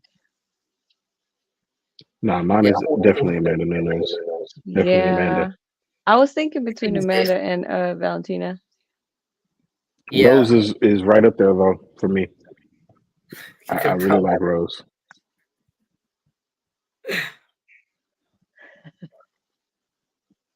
I mean, it's a very shallow pool to pick from. Let's be honest, in terms of like female fighters to choose from. The thing is, like my favorite female fighter in general is Stamp. Ooh, yeah, Stamp is so good. I'd love to see her. I mean, it won't happen because of the politicians. I'd love to see how she fares in the UFC at strawweight. I'd love to see that. I know she's very small. She is. If we had atomweight, which should be in the UFC, atomweight should be here. Yeah. I think that she'd do well there. I don't know what the hell Minty Betts was wearing, but yeah, I think that if we had atomweight, she would do well. Yeah, I think so as well. I'd love to see that, because that's like skill wise, it would really elevate women's MMA in general to have that slot in there. It really would. Mm-hmm. I'm sorry, I had to take it back to the dude that was biting the other guy. Chewed piece of bubble gum that he had on his arm. To get cut in the middle of a card is crazy. They didn't even wait until the post fight to say this guy's gone. That is crazy. Now this should be a fight. This should be a scrap right here. I think this one's going to be really good. I hope so, at least. It's a good fight. Yeah. Are you And I was going Luis? What's his name? Pajuelo? Pajuelo. Poello? Yeah. Oh, Yeah, I'm leaning Which- Luis Poello. okay.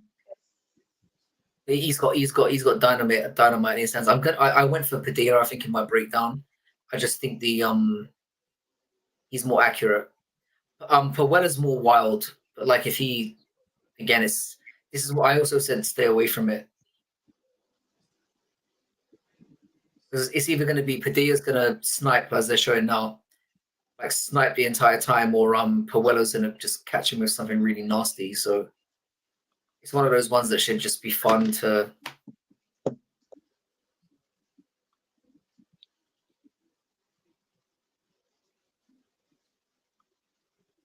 I'm very tempted to put another parlay on.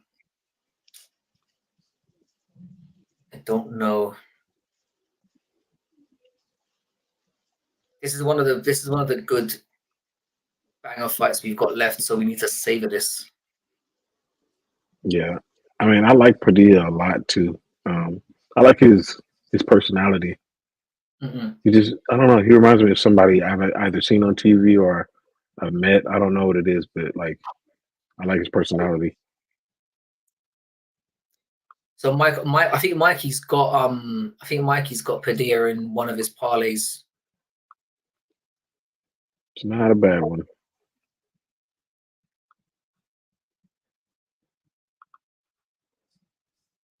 So we've got this one, then we've got Billy Q and Yusuf, and we've got Simon and Talbot, and it's like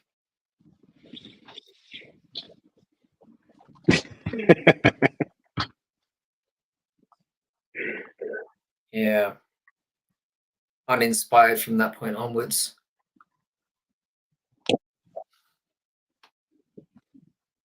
Oh man, I'm so grateful that I have you guys with me for this one, because if I was doing this alone, I'd be dying right now. you'd be sloshed. You'd be drinking so much. It would have been more entertaining from my side, and that like I just would have been. This is the drunk stream. I'm a warrior, falling over there. You did say that. I'm a warrior. This to the last one. It was just me going, I'm a warrior. I'm a warrior. Man. Gosh, I can't believe he cut him that fast.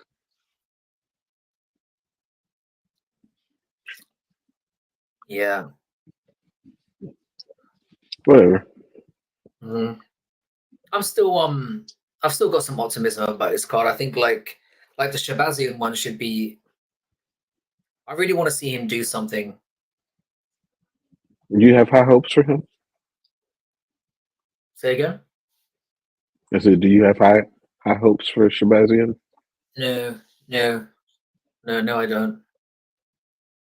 But I mean, if they're gonna put basically, if he I feel like this is really make or break for him right now. Because if he loses to, he's getting cut. Mm-hmm. He's definitely getting cut. But what I will say about Shabazian is he doesn't take easy fights. No, he doesn't. They haven't taken it easy on him because of the Rousey connection or anything like that. But poor kid can't get out of his own way. Well, like I said, at least he's at Couture now, so yeah, that's more where the intrigue is, because you can see there's talent there. It's just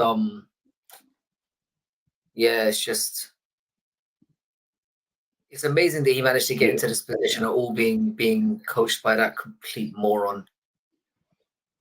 Yeah, that dude totally messed Ronda up.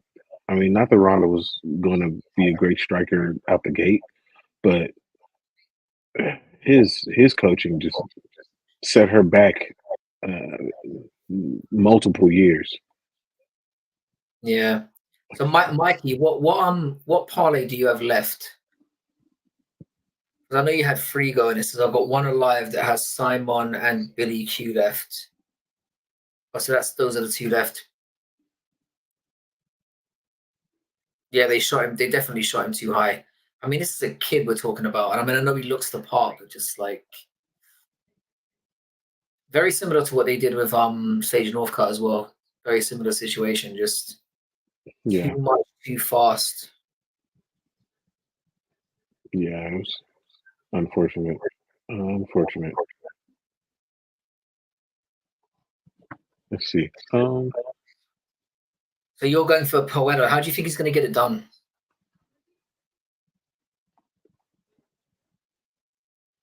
I'm assuming you're thinking knockout.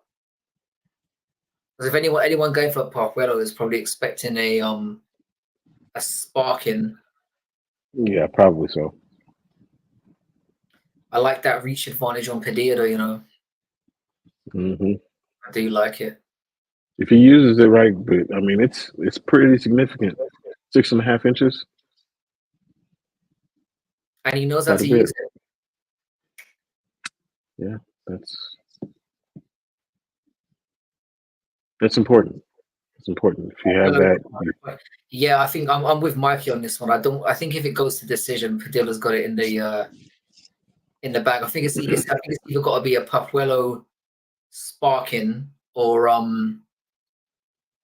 this is Padilla's fight to lose, but we'll see.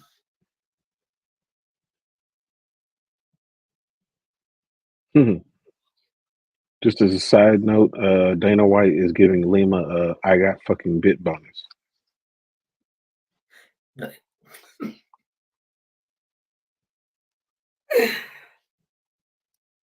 Do you know what? Yeah, I think he's avoiding like an early lawsuit situation. Because you know, if you don't tell someone they're not allowed to do that, you might be liable for some litigation there.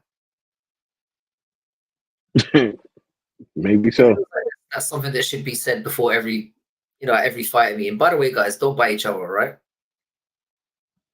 Biting is not allowed. It's the reaction that he had afterwards, though. Because he fooled me. And when I saw his reaction, I was like, maybe he didn't, because the camera angle wasn't quite right. And then as soon as they went disqualified, I'm like, all right, what have they seen? And then just when he turned that bicep and you just saw the chunk missing, it's like, you cheeky bastard. Yeah, that was disturbing.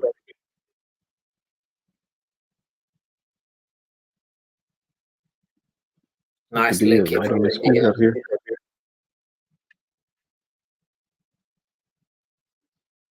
So Padilla's. I know I rag on people for weight bullying quite a lot, and I should be with Padilla as well because he's 6'1" at featherweight. Yeah.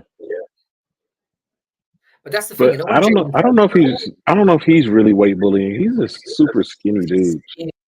Whereas Jalen Turner looks broad and like Jalen Turner looks like he could fight. Padilla's a stick. That's fair to say because like Jalen Turner looks like he could genuinely make a go at like middleweight. If you feel that frame, and he fights at middleweight. If he ate full meals, he could fight at middleweight. Yeah. He's been starving himself for years. I don't know how he's doing it. At some point, he's going to realize that's not sustainable. It's like we're going back to the comments that we made about OSP before. It's the 10 years from now. It's the who are you when people come. That one. Mm-hmm. It's in there when they're talking to their kids. Who are you? Brain cells left. Like this is where Puello. This is going to get good. You can feel there's an energy to this one. Here we go. Mikey, what's your Oh, Padillo's dropped him. He's swarming. I really like Padillo, and I like this guy.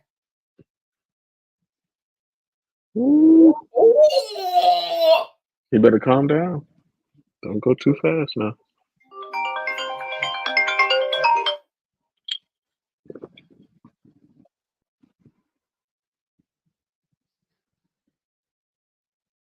This is looking. I mean, Puello doesn't look like he's overly panicking, but he's getting rained on. Yeah, he is getting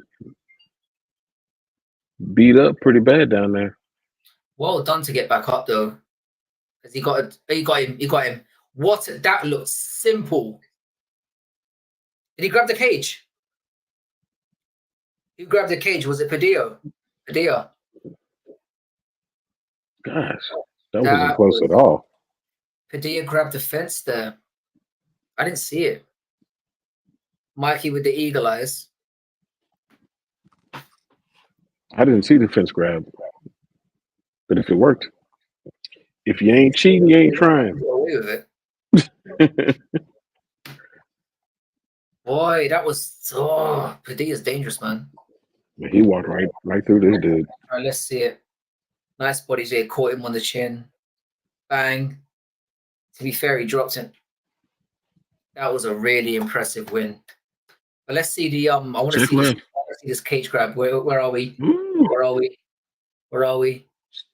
Check left, straight right. I mean straight left. Well, they haven't shown it in the. I love those. I love standing chokes. Let's see if he does it here. Hang on. Oh yeah, it's a Darce.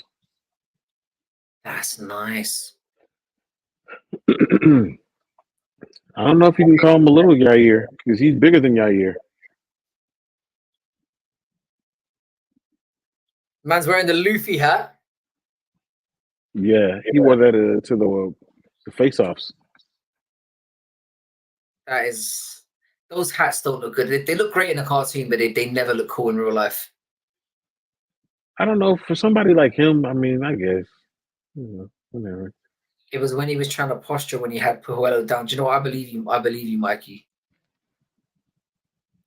Oh, right. Younger, yeah. Impressive win. That really was really good. Really good. When anyone gets a standing dart, standing choke like that, it's impressive. Like that takes real skill to be able to get the right elevation and the right position and power in that. To do that to another man is really impressive. But that's where that 6.5-inch reach advantage does come in, because he's able to reach across his body to come out, through his armpit to be able to get that, or go through the armpit to get that choke. Yeah, his arms are so long. He's got another wrinkle. He can fight at range. He can fight in the pocket. Now he's submitting falls from like different places. That's a nice win. Yeah, and to Mikey's point about him being like a little Yair is very good off of his back with triangle chokes, things like that. But I think that this dude has a different, an added bonus with being able to do submissions with his arm chokes. You don't see Yair doing a lot of arm chokes, whether it be a guillotine, Darce, arm triangle. You don't see a lot of it. So that's pretty impressive. Puello is a tough dude. He's a tough dude to be beaten. Very tough dude. That's a really impressive win. I mean, it was a pretty good fight for how long it lasted as well. Mm-hmm.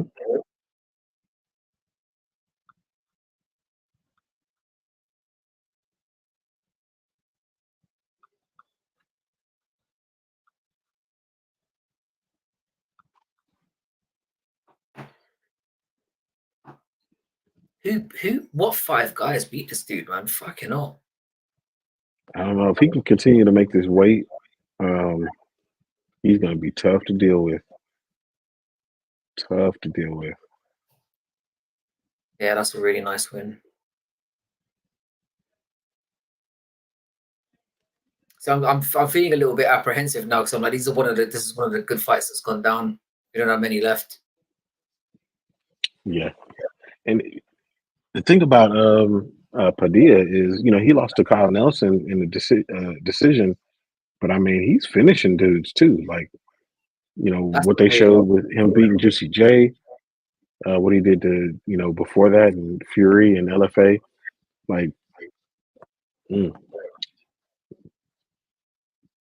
I like long strikers against Ilya. That's how you got to beat. That's how you have to beat Ilya. I mean, Jai Herbert had him in real danger. Mm-hmm.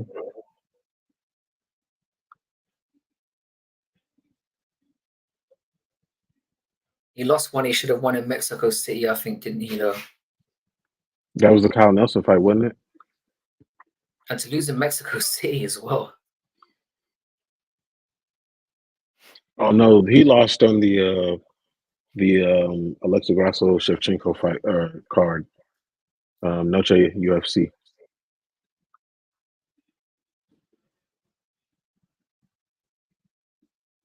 I want giving him a towel. You know, Usyk might have said if Usyk wins at UFC 301, we're gonna see that might open the gates for like just people down the rankings just getting a shot just out of nowhere.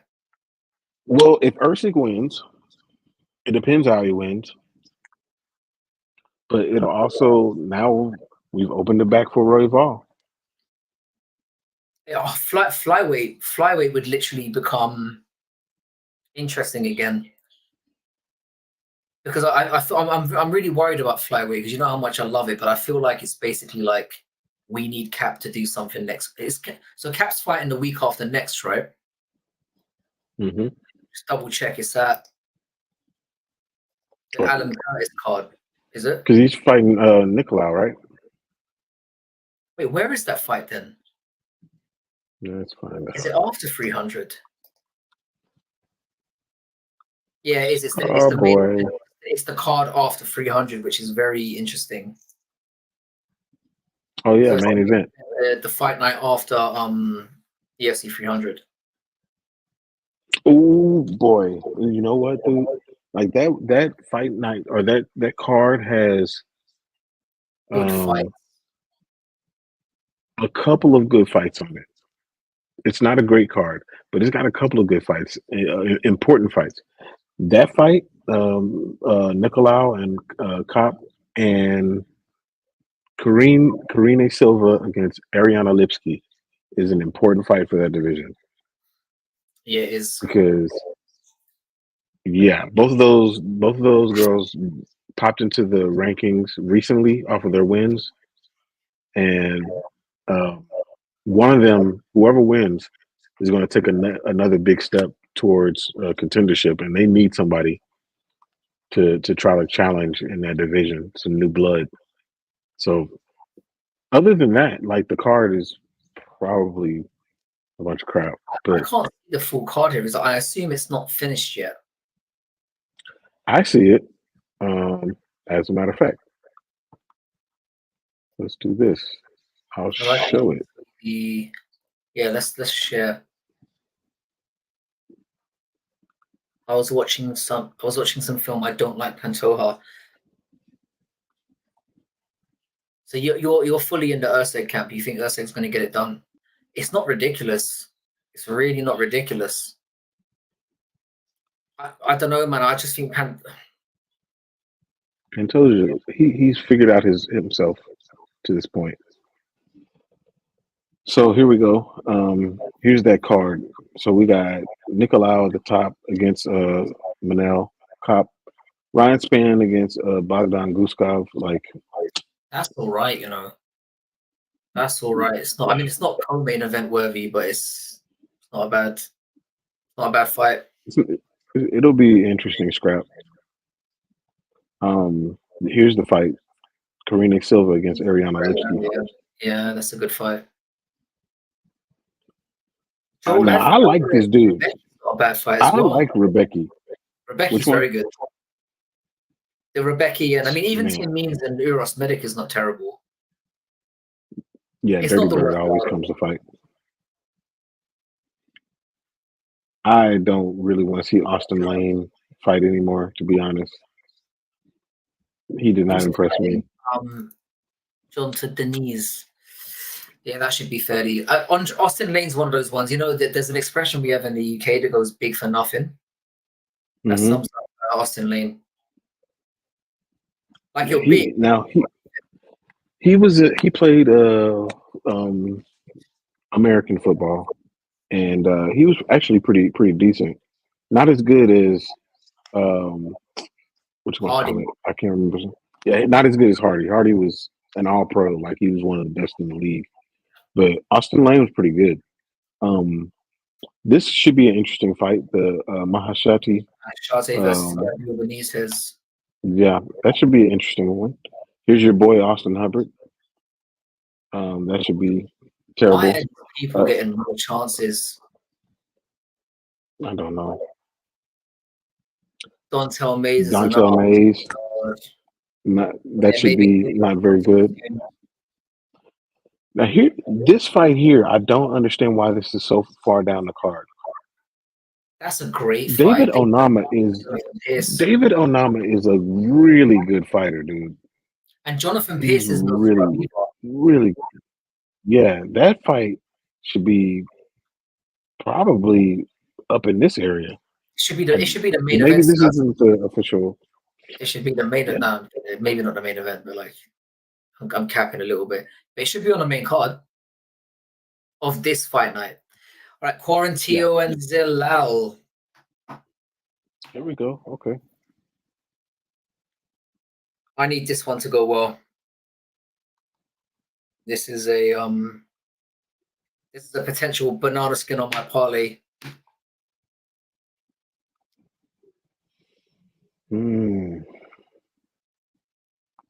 Zilal started so well to the organization. For him, him getting bundled out of the UFC was very harsh to me. Because he basically got like a split decision loss to who was it? Sean Woodson. And then he drew with Dontel Mays and then got cut. Not Dontel Mays, sorry, Damon Blackshear. Oh yeah. Blackshear. That seems like a weird, like a split with Sean Woodson, who is carried on winning. And then Damon Blackshear is not bad. A draw with him. It's very rare to see somebody get bundled out on a draw. Yeah, it is weird. And then he literally went back. But maybe they just said to him, "Look, you're good, but like you need to get some confidence back." And maybe it was more of that. Like we'll definitely pick you up again. It wasn't a case of your cut. See you later, and then he's worked his way back. It was probably all right, go and do your thing on the regionals for a couple of, for a year or two, and we'll pick you up. Because Zalal's good as well. Yeah, he is. He is very good. You mentioned Sean Woodson, and he's got a fight coming up, a really big fight for him against Alex Caceres. I think that's going to be a very interesting fight.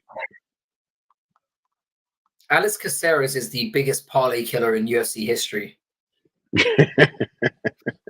He's one of those guys who he went on like a run of like getting like just losing, not getting starched, but just like losing. And then when he started coming up against guys that were pretty good, I was like, right, I'm going to stick him to lose.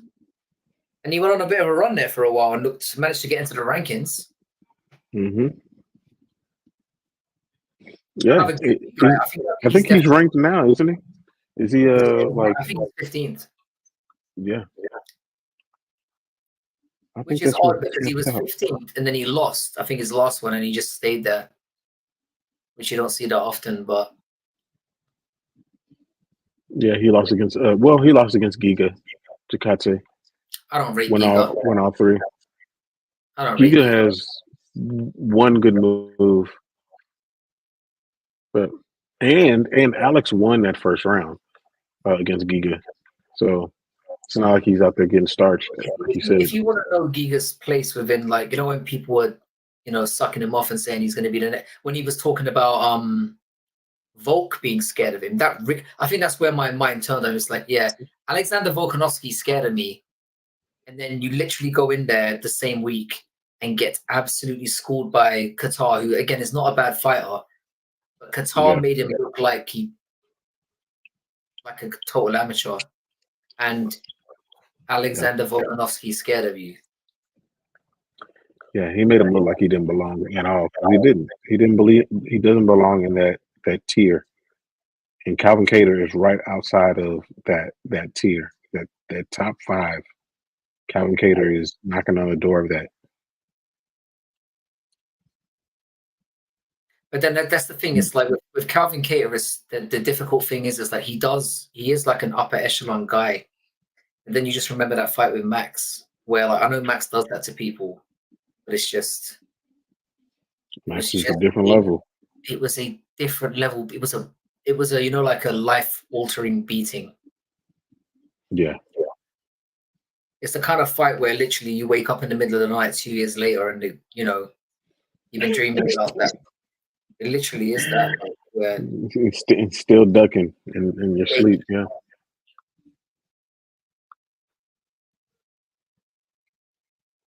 Let's go, Padilla. So I just saw this. Let's go, Padilla. I loved his post-fight interview. He said he's John Jones. Yeah. There's been a lot of John Jones talk this week. John stays relevant somehow. Blackshear is tricky because he's like a spider. Yeah, Blackshear is very long-limbed. You're right. This should be a great fight. Blackshear he's an enigma. He hasn't fought in a little while as well, right? I know he fought last year, but early-ish last year. Yeah, he tried to do the quick turnaround situation, and it didn't work out for him when he fought the second time. I always rate when fighters do that. I mean, I think it's ambitious, but it's like, when you're a bottom level guy and you're like, because he probably has some favors in the back pocket for that shit. You know, the UFC kind of tends to ignore losses when you do stuff like that. That's true. It's like when that guy who Bo Nickel beat up, what's his name? The guy who we always make fun of. What's his name again? The guy who Bo Nickel absolutely just murdered. Val Woodburn. Yeah. Mm-hmm. He probably got a five fight deal off the back of that shit. Or at least, I mean, yeah, me and CJ talked about that. When you go in there and lose short notice, they're going to give you another shot. It's a free, and if you don't care about like your MMA is like that. It's not boxing, where if you lose, it's not like the end of the world. Yeah. Especially if you do what like Diego Lopez did, and you go in there against Movsar Evloev, for example, and you lose, like you put on a great performance where you caused a scare or two. Look where he's at now. He was not on his radar really in terms of he was going to goes in there, does that, and now he's one of the most feared guys out there. And rightfully so, because the dude is legit. And, it's crazy. So let's see what Billy Q has up his sleeve here. I really do. Billy's always dangerous as well. Yeah. This is a moment for Zalal to be like, have I taken that time off and I'm ready to actually make a UFC run now? This is a really important fight for him. There's a loss here that would really set him back in terms of his overall career. That's true. And Billy Q has to show that he's really at that level, because I mean the popularity is there. Between him and Matt Frivola, they've got a lot of people that follow them, but you got to put it together in the cage to really start to make some noise in the UFC for sure. Yeah. After I made my break, like I picked Zalal in my breakdown, and after the fact, I kind of looked at what a lot of other people were saying, and pretty much everyone was saying Billy Q. So I don't know. I mean, I definitely think that Zalal is a really good fighter. Really good fighter. It's not that I don't. I mean, win. He absolutely can, babes. I was just surprised at what a whitewash it was. True. I mean, especially the fact that Zalal's at Factory X as well. Mm-hmm. I mean, the environment there is like that's a lion's den. Mikey said something about the line sliding from -70 to -110 to pick them in 2 hours. No, I was seeing close to a pick 'em a couple of days ago, but I think it depends on where you look. Like Billy Q definitely was Zalal looks good. He's looking slick right now. And I'm saying that he could get sparked, but it is the game. But looking sharp right now. I know Mikey's worried because he picked Billy Q's looking slow right now. They can't get out of the way of that jab. He doesn't know where it's coming from either. I'm assuming Mikey's like a minute or two ahead of us. He's maybe seen something. Might be. I like Zalal a lot.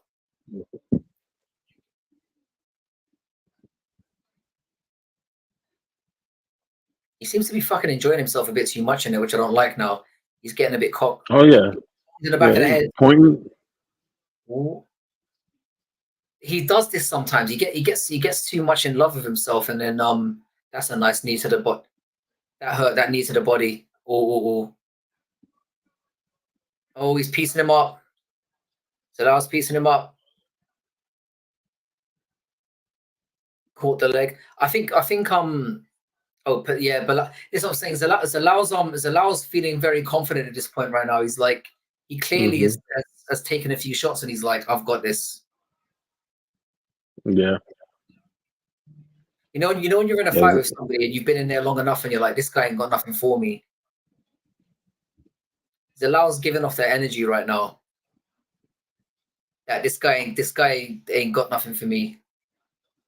Yeah, it seems like that. Once he got confident in understanding his power, understanding the range, the timing, the speed, like pushed him changed everything. Down. That's as disrespectful as it gets. Yeah. Oh, Zalal's looking very good. This is looking like a man. You know, before when he was in the UFC, he looked like a boy that was talented. Now he looks like a man that's talented. He's got the back.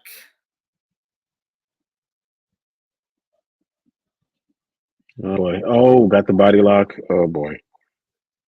He's got the choke. He's got him. It's over. It's over. Oh man. Oh Billy. Oh Billy. He might survive. He might survive.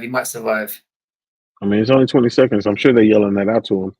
Well, 26 seconds for me. He's all right. He'll survive. That was looking well done, Billy. Well done, Billy, though.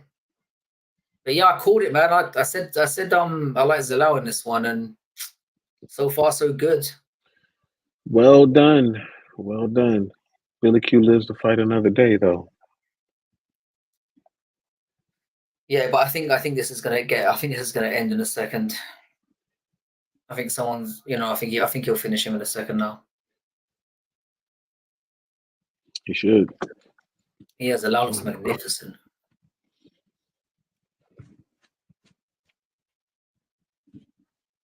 Let's go to round 2. He really looks. I know. I just said it, but he really looks like a man in there now. He looks more filled out. I mean, the confidence is definitely showing through. Yeah, but yeah, Mike's making a good point. Him like Billy Q sitting on the stool looks like he's like, fuck, this guy's better. Yeah.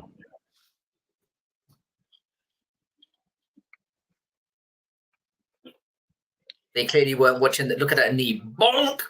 Oh.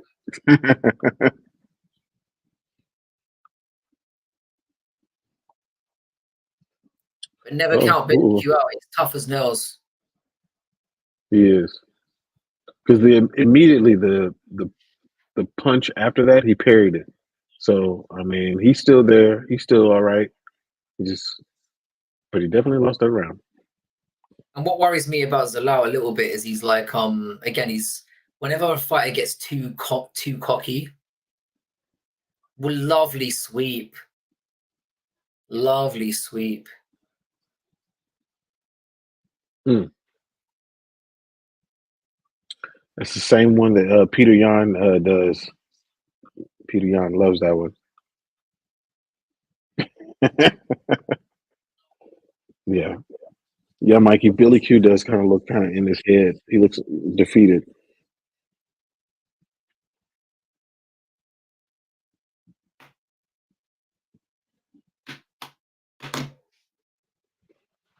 Yeah, Zalal. Oh, see, yeah, there's again. See, Zalal's very, very patient. He's somebody that doesn't panic. It's just, again, it's just blowing me away how mature he looks now. He's got the back again. Now he's got a lot more time to lock this in now. Oh man, But he's looking like he's slipping out. No. Very nice. Yeah, but he's in trouble. This time he's got 3 minutes 30 to find the choke this time. Zalal does such a great job of getting that body lock. Even in the transitions, like he finds the body lock.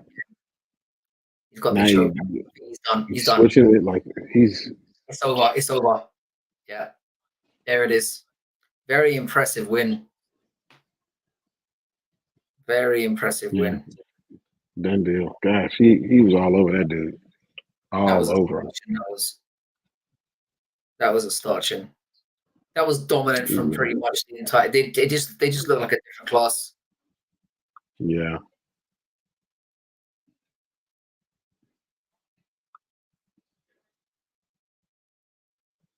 Wow. That was good.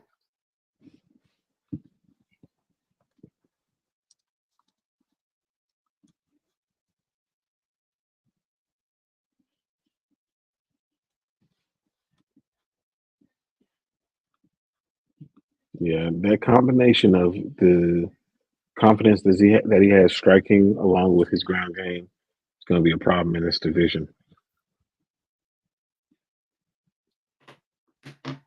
Yeah. No, that was a really good performance.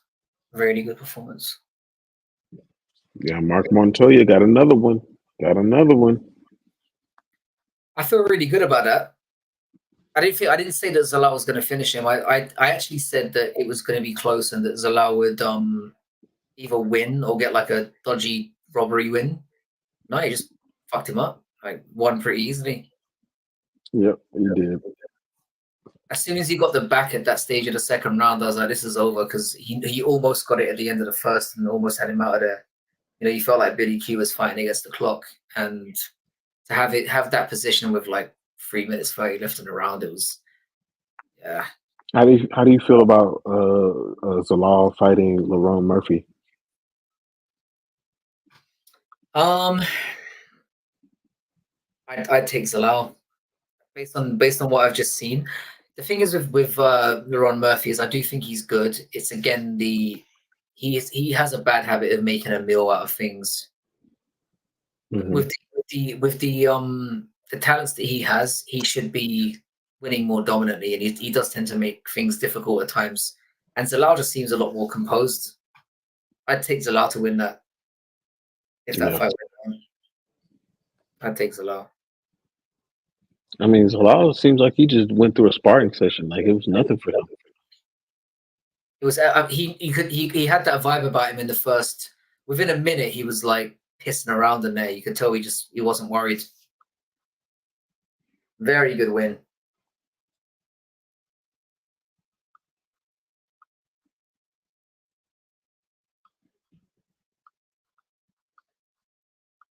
Oh, don't corny it up with your don't ruin the win.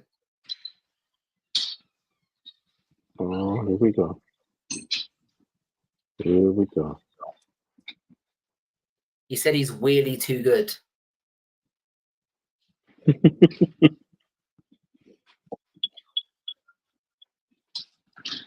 But to be fair, he's saying the right things. He definitely looked a lot more mature tonight.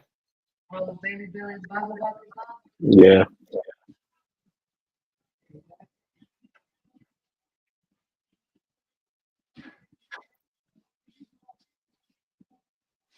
Ugh. No, I'd hate to hear him and Amanda Ribas talking on the phone. What, sex talk? Yeah, that would be. Ugh. Yuck. They're both just not getting off on it at all. They sound terrible. Less excited the more they talk to each other.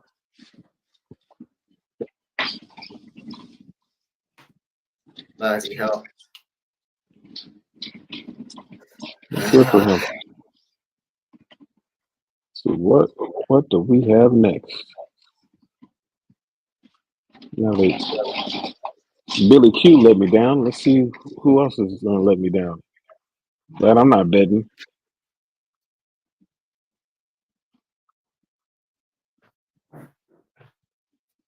Let's see. What's the next fight? Is this Juicy J up next? Sorry? No, Juicy J. They already fought. I missed that one. Who's the next fight?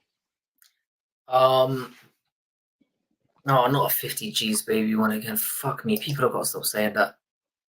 Let me just double check. It's Talbot and Simon. This is the one I'm really excited about. But this is the one. Oh, yeah. Oh yeah. Yeah, I like this fight. I'm really plugging for a Simon win here. Cameron Simon.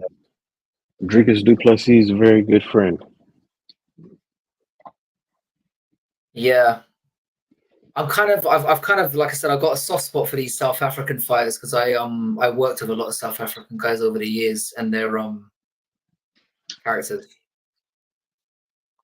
Is that David Onama right there? Sorry? I think there's David Onama in that was right there with Zalal. That's interesting.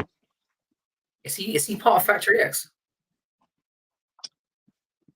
I didn't think that he was, but I guess that he is. I did not know that. A great gym name as well, Factory X. Yeah. Yeah. That really impressed me. I'm going to be looking out for him going forward. He looked very impressive. Billy Q's good. Like he was winning the fight against Barbosa before he got absolutely murdered. Mm-hmm. And Zalal made him look like nothing. Yeah, he made that look very, very easy.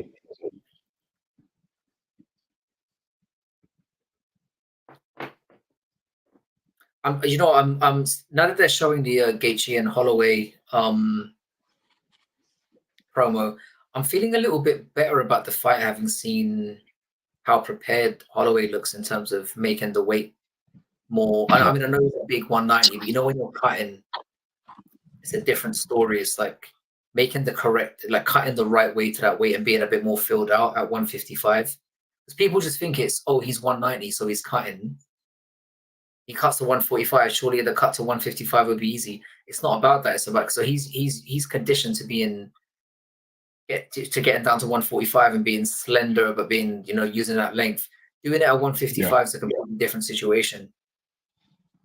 And he looks like he might be a little bit more filled out. And with his chin, I don't know. Gaethje's a fucking murderer as well, though. He looks so good. Could it be the first time we see Max get chinned out? What do you reckon, Mikey? Do you think Max? Do you think? I know you don't like it for Max, but do you reckon Max gets chinned? I'd be very surprised, to be honest. It would make me question nature and the universe if Max got chinned. Like, that's how legendary that chin is. So everything I think I know about existence and like would be in question if Max ended up sparked out. Yeah, that would be weird. Like the balance of the universe would be thrown off if he gets knocked out. I think we may see him at least get dropped this time. Do you know what? Yeah, I don't mean to give early spoilers here, but I might roll with Max. You know, I might roll with Max. Dude, I did an interview on Friday, and they asked me about this fight, and I went with Max. Did you? And I think it's wishful thinking, but I'm gonna stick with it. I'm gonna go with Max. It's just I have a feeling like it's more because like for once he's finally got the right amount of preparation for making the step up.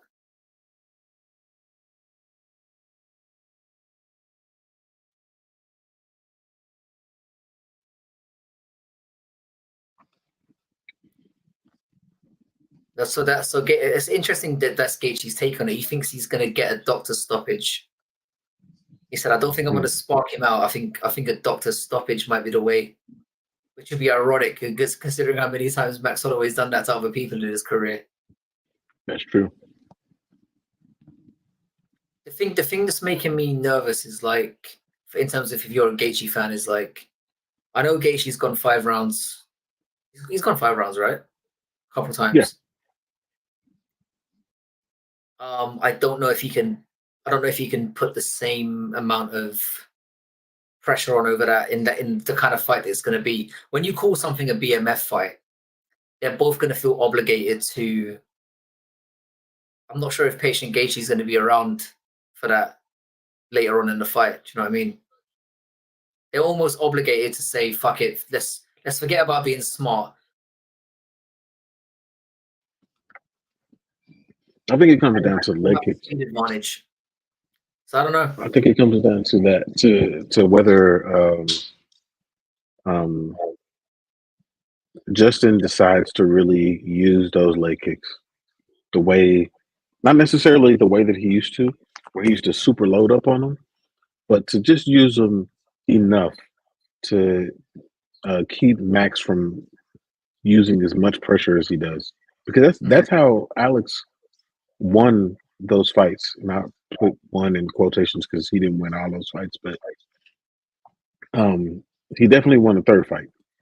And I think that played a major part in how he was able to keep Max from being as pressure oriented as he normally is. So Mikey's saying that he does want Max to win. Like, I love Gaethje too, but Max is one of my favorite ATS. There's just a lot of mileage on Max, and these high wear and tear guys have been crumbling lately. Like, I agree with you a lot. The thing is, like, you could kind of say the same thing about Gaethje in that, like, he's been in a lot of really bad wars as well. But what's interesting about Gaethje's recent career is that since he has become more patient, he's been getting hit a lot less. So maybe he's over that damage inflicted, damage that he's done, because he's gone through a few fights since where he hasn't really been hurt as much. I don't know. It's a great fight, though. It's a great fight. Oh, I want to see seeing him prance around. I want to see him get smacked. Come on, Cameron. Nah, I want to see him win impressively. Just cause. So are we getting a little bit of residual Drickus to Simon beef here? Like I have for Gaethje and Makhachev. It might be. I will say it for Cameron. What was Cameron's last fight? I was hoping he won that fight. I don't have anything against Cameron. Who did Cameron Simon lose to last? I feel like he fought somebody else that was undefeated. Let's see. So usually it would be on the tip of my tongue, but it was Christian Rodriguez. Oh, it wasn't somebody that was undefeated. It was somebody that was coming off of a big fight. But also remember that Christian Rodriguez came in 4.5 pounds over in that fight. And Simon, as usual. Because obviously Simon's traveling from South Africa. So again, this is where the Christian Rodriguez thing pisses me off, because it's like, when someone's coming from across the world, and they're not going to be like, fuck it, like, I'm not fighting. Whereas with the Stephen Thompson situation, he just drove down the road and was like, I'm not fighting that guy. I've got my karate school. I've got money in the bank. I'm not taking on. And it turns out, if you think about the speaking about the Wonder Boy situation in the he was supposed to fight Mikael Pereira. Seeing what Mikael Pereira has done at middleweight since then, that was a fantastic decision. Yes, it was. That was a really wise decision. Having a slightly welterweight Mikael Pereira in there, yeah, very, very, very wise decision, sir. Yeah, Wonder Boy is managing his career very well. Speaking of Wonder Boy, while we're on the subject, would you rather see Wonder Boy fight Michael Venom Page or Ian Machado Gary? I mean, neither fight really does that much for me. I think I would probably say Ian Gary. I mean, I don't want either fight. I don't really care about Wonder Boy anymore. He's 42 years old or whatever. I don't want to see him fight any major contender because it feels like a legacy fight at this point. And you can take him down very, very easily. But I think the MVP fight would be intriguing from the point of view of how could two elite, who would win in a battle between two elite strikers. But I think it would be boring for that reason. Because I think it would be a lot of feinting and mucking about. I mean, with Gary, I think it's not that I don't rate Thompson or I don't think it would be an interesting matchup. It's just that I think there's better fights for Gary right now. So purely based on the low-level expectations that I'd have for both of them, I'd probably rather see him fight MVP. But I'm saying that with the caveat of I don't think it would be a good fight. I don't. Who do you think MVP should fight?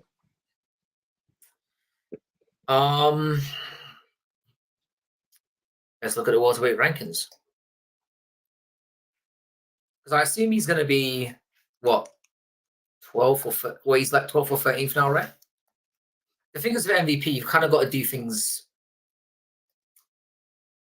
relatively He's 13. quick. 13. He's 13. Let's see who's there. Welterweight, you've got Sean Brady. I don't want to see that. I definitely don't want to see Sean Brady. You could do Jeff Neal, I guess. Gary. Have him fight Gary. Because Gary, I don't want to see him fight Magny. I don't want to. Luque would be interesting as well. If Luque wins, that could be one to do. Mm-hmm. But I feel like you've got a kind of the problem with the MVP is if you look at the people who were in welterweight, Gilbert Burns can wrestle fairly decently. Sean Brady's a very decent wrestler. Yeah. You can't put him up against Jack because Jack's too far high up. Neil Magny could maybe clinch him to death. I don't know. It will be interesting. Like, they're probably going to do the I same. mean, to me, like that was the fight that I wanted to see was him against Ian Gary. I think that would be cool. I think on my Monday morning matchup, I think I may have said Ian Gary should fight Wonder Boy. But that's the only reason that I brought up Wonder Boy in that case was because I didn't want Ian Gary to fight any further up in the rankings because I just want to see him do a little bit more before he starts to creep up there. But I think the MVP is probably a good fight for Ian Gary at this point. Even though, in a sense, it's kind of not fair to Ian Gary to be having to fight backwards, but I just why would he fight anybody up there? I think if you're Ian Gary, if you don't get Colby Covington, you're not going to want to fight. So I said this before. You're not going to want. He doesn't want to fight anyone above him right now because they're all murderers there. Whereas MVP does have that name behind him as well. I think MVP would beat Gary. I think so too. So, I think it'd be one of those ones where Gary would take it thinking, I can just like maybe apply a little bit of grappling, show my grappling side of it. And the MVP's takedown defense is not bad. It's not awful. No, not at all. But I mean, it's not awful against somebody who's not an elite wrestler. So if he's fighting somebody like Brady, I wouldn't like that for him. Brady would be the worst matchup he could take in terms of where he's at right now. I've got a sweet ass Whaley rookie. She's insane. While we're on the subject, what do we think of that matchup between Whaley and Yan Xiaonan? Is anyone picking Yan Xiaonan? Who is good? I don't know who. She is good. She's not on Zhang Weili's level. The thing is, though, yeah, like I know how Chinese people roll. Obviously, I lived there for a while. I've got like personal stuff going on there, but like I think that could add extra motivation for Yan Zhounan as well. Definitely an interesting fight. It should. I mean, I think that she is very deserving of this title shot. I just feel like Zhang Weili has been through the highs and lows of being a champion, and she's going to bring that to the fight. This is her first time getting there. Yeah. So I think that experience is going to shine through in the fight. I put I put a lot of weight on experience. If you have experience going into these things, you're able to perform better. And I think that Zhang Weili is going to just be able to figure things out a lot better and a lot quicker. You're at UFC 300 as well. Like Yan Zhounan hasn't had that level of spotlight on her. No, she hasn't. That could play a factor. I just wish this fight was in China. Gosh, I wish it was in China. What are they doing? It was so obvious. But again, it was the scrambling, wasn't it? It was the we've promised we're going to deliver on something, and now with everyone's saying no, or everyone's saying they're not ready.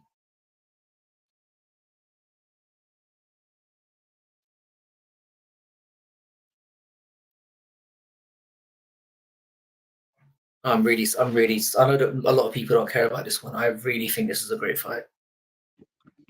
They should care about this one because this is the future of the division right here.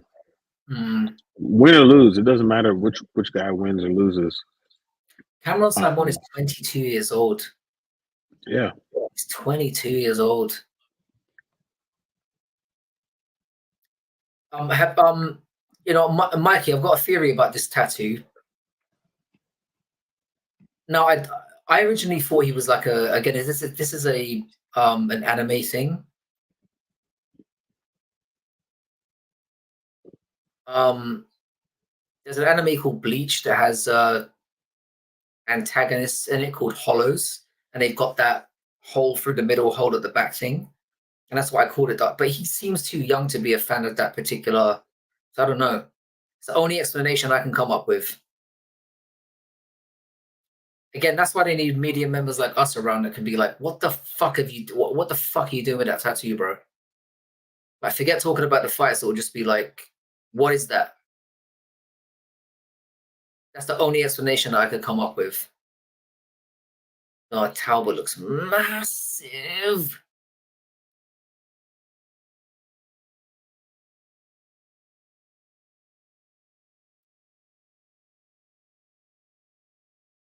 Oh, they're going after it. Don't get starched, Simon. Don't get starched. Oh man. Talbot just looks like he throws. It just looks different when he throws. I don't know what it is. He's a very, very, very, very technical. And the thing is, Simon's obviously not as good in the striking department, but I think he's better everywhere else.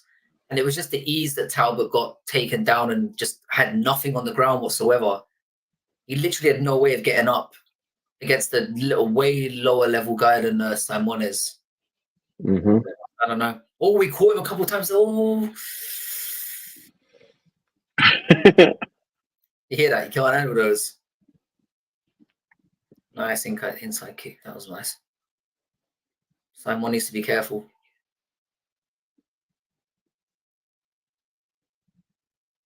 Yeah, Talbot's just a lot stronger.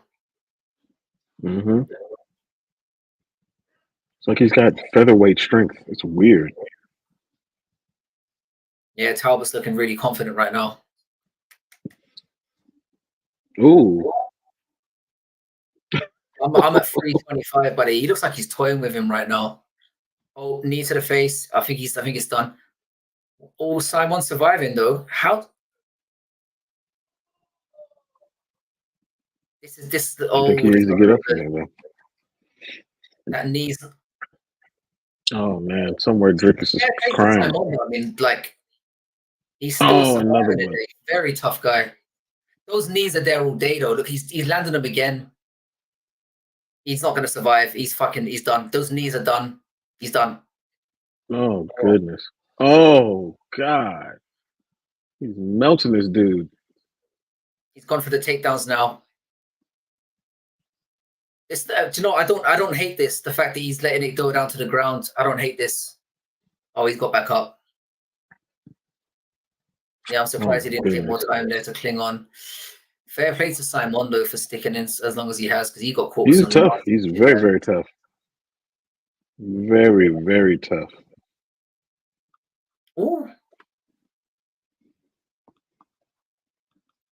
Yeah, Talbot looks good here. Oh, he kicked him in the nice kick. Talbot looks great. He did this in his last fight as well, where he looked very comfortable in there, was piecing him up, and then got taken down. And yeah, he's got to fix that hole in his game. But yes, those knees are just there. The knee up the middle is just there. We caught him there. Someone's tough though. oh my goodness. Yeah, Talbot's it feels like Talbot's just stalking him. Body shots. How is Simon still in there? I don't know. I mean, I think he trained with bigger dudes too, so he's nice used to getting there by Simon.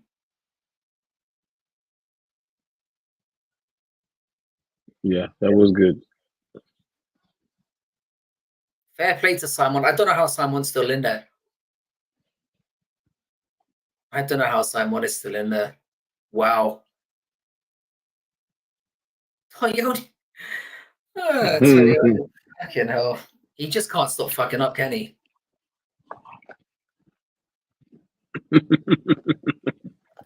%70 clip. That was on the fight, idiot. That was on the fight. No. It was close enough. Do you know what? I know Talbot's clearly winning this fight right now, but I'm really impressed with how Simon is just still there. Yeah, it's toughness. I think he's gonna get finished here if he's not careful though. The fact that this has got to a second round, I've got a lot of respect here because he got hurt with a lot. Oh, he caught him there.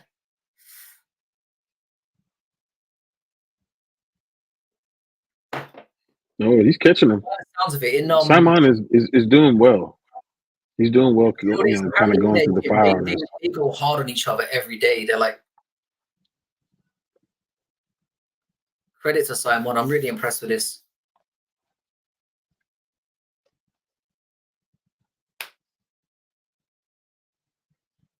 But this fight's living up to my expectations in terms of the excellent fight. Excellent round. Really good. This might be the last one we get, so let's soak it in. It's really good. Just for the record, let me show you this.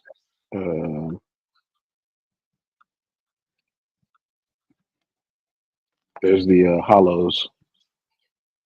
For anybody that's curious, and that's where that dot comes from. Front and back dot. It's showing the hollows in the it's in the chest area, so maybe I completely miss up because I haven't seen the anime for a while.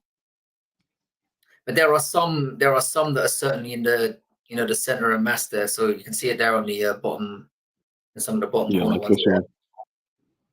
Yeah. Yep. So definitely a thing. It's probably where it's from. I can't think of any other explanation for it. Look at that knee. Oh, how did you survive that?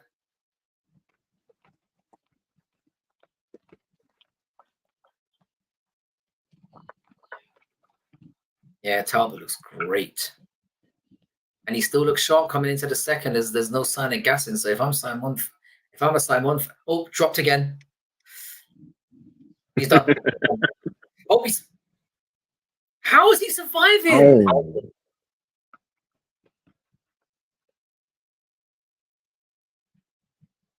Oh my goodness.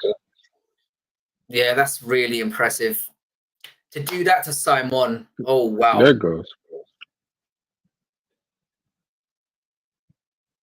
I'm convinced by this guy now. I'm convinced by this guy now. Man, he's weird though.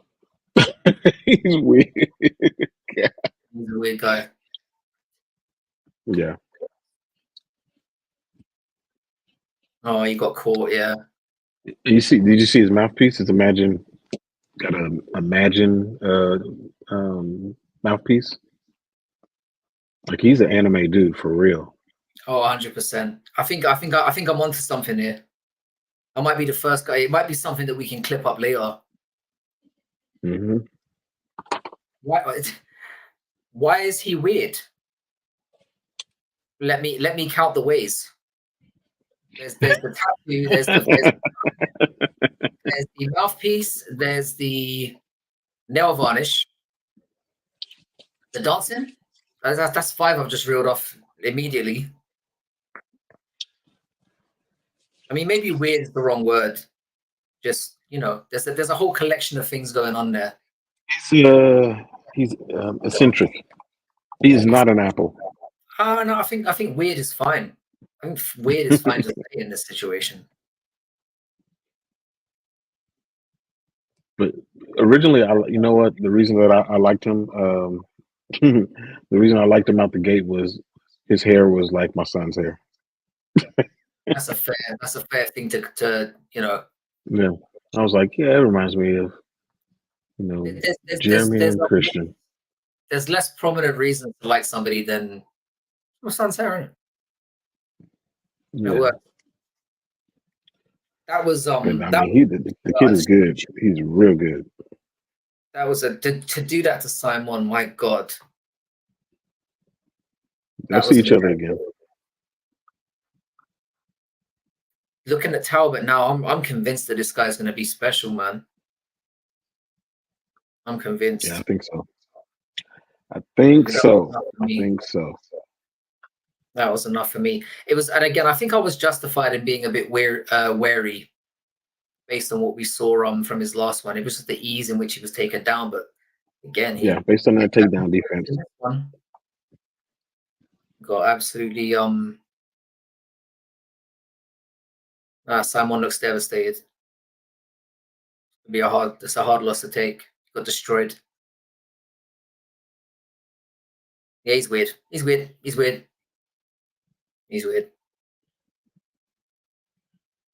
I'm sticking with weird. Let's hear what he's got to say for himself. See if he says something weird.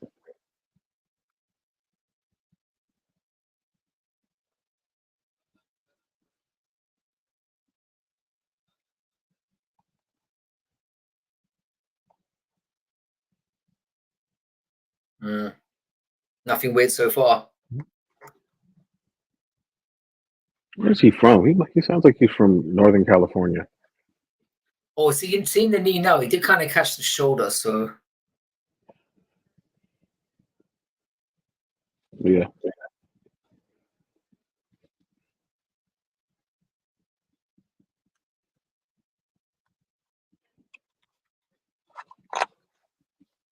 Yeah, that was domination.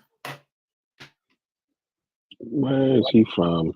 Oh, he's actually from Las Vegas. Okay.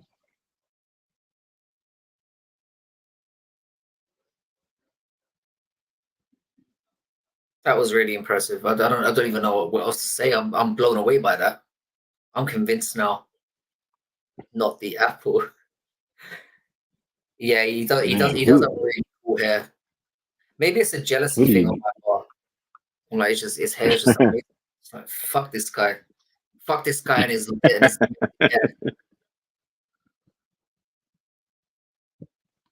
Who does he fight next? Man. Very deep division. It is very, very deep. I'll roll him a little bit still and give him some like, I mean, if I'm anyone outside the top 15, I don't want anything to do with this guy. Yeah, I mean, I wouldn't give him a top 15 guy yet. unless he's just like really, really pushing for it.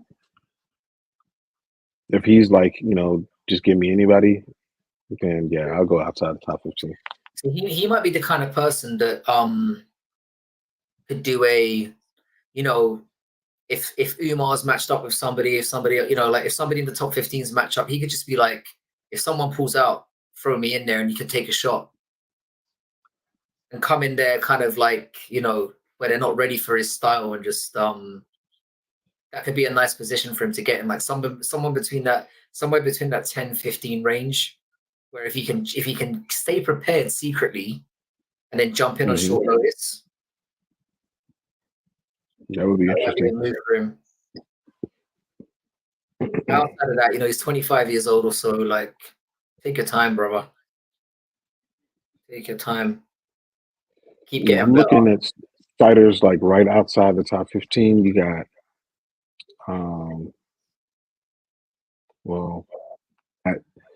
somebody like a Davy Grant. I know he pulled out of the fight that he was supposed to have today, but that would be an interesting fight. The timelines would match up as well, I guess. Yeah, Unless Cody I mean, who was? Cody Stamen. That would be interesting. He would destroy Cody Stamen. He would destroy Cody Stamen. So you should take it, bro. What about him against Miles Johns? Yeah. Miles Johns is ranked, right?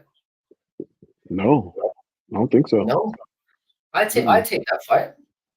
I take that fight if I was Talbot. Yeah. I think those kinds of fights would be interesting for him. Looks beatable. Yeah. Because the thing is with Talbot, yeah, he's the reason why there's something to him is not only is he slick, but he looks big at bantamweight and not in a, he doesn't look like it in a weight bully way. Yeah. It just looks like he's a filled out, strong, not like drained bantamweight, but who's long and rangy and really, yeah, this guy's scary, man. I'm convinced now. Like the prototypical, this is the peak of what you should look like as a bantamweight. 100%, yeah, where the conditioning and everything's all there. Yeah. Yeah, I like it. Really like it.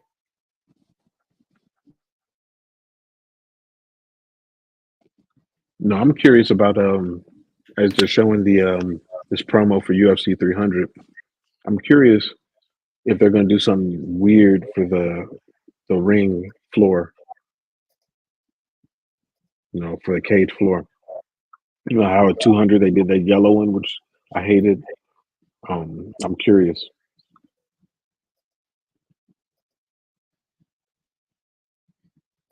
So I just realized I've got a literally as we're doing this, the video I made about is John Jones, or sorry, that we made is John Jones the GOAT.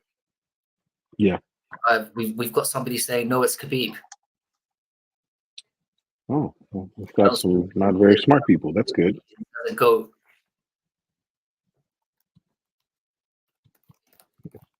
Wow. I need an explanation on that one. I'm gonna write that. Please kindly explain. That would be great.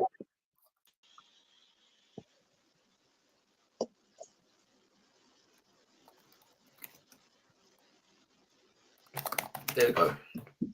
I feel like this is usually I wouldn't do this in the middle of a live stream, but as soon as somebody calls Khabib the GOAT, I feel like I've got to respond to that immediately. That's a trigger point for me. Yeah, because that's just not true. Could have been true if he stayed, maybe, but he didn't, so it's not. Speaking of CJ with the not the Apple thing, I think we've got to get some Apple related. Somewhere down the line, we've got to get some Apple related memes. Merchandise going. That actually sounds like fun. Just an early thought. I'm just gonna slide out onto the table. All right, let's check it out. See what I can do. I'm worried about the rest of this card now. I hope I'm wrong, but I feel like we've peaked. But hopefully I'm wrong. What about Talbot Maybe versus Justin Taffa. Could be a knockout. Could be a The knockout. thing is, that's the thing. The Taffa fight could be the you know, the meat in a shit sandwich. Sorry, the meat in a, you know what, like obviously the bread is not the exciting part, but Taffa could be that filling that could be really good. Because I don't think this next fight's going to be anything to write home about. And the main event, I mean, I never trust Rose to do anything exciting. So, and even though I can trust Ribas to usually do that, I do think that Rose is boring enough and stifling enough to make that shit. So Taffa could be our last hope. It could be but then if he gets just like chain wrestled and beaten up, that would ruin my day as well. So I'm hoping it will just be a Taffa, like, big rocket to the chin. That would really make me happy.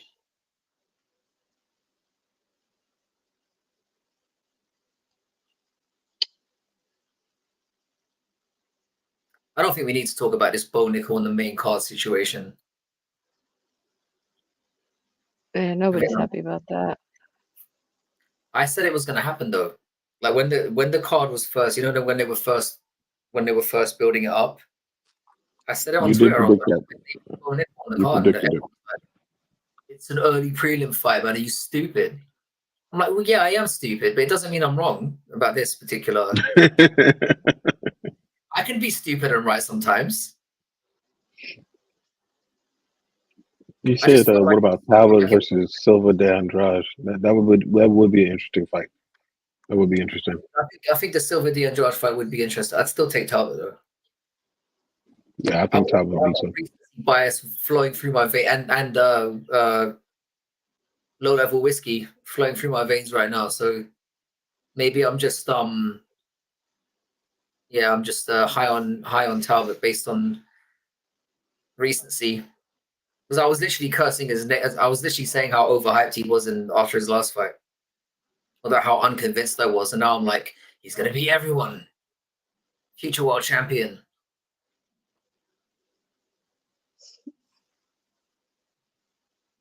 So this isn't really a pink slip match we've got coming up because I think AJ Dobson can afford to lose, but still maybe get another gimme fight. But if Shabazian loses, bye-bye. Yeah, because he doesn't have the Ronda Rousey privilege now. He's left him. So so that privilege is gone. Do you think he's going to win this fight, CJ? This next one. I do. I'm looking at his record right now. I mean, to be fair, come on, Shabazian. Yeah. His last five, he's fought murderers outside of. Yeah, like Derek Brunson, Hermanson, Nasruddin. Those are tough. Yeah. It's a lot of red there, but who did he beat in that run of 5? Some fighter whose name something Luigi Dalcha. I cannot say his name. Oh, Dalchambuli. Lungula Dalcham. See, I'm all right. I'm officially fucked. There we are. You call that man Luigi? I can't pronounce things. I can't pronounce names that I already know. So I don't know how to say that. Lu. I can't. Luigi. That's the name. Yeah, I don't know who that is, but it's Mario's brother. Yeah, this is supposed to be the first fight, building him up if he loses. Yeah. He got him with the flying knee on that one. Lungi Mbula. Oh, okay. I remember that guy. Let's see. He wasn't very good. Yeah, AJ Dobson should be Lungi Mbula level. Probably so. Well, I was gonna say that looks like a fight they gave to him to win. I don't think PFL would take him, Mikey, if he loses this one. Even I think it's don't know. I think it's career change time. If he doesn't win this one, this is extreme pressure for Shabazian right now. It's literally, this is pink slip for him if he loses. Yeah, he's goes back to the wall on this one, and he doesn't have the privilege of being someone like a Tai Tuivasa who has a huge following and room for error. He doesn't have People can say what they want about Ty, but like at least he's fun to watch.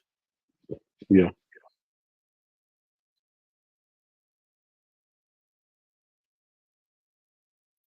Mikey, you could beat some folks in PFL. That doesn't mean anything. Like saying he could beat people in PFL is like there are literal runs in there. Go to the PFL and fight for 10 and 10, and I mean dollars, $10 to show, $10 to win. The thing is like what I love about the whole business model with PFL is like we have worse fighters and we pay them more. It's a very interesting business model that they've got going on. It's like we've got fighters that are nowhere as good as the UFC, but will pay you more to be here, which is an interesting approach, I guess. Yeah, it is. AJ Dobson looks like a creative player before you add anything to it. Like he's just the most generic person. He's like the third dude you fight on UFC 5. Just a guy. No backstory. Nothing. This is also scary for Shabazian though. It's like you don't want to lose to the default creator fighter guy. Yeah. Mm-hmm. That's terrifying. Comes out to the default music, has a default celebration.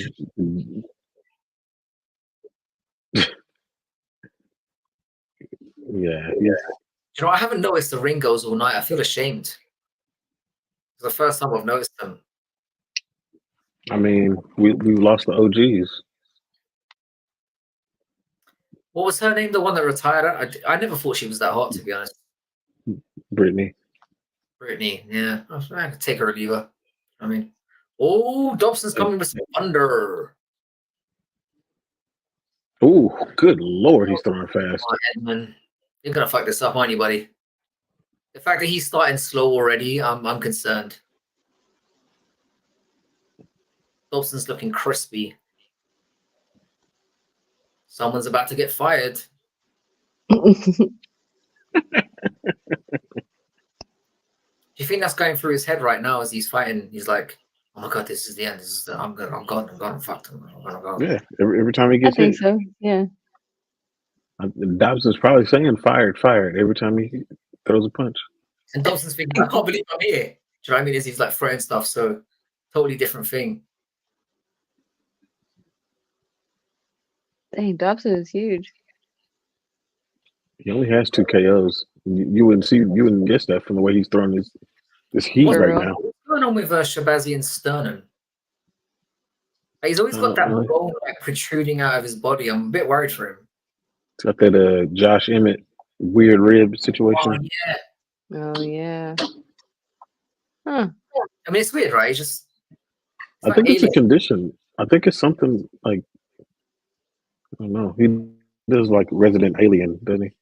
Like the more I can't. Two things. I'm not watching the fight now. I'm just staring at that corner poking out of his body. Oh, it's a weapon. It's a weapon. Ooh, if he takes him down, he's wobbling him. Yeah, Shabazian ain't winning this. Oh. Yeah. Shabazian. Oh, good takedown. Good boy. Woo. That was smart. Woo. That was smart. I thought he was fucked. Keep him down. Oh no, he's fucked. He's getting back up. Oh, he's got the back. He's got the back. He's got the back. He's got the back. Oh, Dobson, well done. Yeah. Shabazian, you are not good, are you? I told you he's default. This is a bye-bye moment. It really is. What? Oh my God, his triangle's bleeding. His triangle. Or is it the is Dobson bleeding on his triangle? I don't know. I feel like I'm watching a sci-fi movie right now. You know when the alien tries to get out of Of the body, body. just That's what it feels like. He needs to get checked. That could be dangerous. It doesn't look good. The thing is, I've noticed it in other fights before, and I didn't say anything. I don't know why I think I know why I'm saying it now. Proper 12. Irish Yeah. whiskey. It's just making it come out. Yeah. So on that It note, really let's It talk brings about out the what are Connor you in guys you. drinking, by the way. What are you guys drinking? Oh, Bullet bourbon. Bullet bourbon. All right, Shabazian's back up. He's looking like he's finished already. He was finished before he came in here. Fucking hell, don't say that, man. Oh, it's just so sloppy.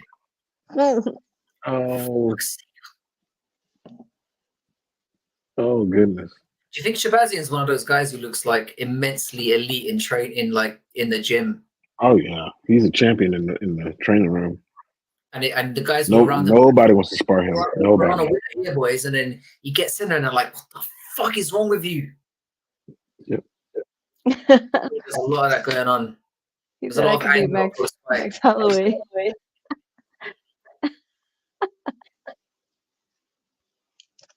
Yeah, I'm not liking this. I'm not liking the body language and the triangle. Oh, he's going! Go! He's going. He's out. He's out. Boom! What did I say? Can I just say? He's Nah, got he laid needed out like that. he just woke up Sunday I'll be happy morning. to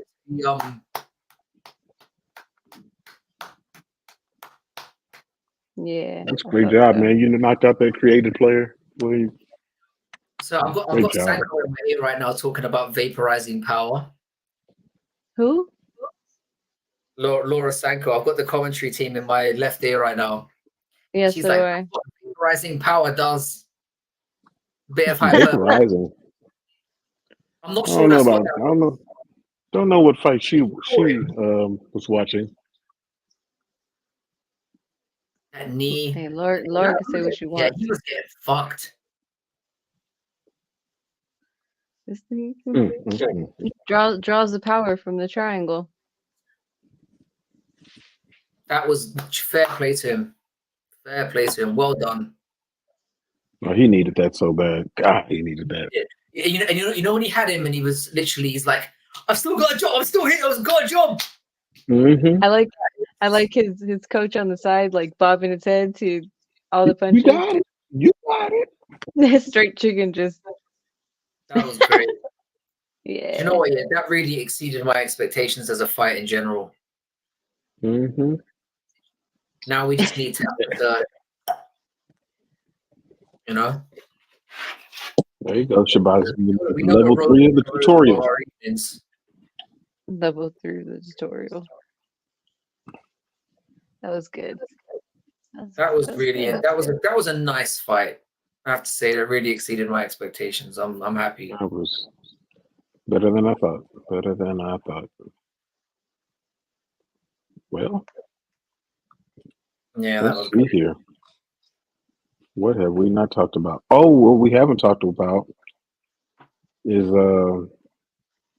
how people feel about that $335 million such a settlement. complex issue while I'm lit to hell.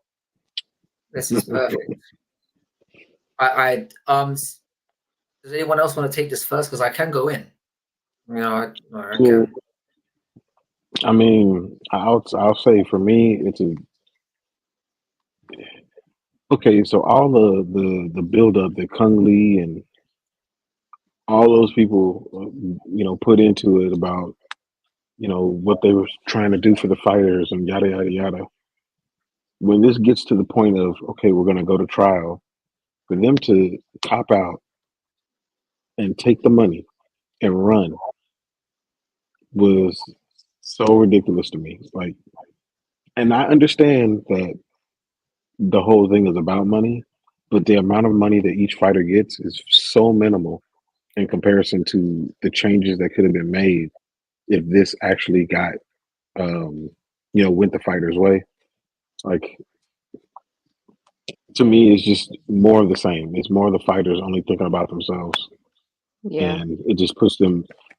If they don't care about their pay, then I don't know why we should, because they clearly don't. Yeah. This for me was like the best case scenario for the UFC, and not. I don't think it's a worst case scenario for the people who were fighting for it. But what they've done is they've ruined it for every fighter that's currently active. Like they need if Yeah. their concern was about sticking it to the UFC and changing the game, they needed to. And the thing is, yeah, I get why they took the money, because when you're broke, and a lot of these guys are, if you're getting, I don't know, probably these guys are getting a couple $100K maybe settlement wise, and they don't know if they're going to be around, because the UFC could have dragged it out for the next 10 years. So I get them taking the money, the fighters that were involved in this.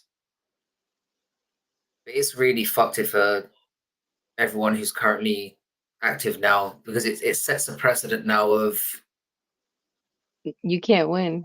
you We're can't bigger win. than you. You can't win, because literally, I think what was on the table was, I think they were seeking like 900. I think it was 900 million in overall damages was the amount. And the reason why they were talking about 3 billion is because obviously in litigation cases like this, where it's a case such as this,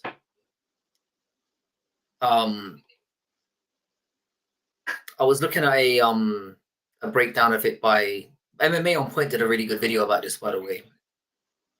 Tommy Tohold in particular had a video on it about a year ago that was really in depth about how the whole class action situation works. So basically, the reason why there were figures of like 3 billion being talked about is because in cases like this, even though the amount that the UFC had technically stolen from fighters amounted to about 800 million, 900 million, basically, if the fighters had stuck through for the 10, if they got to the end of the court case and won, the reason why they would have got triple was because, as it being a case of where you're setting a precedent for the first time, it would have been a way of saying this organization fucked up, and in order to stop other organizations from doing it in the future, this is how much the payout's going to be. So it's basically supposed to be deterring other organizations and the UFC from doing shit like this in the future. And basically, by cutting and running at this point, they've ruined, Halted that momentum to getting there. that momentum, yeah. Yeah. And the fact that it happened a week before it was basically going to be, right, we're going to trial now. The UFC dragged it out as far as they could, and then we're like, we'll settle at the last minute. It is a massive win for the UFC, because 300. The thing is, the headline's going to be the UFC settles for 300 million, and it's going to be big win for the fighters. So it's a win for them in that they get to say the fighters have won one over on us. It's a massive win for the UFC, massive win, because it could have been potentially a whole lot worse. But also, what's telling about this whole thing is, as you said, the money. They got money out of it. But what should have come from this whole thing was legislative changes and policy changes to how the UFC operates in contracts and the way they. And that's not going to come from this now. So the only way that that's going to change moving forward is we now either have two options, where it's either going to be we get a fighters union, which is never going to happen, or we need changes to come in at the federal level, like they did with boxing, where They literally come in and say, right, you have to give the fighters a certain amount of a percentage or whatever it is based on your, which the WWE have been getting away with it for 25 years, 30 years, longer. Mm-hmm. Have that same model. This is a death blow to anyone who's a current fighter a current MMA fighter, certainly who has aspirations of being a UFC fighter. It's a sad day for people who are fighting for fighter pay rights 100%. It's really nice for the people who they're gonna get back pay or money for services they should have received in the first place, and significantly less than they should have received still. It's nice for them, and I get why they did it. But this is a horrible day for fighters and fixing that fighter pay issue. And I mean, we could literally make an entire video about this because it's so nuanced. Yeah. We should do. We could literally do a. I'm only skimming the surface here, and like it's so dense. But overall, sorry for going on such a massive tangent, but this is such a big. It's one of the things that it's something that I'm personally, if anything in MMA that I say I'm disgusted by, it's fighter pay. It's fighter pay. I think the whole thing is a disgrace. Like, you get in there and basically risk your life in there, and there are guys getting less money than. Talking from a personal point of view, like there was a time when I was making $6,000 a month just teaching a month, and there are guys that are fighting quarterly and getting 10 and 10. I wasn't risking my brain. I was in my, you know what I'm saying? And that's just me thinking about it from a personal perspective. Yeah, and that's without having to pay your coaches and the travel. And if you're making 10 and 10, you're basically walking away with nothing. Yeah, pretty much. You're just practicing in front of a group of people. Yeah, you're doing that's all you're doing. I'm a UFC fighter, which is what they can do. They're like, because they're that massive, it's like there are people that are willing to get in there and say, right, I'll make zero, but I'm putting myself in front of. It's a disgrace. It's an utter disgrace. The way that the UFC operates, in terms of how they pay their fighters, is disgusting. At every level. I mean, I know even when people talk about Conor McGregor and how much money he got, he gets a fucking tiny piece of the pie compared to what he should be getting for what he brings in. From top to bottom, they're all getting fucked. They're all getting fucked. And this law case just represents how we're maybe further away even than ever from having that fixed. You can put Frankie Rance on this when you clip this up. Sorry about that. No, I mean, but it's true though. It is. Yeah. Like they have to do something. Like I know Mikey said something about the NFLPA, which the NFL has a Players Association, NBA, MLB, and there's some of the strongest unions in the United States. But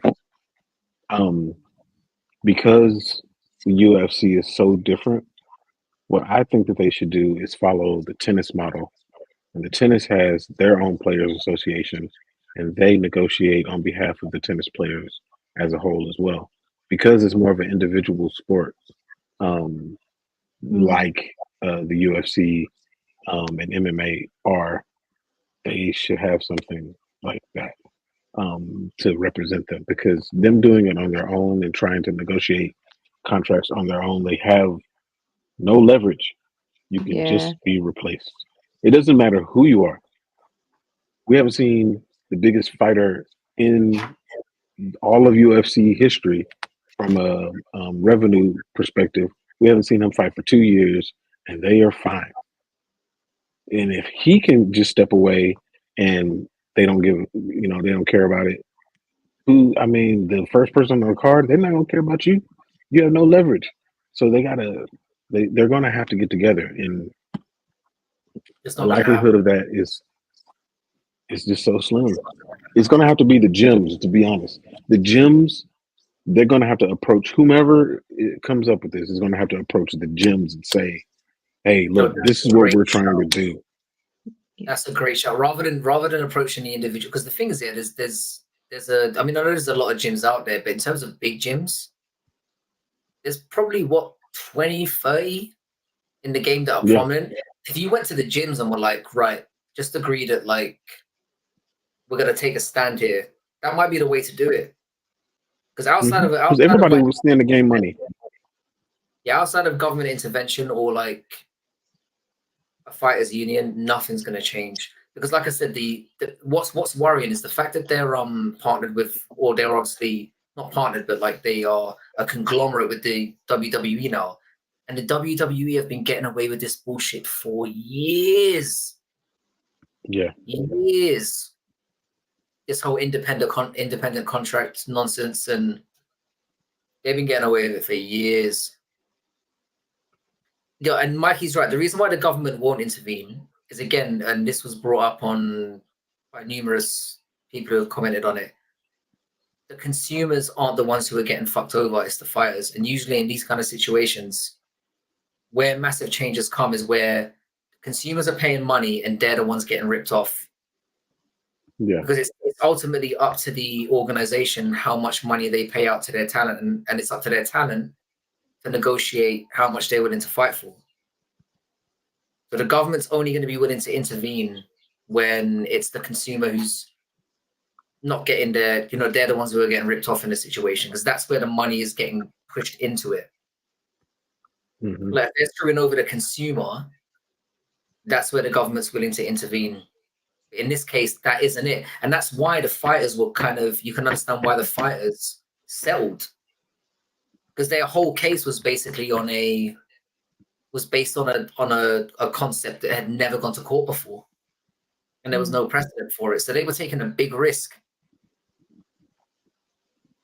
So when they say to you, you're broke, and they're saying you're going to get a couple of 100,000 each, or you may wait 10 years and you may not get that money.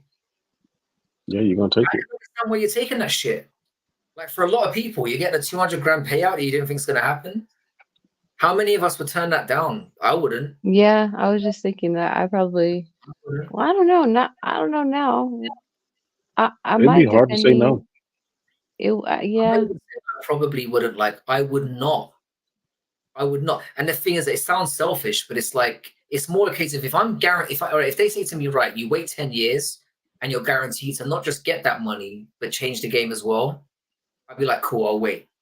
If it's a case That's of kind of where I'm years and you thinking. don't get that money and you're not changing the game, that's a very strong possibility as well. I'd be like, give me the money. Give me the money. Like, because at the very least, it's like you're making a statement in the here and now of the only thing that comes out of this in terms of the UFC being blemished is that it's an admission of guilt that they were wrong and that they did something wrong. That's the only thing that the fighters get out of this right now, or that the whole game gets out of it right now. It's like, if you're willing to settle for 300 plus million publicly, you done fucked up somewhere. And you've at least got to make it look shiny moving forward. I don't know. It's a small victory, but it's some. It's very small. Very small. Very small. This is a major loss for the fighters, not for the consumers. It's a massive win for the UFC, and it's a minor win for the people who were part of the litigation. But it's a huge L for anyone who has aspirations of being a fighter and is a fighter right now. I'm amazed when I got through such a serious topic being this loaded. I think I deserve a pat. Hopefully, when I look back on it, a lot of this has made sense. You're gonna have to tell me later, because I'm not sure. It did make sense. Yeah. No, but you're right. No, it's something that I've followed. It's something that I've followed. It is an important thing. And we talked about it at the perfect time, because we're getting a really big break after that Shabazian sparking. So they don't know what to do with themselves.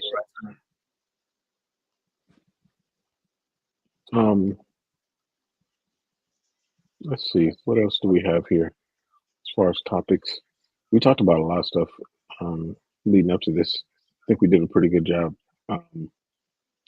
with our topics. But here's another one: is has the UFC or UFC 300 destroyed the UFC 301 and the following cards in close proximity? Has that stacking that card messed up the rest of the cards? I mean, I think that answer is clearly yes. I mean, based on what we just saw at the beginning of this card, like there's no way that can't be yes. But how bad? Like, how bad is UFC 301? What do you think, CJ? I don't think it's too bad. I mean, I came in, I didn't even want to watch this card to be honest, but it's been pretty sweet. So, shit.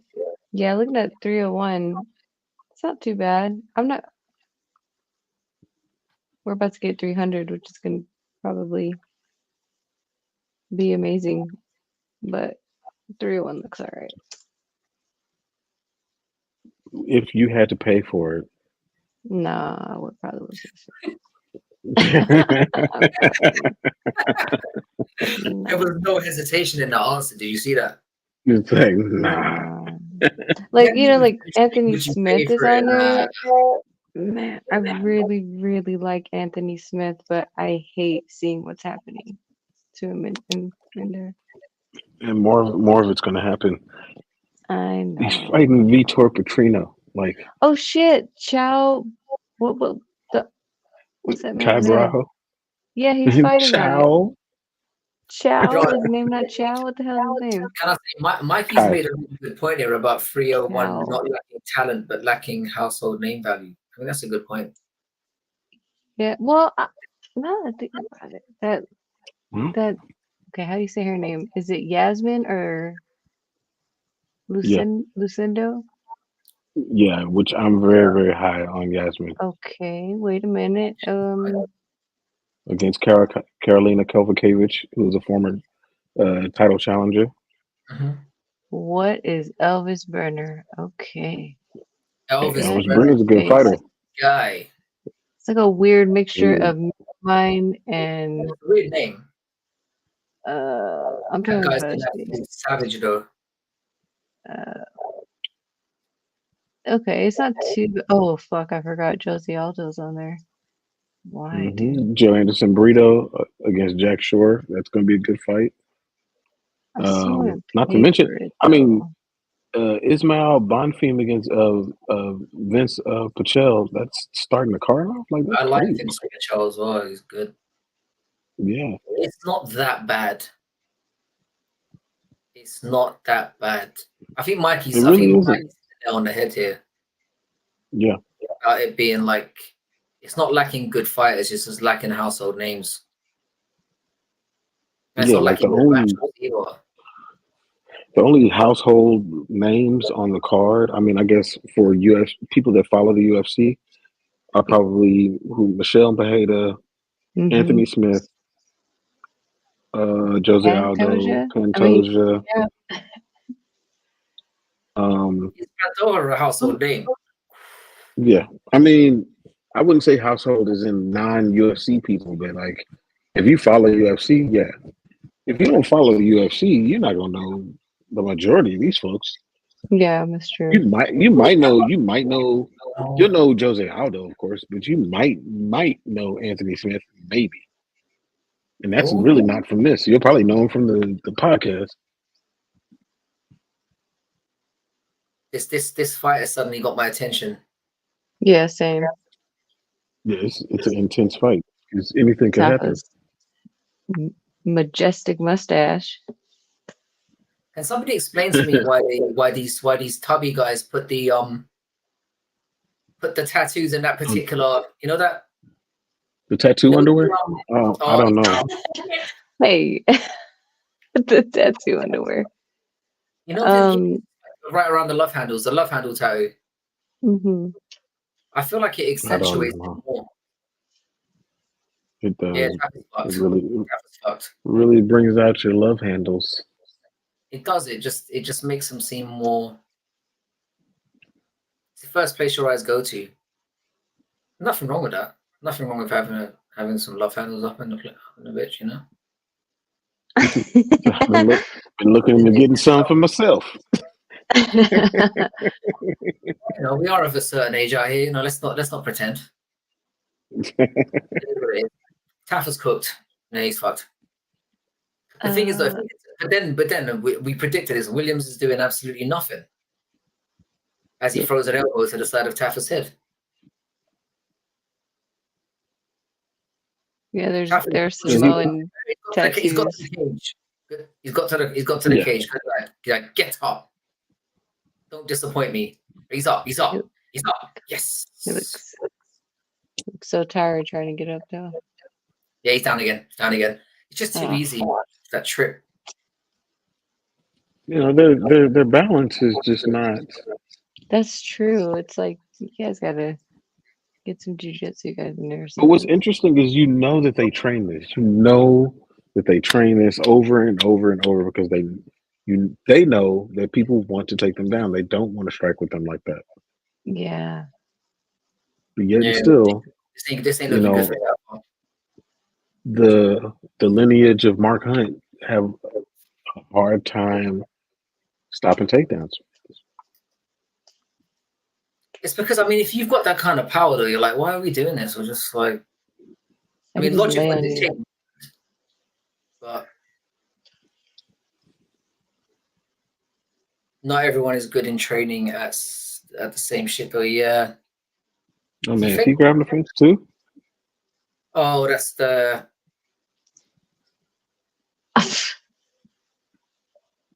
That's a big man to be flinging around like that. I know. Jeez. This is the fight right here. This is the fight. It was going two ways. Break those hands. Come on, Justin, come on.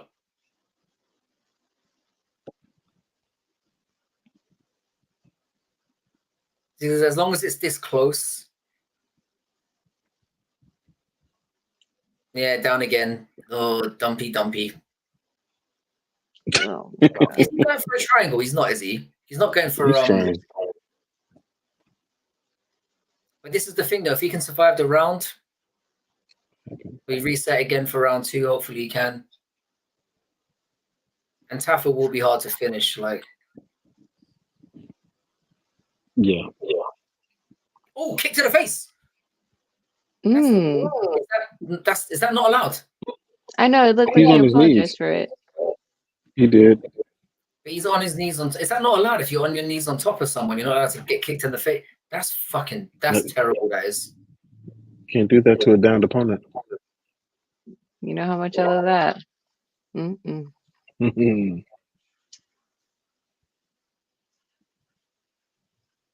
Yeah, I'm still not. I don't know about this downed opponent thing. I get it. It's tough, but what is happening right now is exactly what I didn't want.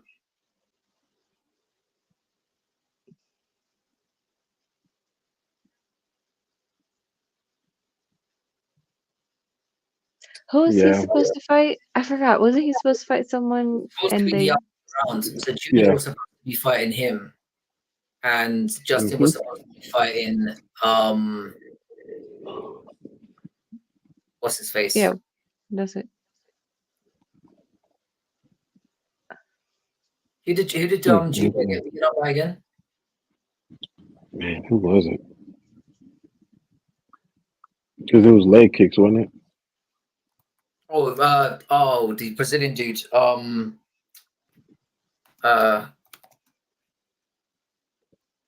Rogerio de Lima. Oh, de Lima.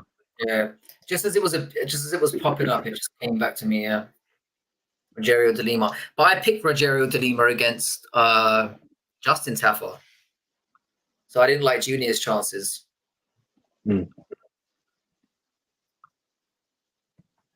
Beat up another dude in the family. I think I would have preferred to see Marcos and Justin.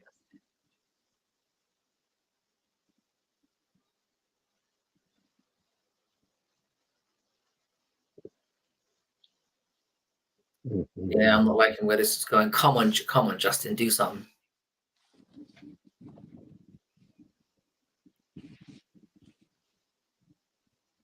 I wonder if they worked on the Derek Lewis uppercuts, the one that you throw when somebody's coming in. Yeah, that's basically his only chance now because, like I say, he's not a beyond Mhm. first round fighter. Oh, nice kick from Williams there. You think a kick to the belly affects Taffa? You know, I there's a think good so. protection Yeah. there. It's interesting that Tafa is still throwing those kicks. You'd think that he'd be worried about He'd be worried about Carl. that takedown. Yeah. Yeah, it's not I looking mean, good. but they're powerful though, so ooh. Yeah, now that Williams is starting to actually land some stuff, it shows where Taffa is in this fight. He's lost some. Mm. Come on, channel that inner Mark Hunter.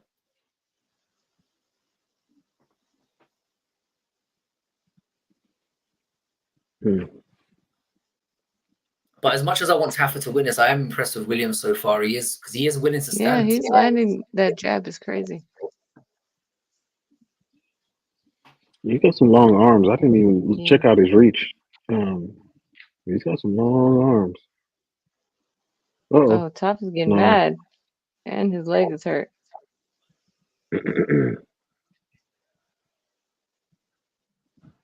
Or does he normally just Oh, he's got him again.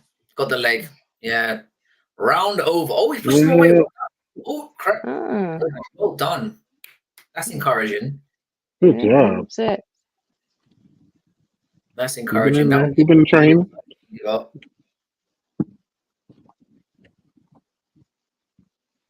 No, he's hunting it now. Oh, I think this is the difference between. Oh, damn. Okay. And you're in the middle. Mm. yeah, he's fucked. That's what I'm saying about them kicks, man.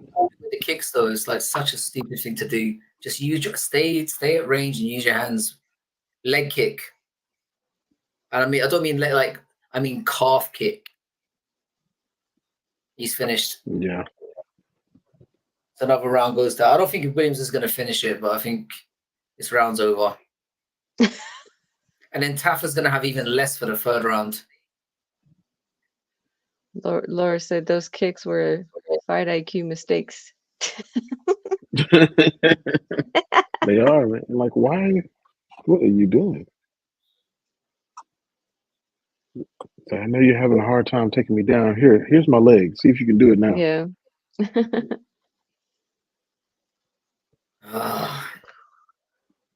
Oh. I don't know what he's doing right now. Let me hold on to your arm. See if this works. If I hug it really tight, that'll be a submission. Like this is why I get ragged on so much. It's just the skill level is just embarrassing. Oh boy.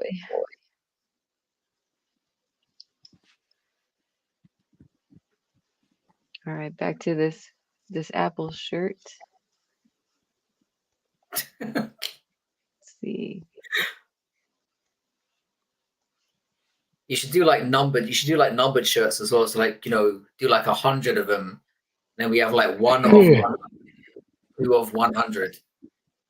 Oh, he's got a triangle choke here. Oh, he went to the other. What did you do? See, we're seeing the benefits here of having a really fat and unchokeable neck.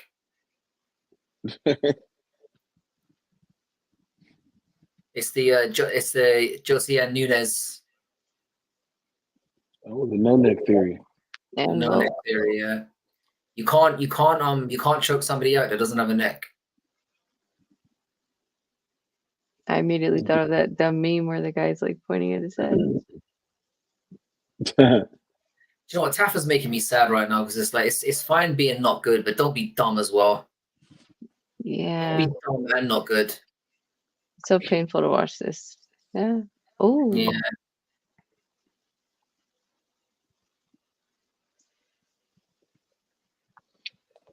Yeah, boy. Another round in the books. going to be really dark in their household the next couple of months, isn't it? It's like, yeah. see, they're saying this to him now. They're like, no more kicks, Justin. Let's give him this advice now. No more high kicks. Yeah, exactly. Yeah, never throw a high kick ever again in your life. To be honest, just don't even worry about those. Has he ever been successful with those high kicks? Let's check it out. Probably. He may have head kicked somebody. Like knock somebody out with it, because I mean, A guy that's a wrestler. It's like, what are you doing? The game plan is simple. You know that you can't be bothered to do anything else in the gym other than eat while you're at the gym and maybe hit the head. What the fuck are you doing? I mean, okay, so he knocked out Harry. Oh, is this Hunsucker? If you look at Justin Taffer's CV, it makes this more grim because he has not beaten anyone good at all. The hope is that Williams hasn't really either. So like, and you just want to see a knockout. You don't want to see a hug fest. See, Williams is starting to win on the like he took over on the feet like at the beginning of round 2. So it's like it's not good. Not looking good. No, come on, go! Oh no. Oh my God, did he? Okay. Boom! Come on! You better get out of there. You better get out of there. Oh my God. Oh, we were so. Oh, come on! Don't just. God, he's just kind of. I hate to say so slow. He is, isn't he? Break the hands, fool. Oh. Game. At least he's by the fence. There's a bit of time, but I don't know. He's probably exhausted from this. This is horrible. So close. There was a moment there where, never mind. Close. This is so unique to these Samoan fighters. I mean, but you can also include Derek Lewis in this. Yeah. It's the same situation. And I don't know why I wanted to say Connor. Maybe that's just because I don't know how Connor fights. Yeah, he's waiting for a stand-up right now, it looks like. He just sitting there just being still and just trying to be heavy. Wobbled everywhere. It was weird how he picked him up in round 1 too.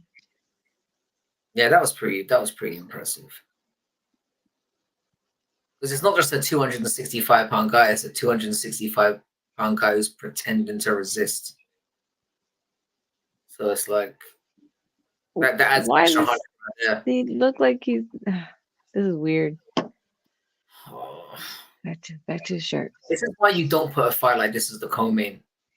Yeah. It should have been early in the card.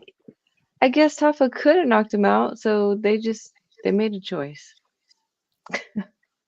Sad choice. Yeah. Sad choices. We have to hope here that somehow, and the thing is that there is a possibility that the main event could be a banger. You know what? Could be. Like, Rose chooses to engage and like make it like a, because Ribas will throw down. Like Ribas is no like, she has exciting fights. So this is the hope right now that this is going to end on a high. This is depressing as fuck watching this. Just watching polar bears fighting over a fish. It feels like, you're not just wrestling over a fish. Yeah. I don't care. Oh, cage grab. Oh. Dang. Get some separation, please. It's not a cage grab. If you don't close the fingers. Like your life depends on it. If you keep your hands, fingers. Oh, yeah. Okay. He's away. All right, we got a minute. Come on, bro. No, don't stand there. He's exhausted. Forget it. Forget it. Oh, Come on, Justin. No. man, if you don't knee him in the face when he comes in. I know. Why not? Fuck you, Justin Taffer. Because he can't get that big old knee up. He got that big ass leg up, trying to get this head kick. All right, So listen. Oh my Lord. he's cussing himself out too right now. He's annoyed. That's the sport though, man. Yeah, I'm sad now. Okay, now they spend the next decade practicing how the fuck to get up. This should have he's been warned enough. Like this is a he's been in this situation enough times where he should know. Fucking hell. See, I said this in my breakdown as well. I was like, it's gonna go one or two ways, and I think optimistically, I was hoping that Taffer would just chin his ass out. You know, there's still a romantic side of me where I want to see someone just get chinned. Yeah, I was hoping he was going to find him in one of these exchanges, but to no avail. That's deflating. I mean, it should have been basically on any. If this was the premier organization that it should be, this should have been open in the card.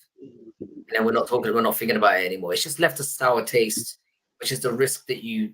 Now we're banking on Rose and Ribas to deliver something good, which I'm very uncomfortable saying out loud. I think Amanda is going to push the fight, so something will happen. That's my hope. That's my hope. It could be like I said, could be a banger. Could be.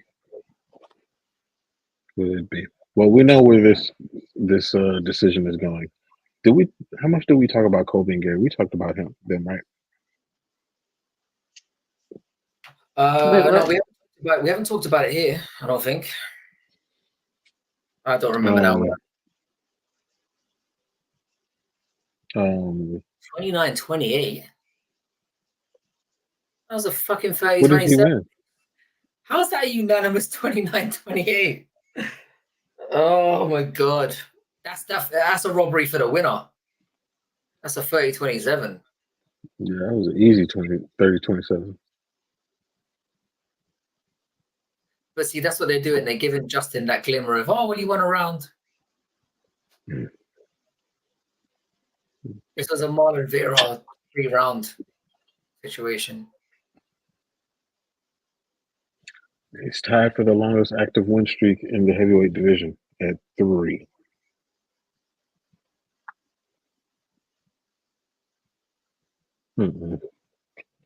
So anyway, when it comes to Kobe and Ian Gary, the question is promo beef. I did watch the Kobe response that you mentioned yesterday, Frankie. That shit was hilarious. And I turned on a couple seconds of Ian Gary's wife, and I was like, fuck off. Took me about like 3-4 seconds, I want to say. Turned it off. But Kobe's was hilarious. My jaw dropped. But yeah, Kobe's I thought the response to the response was even funnier than the original one, and he got it out pretty quick. That's the cornfield in the back, right? The cornfield in the back. Like the response was the writers are working overtime. They got that out quick. Yeah, I was thinking. I think Kobe's got some ghostwriters because that's not coming out of him. I tell you what, he delivered it pretty well. You got to give him that. Did. It was right for him. He nailed it pretty well. I guess a couple dollars. He can get a nice teleprompter so you can read that. Make sure he's getting on his lines. He probably took.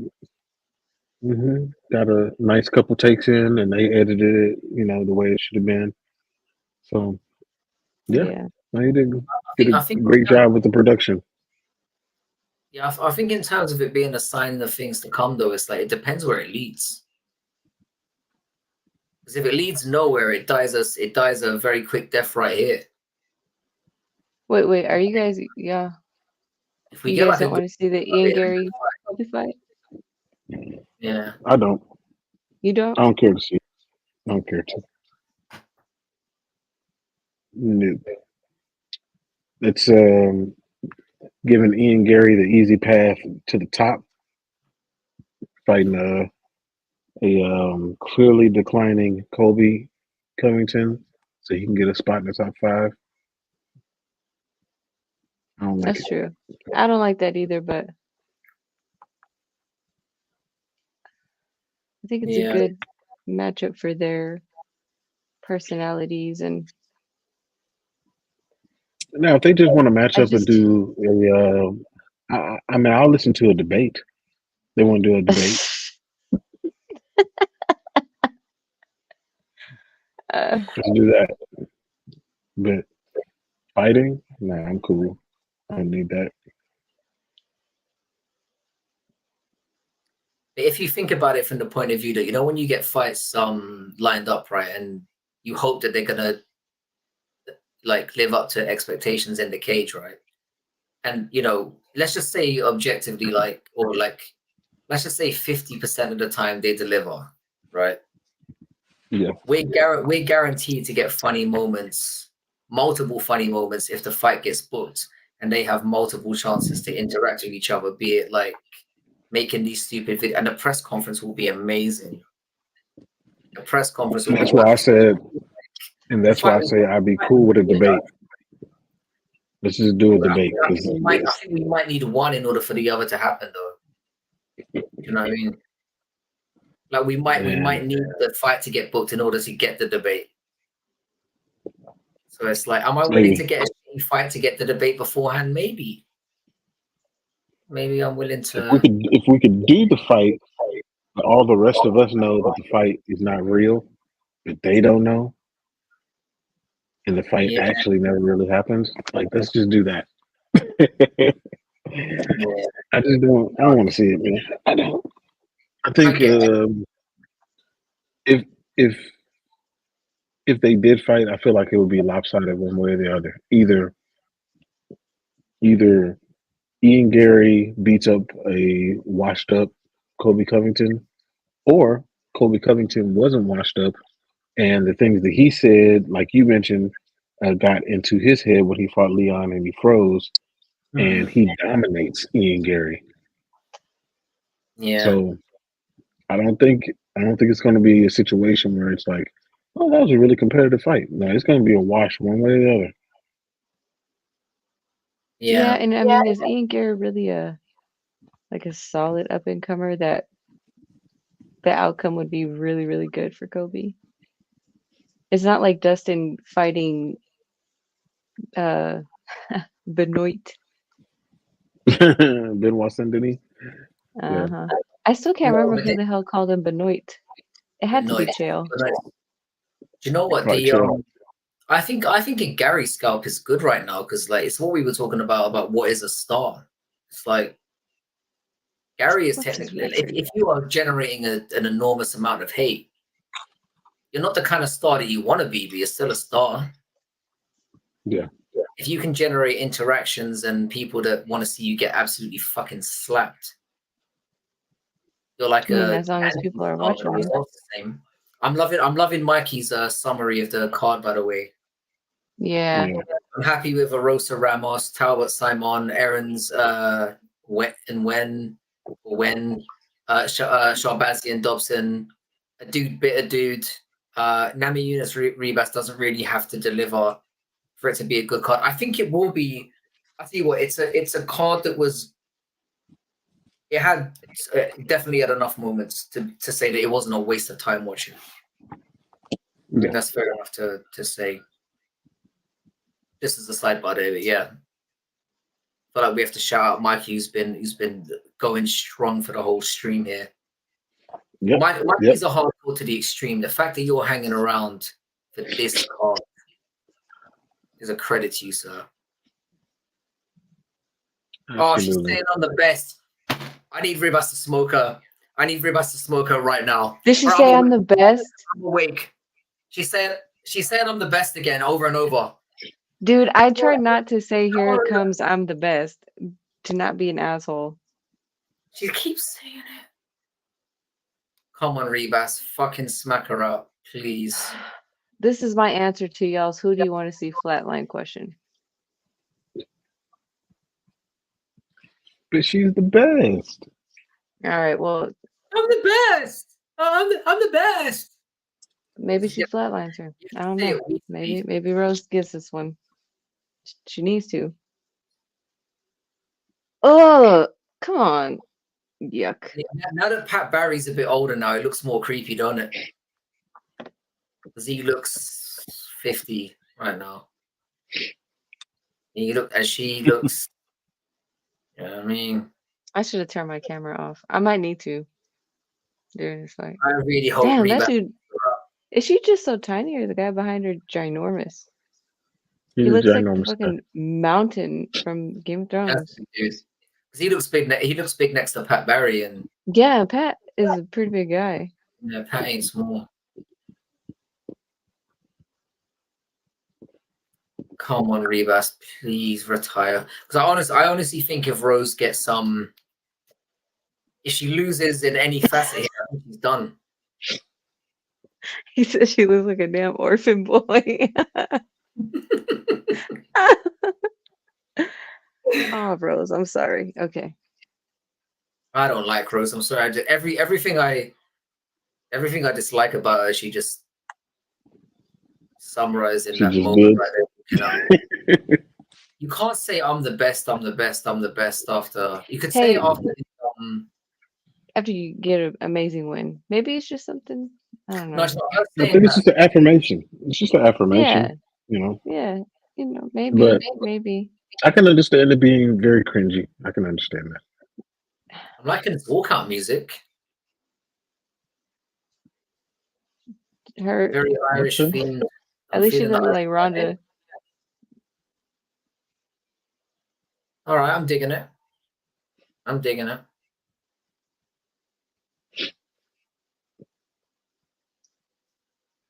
What did Rose come out to? I had it muted. Who gives a fuck?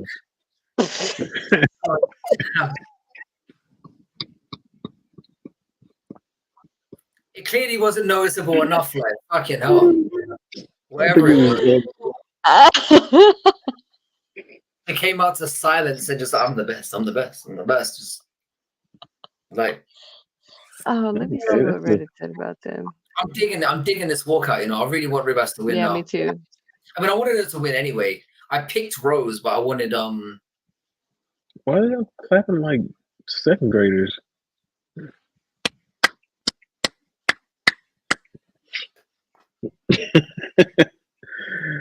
Oh man. I was about to make a nail polish comment and then I just remembered she's a chick, so it's fine. Yeah, it's okay. It's all right. I said now I'm hearing her voice and I'm confused again. Oh god. It's like who do I want to win? Who do I want to lose less? Oh, I'm going with Ribas. I want Ribas to win. I don't think Ribas is going to win, but I really want her to. I just want to see Rose throw in the glove. The only thing that could salvage this night for me is Rose getting flatlined and then waking up enough to put her gloves in the middle of the cage. Or maybe while she's getting stretched off. Maybe while she's getting stretched off, she can kind of throw the gloves over her shoulder. That'd be good. That would be good. I'm not the best. Or maybe Pat Barry could rip them off her while she's out cold getting. You fucking trash. That would be terrible. Oh god. This sport brings out the darkest sides of your soul, you know. It does. I think it's you. You do this to us. I've been saying this to Antoine for months. So it's like I feel like I'm just like dragging him down into the depths. Like I really feel like it is my. Maybe you're just exposing us. For all of Oh, y'all's no. hatred towards Rose, I think she's the best. Look, you might get one. Frank and I might be wrong. I think she's gonna do well. Join the chat. How you doing, SA? Turned up at the right time. I know that SA's in the UK with me, so the fact that he's here at 4:30 in the morning. Yeah, man. How are you still up? Crazy. She's pretty. Rose is pretty. Amanda. I'm gonna say. Rose is the boy from Toy Story. I don't know, but I'm kind of low key going for Hey, Rose. she does like that dude. How hard She we've been does going like on her. Rose used to be. I don't know what happened, man. Well, I know what happened. Pat Berry. That's what happened. Yep. Pat. Oh. Now I'm going for Rose, Frankie, because we've been going so hard on her. I think I'm Blackberry. Yeah. No, I really want Ribas to fuck over. Pat and I want it to be cousin or something.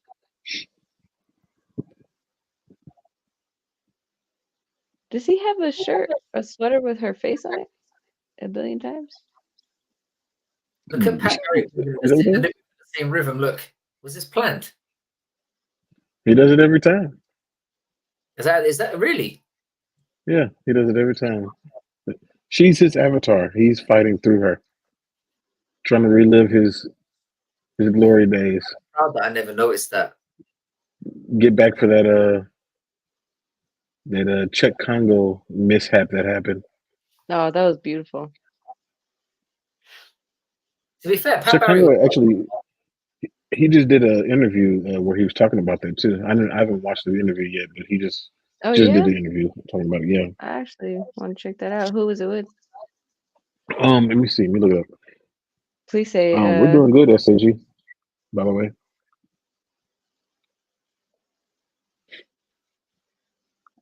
Man, let me see. Oh, all right. I see what you mean by the shirt now. That's a nice shirt. That's cool. I want one of those, but like with my face on it a lot of times. Yeah. But one of me like sleeping, because I know I probably sleep with like my mouth open and stuff. No, you sleep like a cherub. Jax, make it like happen. An angel.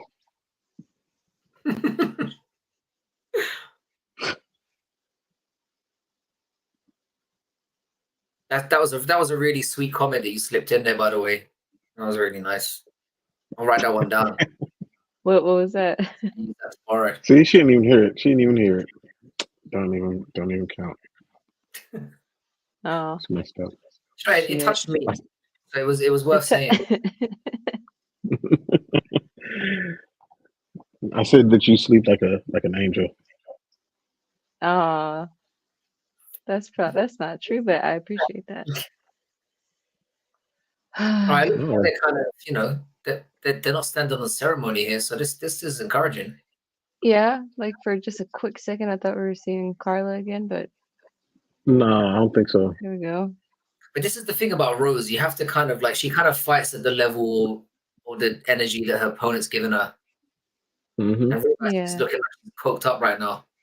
So this could be interesting. Okay, she's switching stances. I like Amanda switching stances. Oh, this looks okay. Come on, Amanda.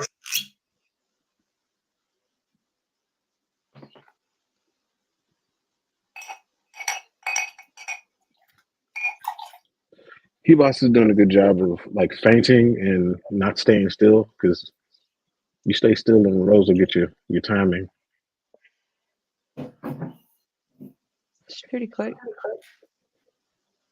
Ribas is, I mean, to be ranked in 2 divisions, you got to be good. You got to be good. Yeah, that ranking in 2 divisions thing. Oh, that was loud. That could only happen in women's MMA. True. Her and Jessica Andrade are the only ones that are really doing it. When I've got the long hair now, and I'm not particularly good at fighting, so I should be ranked. Oh, good takedown. Oh, yeah, that was a nice takedown. She got up really well. Wizard though, she got back up. She got up quick. You think Rose is looking at herself right now thinking, I'm having a close fight with Amanda Ribas. What has happened? So is that not a good thing? I'm the champion. I'm the champion. I'm the like, best. I'm the best. That voice is getting quieter and quieter. It started with I'm the best, and now it's like I'm quite good, and then like in 5 minutes, I'm gonna be like I'm all right, and then it's gonna hopefully finish with I'm retired. We're gonna finish this little story. I'm done with this shit. That's hopefully where it's gonna end. Oh man. We'll see. We'll see. It's still early. Oh fuck! I forgot this was 5 rounds. Okay. Yes, it is. Ooh. Yeah, we're doing really good, SA man. I'm really glad you pitched up. Ooh. Ooh. I'd rather look at your messages right now, Sid, and watch this fight, which is actually turning out to be a pretty goal. Oh, Rose reversed her. So I'm 137 round 1, by the way. As in, okay. I'm like 4 seconds behind you. See, it's more lined up now that I'm on TNT. That might be something to consider going forward when we're doing this. Like, I have to jump off the UFC Fight Pass stream as early as possible. Yeah.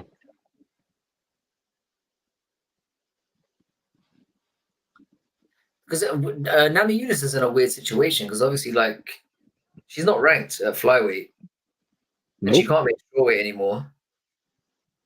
Nope. It's like, It's interesting. Like, we've seen guys lose and somehow still enter the rankings when they haven't fought for a while. But that didn't happen to Rose when she fought Fioro. That's like, nice, still outside the rankings. Wait, they didn't put her in the rankings? No, she's not ranked. No. Oh shit. She's not ranked in either one of those divisions, but she is ranked in women's pound for pound. I mean, think about it, yeah. Ribas came out second. I've just realized that now. Mm-hmm. A former champion, and Ribas came out second.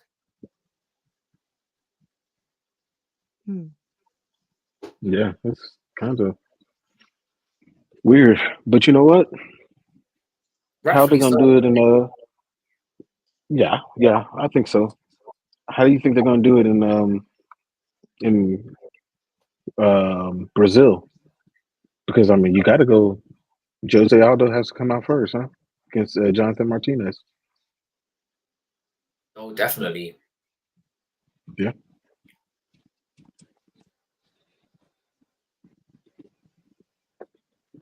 I think that's gonna be fun. I know that you're not happy about him being back, but it's Jose Aldo, man, and he's not that old. Yeah. He's taken time off. He's 35. If you think about the career he's had, he should be 700 with the amount of times we've seen him in the like he has the feeling of like genuinely like a 45-year-old, or he should be. Like the fact that he's been around for so long, and that it strengthens your argument about the featherweight GOAT thing. The fact that he's coming back and he's 35. Yep. After the career he's had. No, and he has wins over people. He still has wins over people who are in the top 15. Crazy. I love Jose Aldo. Yeah, it's just that I mean that life top 5 of all time to me. Yeah, he's top 5 of all time for me. Really. Like he basically tortured him for years on the road and then chinned his ass. But it's just the worst. Were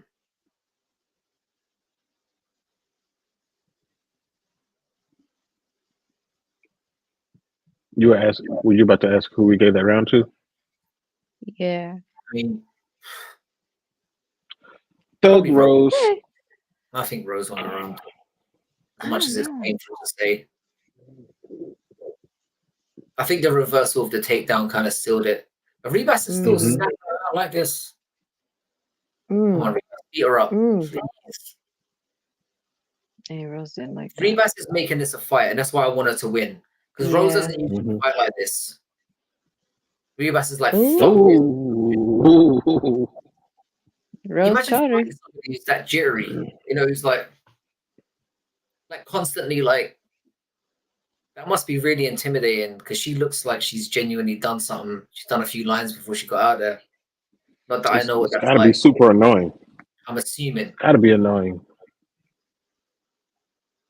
Because the thing is, she's not just jittery, but like, it's not just like, all right, be as jittery as you want. You don't have anything coming back. You can crack.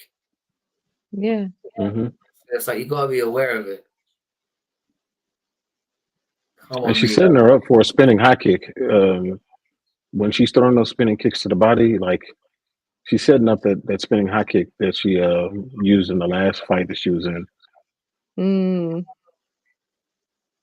Will Rose fall for that? I can't believe this woman beat Zhang Wei Li. Yeah, she did. Yes, she did. Space and time. Fucked her out. And Joanna Jędrzejczyk twice. Fucked her out. What did you think of the set? Did you think she won the second one? Did. I thought it was extremely close though. I thought Rose won the second one as well.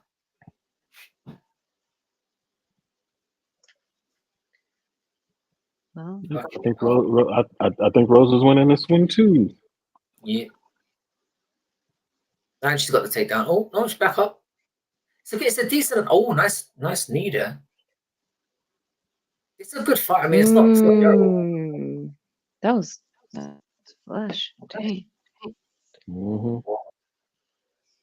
See, we could be looking at a situation where Rose just doesn't have enough left. Oh, that was bad. Oh, got the leg. No, she ain't got it. And she's out. Oh, nah. No, these. Oh, she was so patient. That's a bad decision.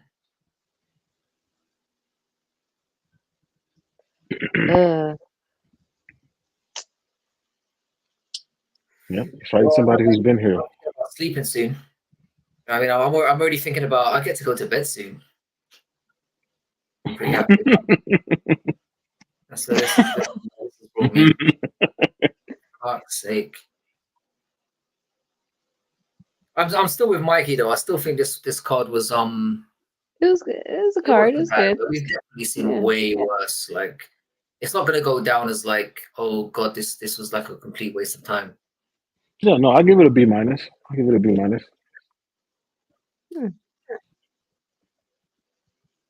I mean, I was thinking D+, but like, you know, we can I mean, it's not great, but it's not like, you know, it's like it's a pass, is what I'm saying. You know, you move on to the next grade, basically. You were gonna say B. D+ is capping like 100%. Like it's like honestly, I would say it's a C card. I'll go C. I'm willing to meet you there. I'm willing to meet you in the middle. Yeah, it's definitely not anywhere near an A. You know, that's why I give it a B-. You know, for a 100-point grading scale, I give it like an 82. Still a B. Man, Amanda can't keep ending these rounds like this. By the way, I feel like the grade is dropping by the second for me. Like as long as this takes precious life from me. It's just like the thing is about this as a main event. Yeah, it's like, what does the win do for Rose? Like, I feel like the win does a lot for Ribas. Like if Ribas wins, get Rose ranked. Then what? I mean, how many fights does Rose have left? And it's already obvious that Rose is not going to be a threat of flyweight. So what are we doing here? Do you know what I mean? I think it's not obvious to her that she's not. Well, she wants 2 belts. She did walk out spazzing out and saying I'm the best over and over. So you can give her like Mackenzie Dern or something. Angela Hill. We really want to have a Mackenzie Dern conversation. That will perk me up. Me too. I think everybody. Yeah, that was a dish. But Are you a Mackenzie Dern fan, CJ? yes, I am. Your household. Yeah. Yeah. Your household. Hmm. I think she absolutely sucks. Wait, who did she fight the last time? What was the last fight? You didn't ask. You didn't ask. Did we think she was a good fighter? You asked, "Are you a fan?" Amanda Lemos. Yeah. Oh yeah, there we go. Oh, that was actually no. To be fair, that was a good actually fight. alright. Much better than and she came in like last minute, right? To that one. Yep. Oh. And Amanda's a fucking monster. Amanda is. Mm. But the thing is, I felt like Amanda gave her a way back into that fight. Because it should have been easy for Amanda the way that like the skill set, the particular skill set that she has. It should have just been a block the takedowns, light her up on the feet. But I felt like she was trying to take down, like get into the takedown game with her and mess around on the ground with her, which I couldn't understand. Like Mackenzie was inviting her down there. Yeah. And she was just. But Mackenzie showed so much toughness in that fight, and that's kind of the last thing that you want to say or hear as a fighter. I'm sure it's like, man, you were really tough in there, which is another way of saying you were really getting whooped in there. Like you were really getting your ass whooped. It's a backhanded compliment. Mm-hmm. But she was very tough in there, and she was found her way back into the fight. No, but again, I think it was being bird-brained and letting her back into it. Like they should have been. Lemos was beating the. Remember that first round? Yeah, Lemos beat the piss out of her. Yeah. Like she beat her up so badly, it was literally like, no, I can just do what I can. I can go down on the ground with her because she's so shit. I can just do what I want, and then it's like, hang on a second. Mm-hmm. Again, there needs to be a high weight, last 5 fights IQ. That's what we need to see in the breakdowns now. The IQ thing is a very underrated element of what's going on around here. Like there are so many times where you're like, they look stronger, they look faster, they are more technical, and then somehow they stick their neck out and get choked out by somebody who's way worse than them. Yeah. Yep. You know what I'm saying? Mm-hmm. That's true. In fact, IQ should come before the name. It's like IQ, boom, name. Then move it to the other side. That'll be hard to quantify.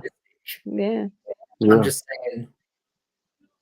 Maybe it's just like we eyeballed it. IQ is about 20, 20%. What they should do is they should get like 100 people to watch all their fights, and then they get to score it like boom, like they go like 9 out of 10 brain, and they just do like, do you know what I mean? Then you get the whole load of people that know what they're talking about, 100 of them, and then you just average it out.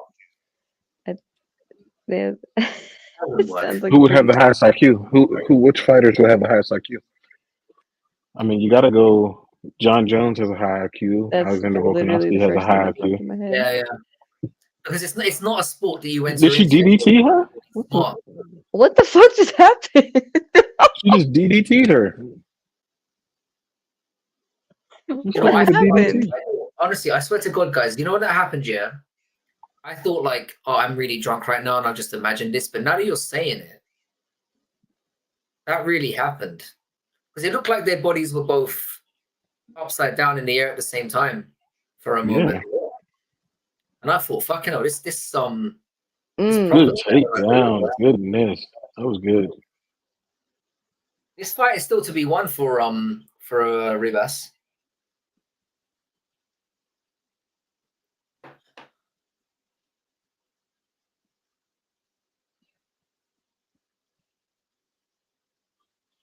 I'm a big fan of judo, man, and that's why I kind of enjoy Ribas a little bit, because the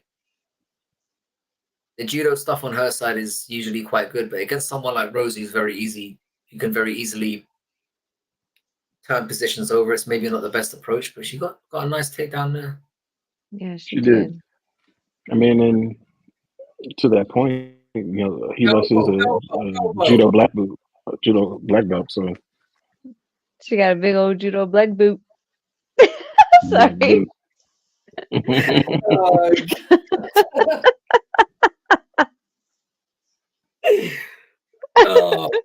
Oh, I don't think anybody's ever said that. Do you know what? I'm going to give you credit here because I don't think anybody's ever said that in the history of the entire of humankind, history of the universe. No one's ever said that person's got a judo black boot. Like you're officially the first and only person that may ever say that. So, do you know what I mean? You create a special and unique moment in history right now. We did it. It was worth being around here for 5 hours and 50 minutes for. Just come up with that. That's never ever going to happen again, and it's never happened before. Does Rose look like? I mean, she looks like aged right now, right? Like she looks. Yeah. I don't know. There's something missing there. Yeah.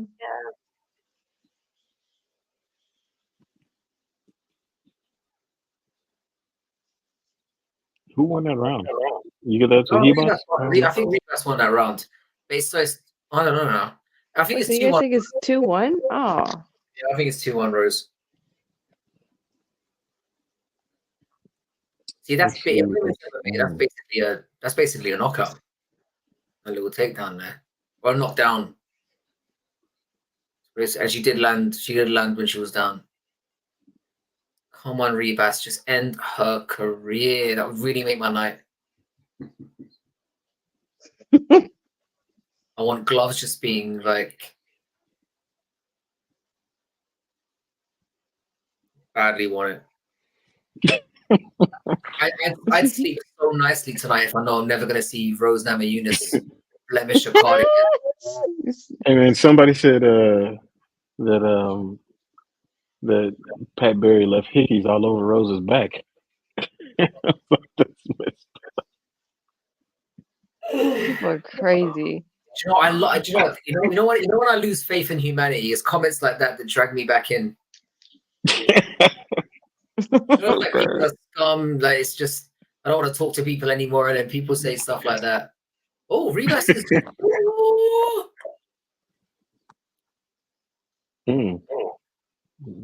With a 2-piece. So she really did DDT her? She did DDT her, yeah. Someone's saying Ribas 30-27. What is happening right now? Great round for Amanda. I didn't think Rose. Is there a case for Ribas to have 3 rounds? There's not, is there? No. I mean, if you're ignoring what Rose is doing, sure. If you're just watching one side of it and not the other. Yeah. Because, I mean, I didn't think Rose won the first round, but it seems like everybody else wants to get rid of Rose at this point, which is why they're putting those tweets up. I think we're about to get a retirement, lady and gentlemen.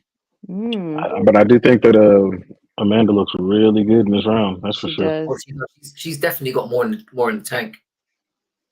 Yeah. Maybe Rose is just trying to slow down the pace or something. Can we take a moment to think what it might be like to live with Amanda Ribas? You think she's like this around the house? Just like chittering around the house like while she's picking stuff up? It would be way too much. Like, you need to turn that off. Oh, another really bad. She's throwing her win around. Fuck this. Why? I don't know. She's throwing her. She took herself down. Yeah. We need IQ tests. Keep saying. See, this would be a moment when you watch retrospectively and you go, "Yep, 2 out of 10."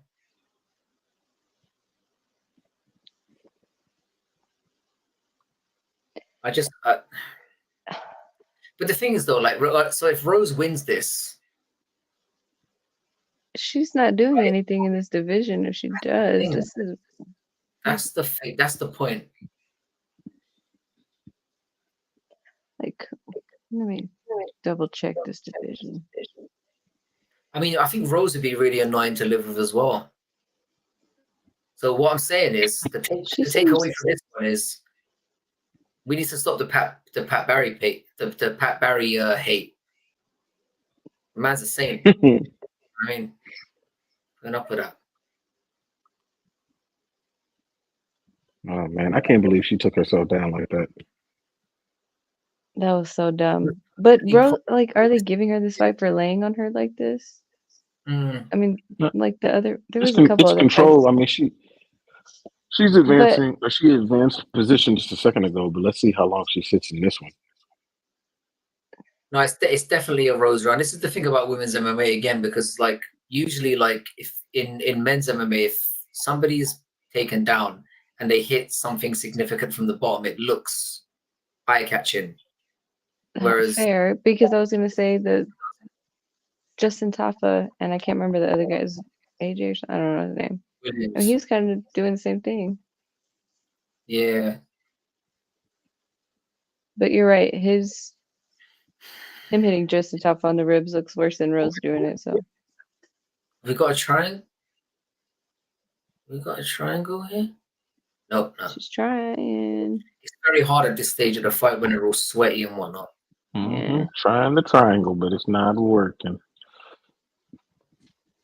Oh man, I don't know. I don't know how they're going to score this. But I'm giving it to I think it's Ribas. 3-1 Rose, and I hate to say that out loud, but from what I've seen, that's where I'm. I think it's I could 3-1 No Rose. way. I could go 2-2. Rose isn't doing anything though on the ground. She's not putting her in any kind of danger. You see what Maybe not, but they're saying? They're saying we need a knockout. They're saying we need a knockout, which is telling. Maybe they're just trying to gas her up a little bit and make her go. I don't know, man. I think it's 3-1 Rose. yeah, I think it is. I hate her. So maybe it's 4-0. Fucking hell. Fucking hell.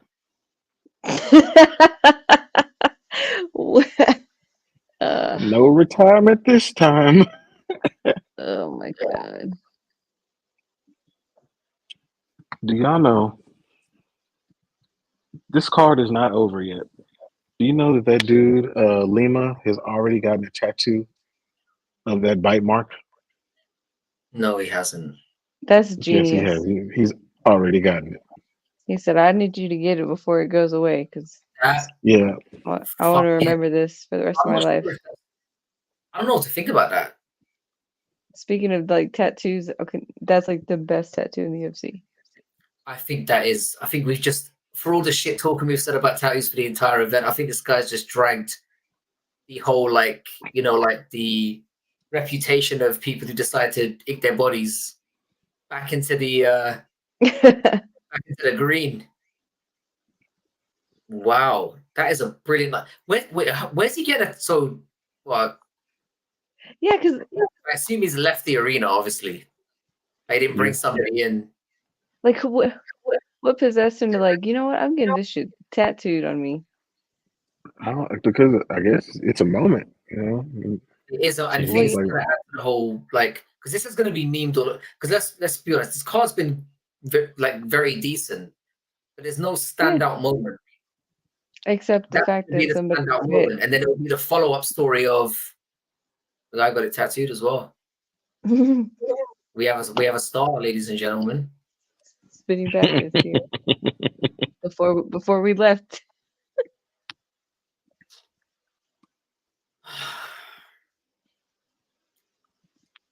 39, 37, 5 rows. It's just an FYI. There it is.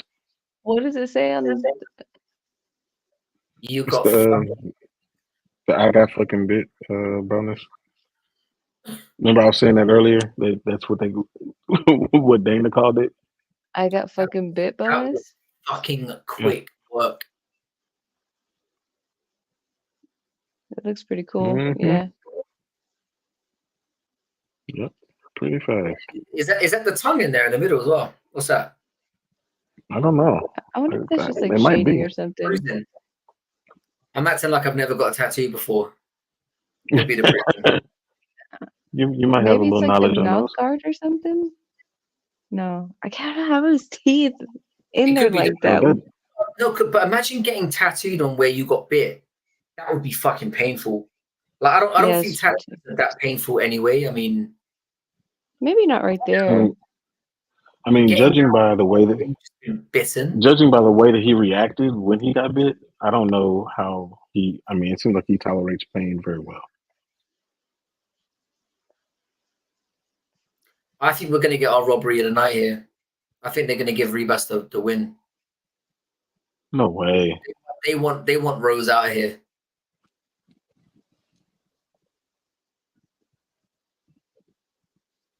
I mean, it's a They're gonna robbery. give In Rose, the fight, do you know what I mean? Because Rose hasn't really they're gonna done give, anything like where she knocked her down or give Rose the judo black boot. The thing is that whatever happens now, Rose's career is over. Like you can't be going 5 rounds with fucking Ribas and it's robberyable.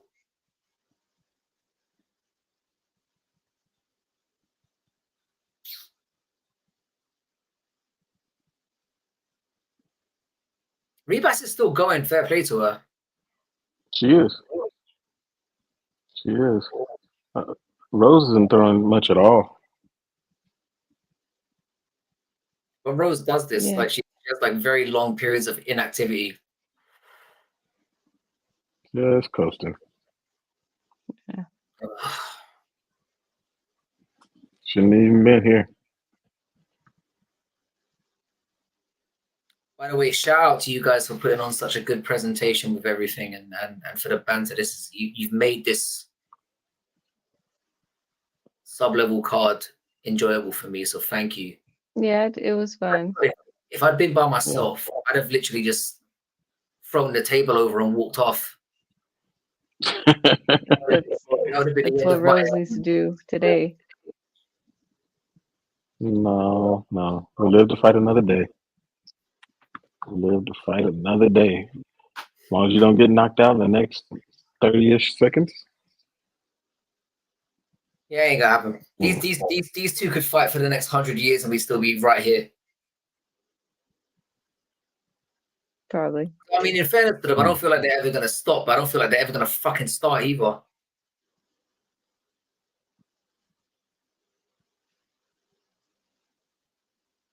All right, so what do we reckon's gonna happen? Who's gonna get the call? It's gonna be Rose, right? It's gotta be.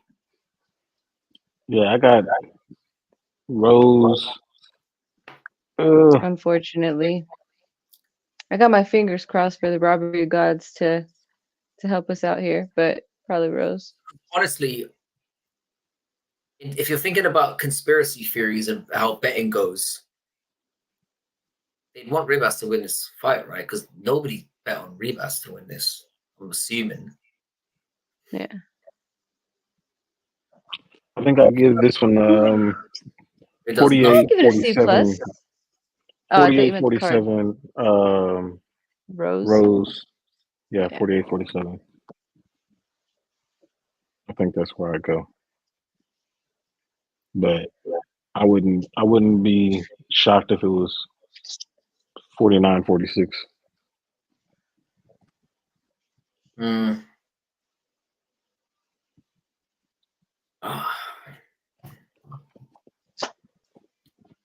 He's stressing You see, out. Rose is turning to Pat Barry and saying, "Did I win?" I wouldn't be asking his fucking advice on. She asked him, "Did I win?" She's like, have I got It's it? Have him. I think it's him. When he's like not in the picture, I'm not so like I don't want to say disgusted, but yeah.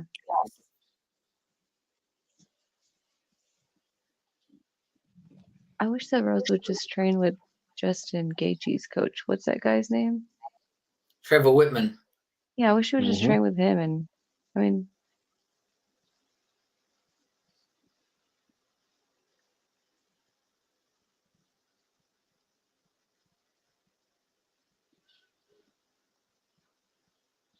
Let's see.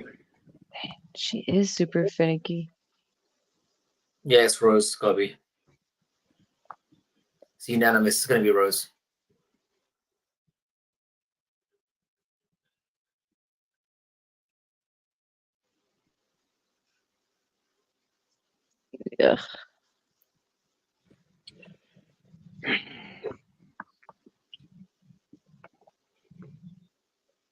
All right. Yeah. I mean, a 13-6 record, man. Fucking hell. Ugh.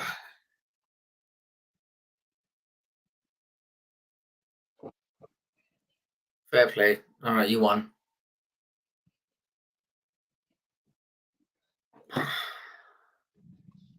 Hall of Famer. Hall of Famer. That's it. It makes the debate interesting, doesn't it?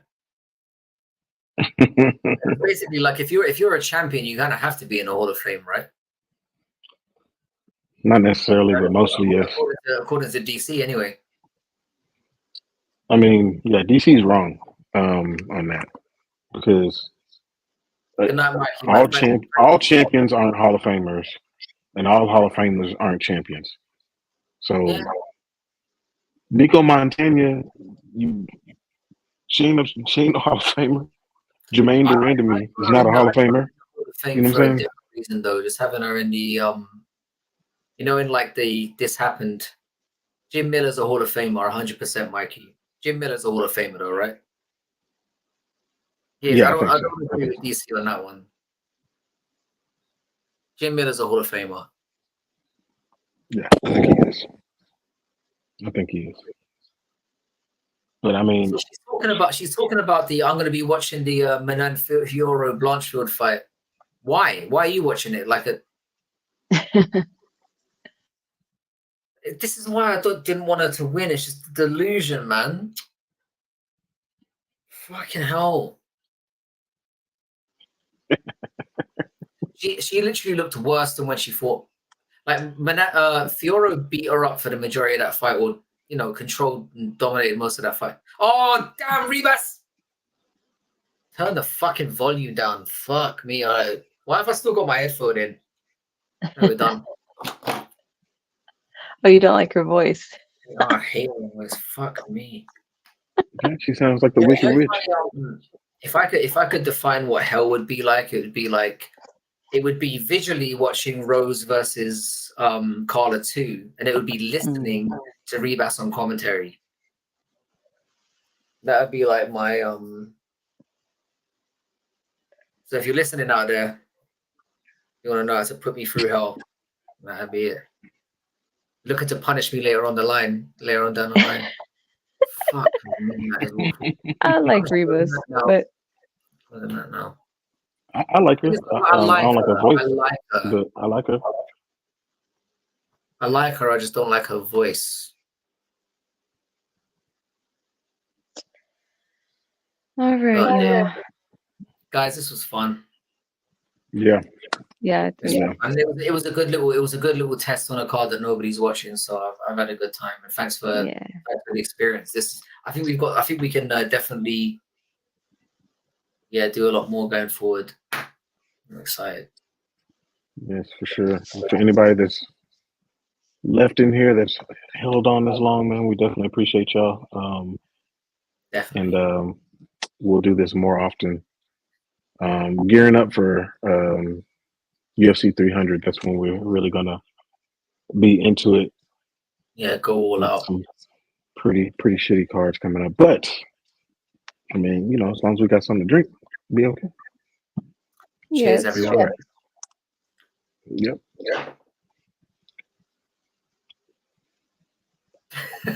Oh. Yeah, thanks, guys. Thanks very much. Yep. So, anybody over there on the early morning part of the world, good morning. For the rest of us, good night.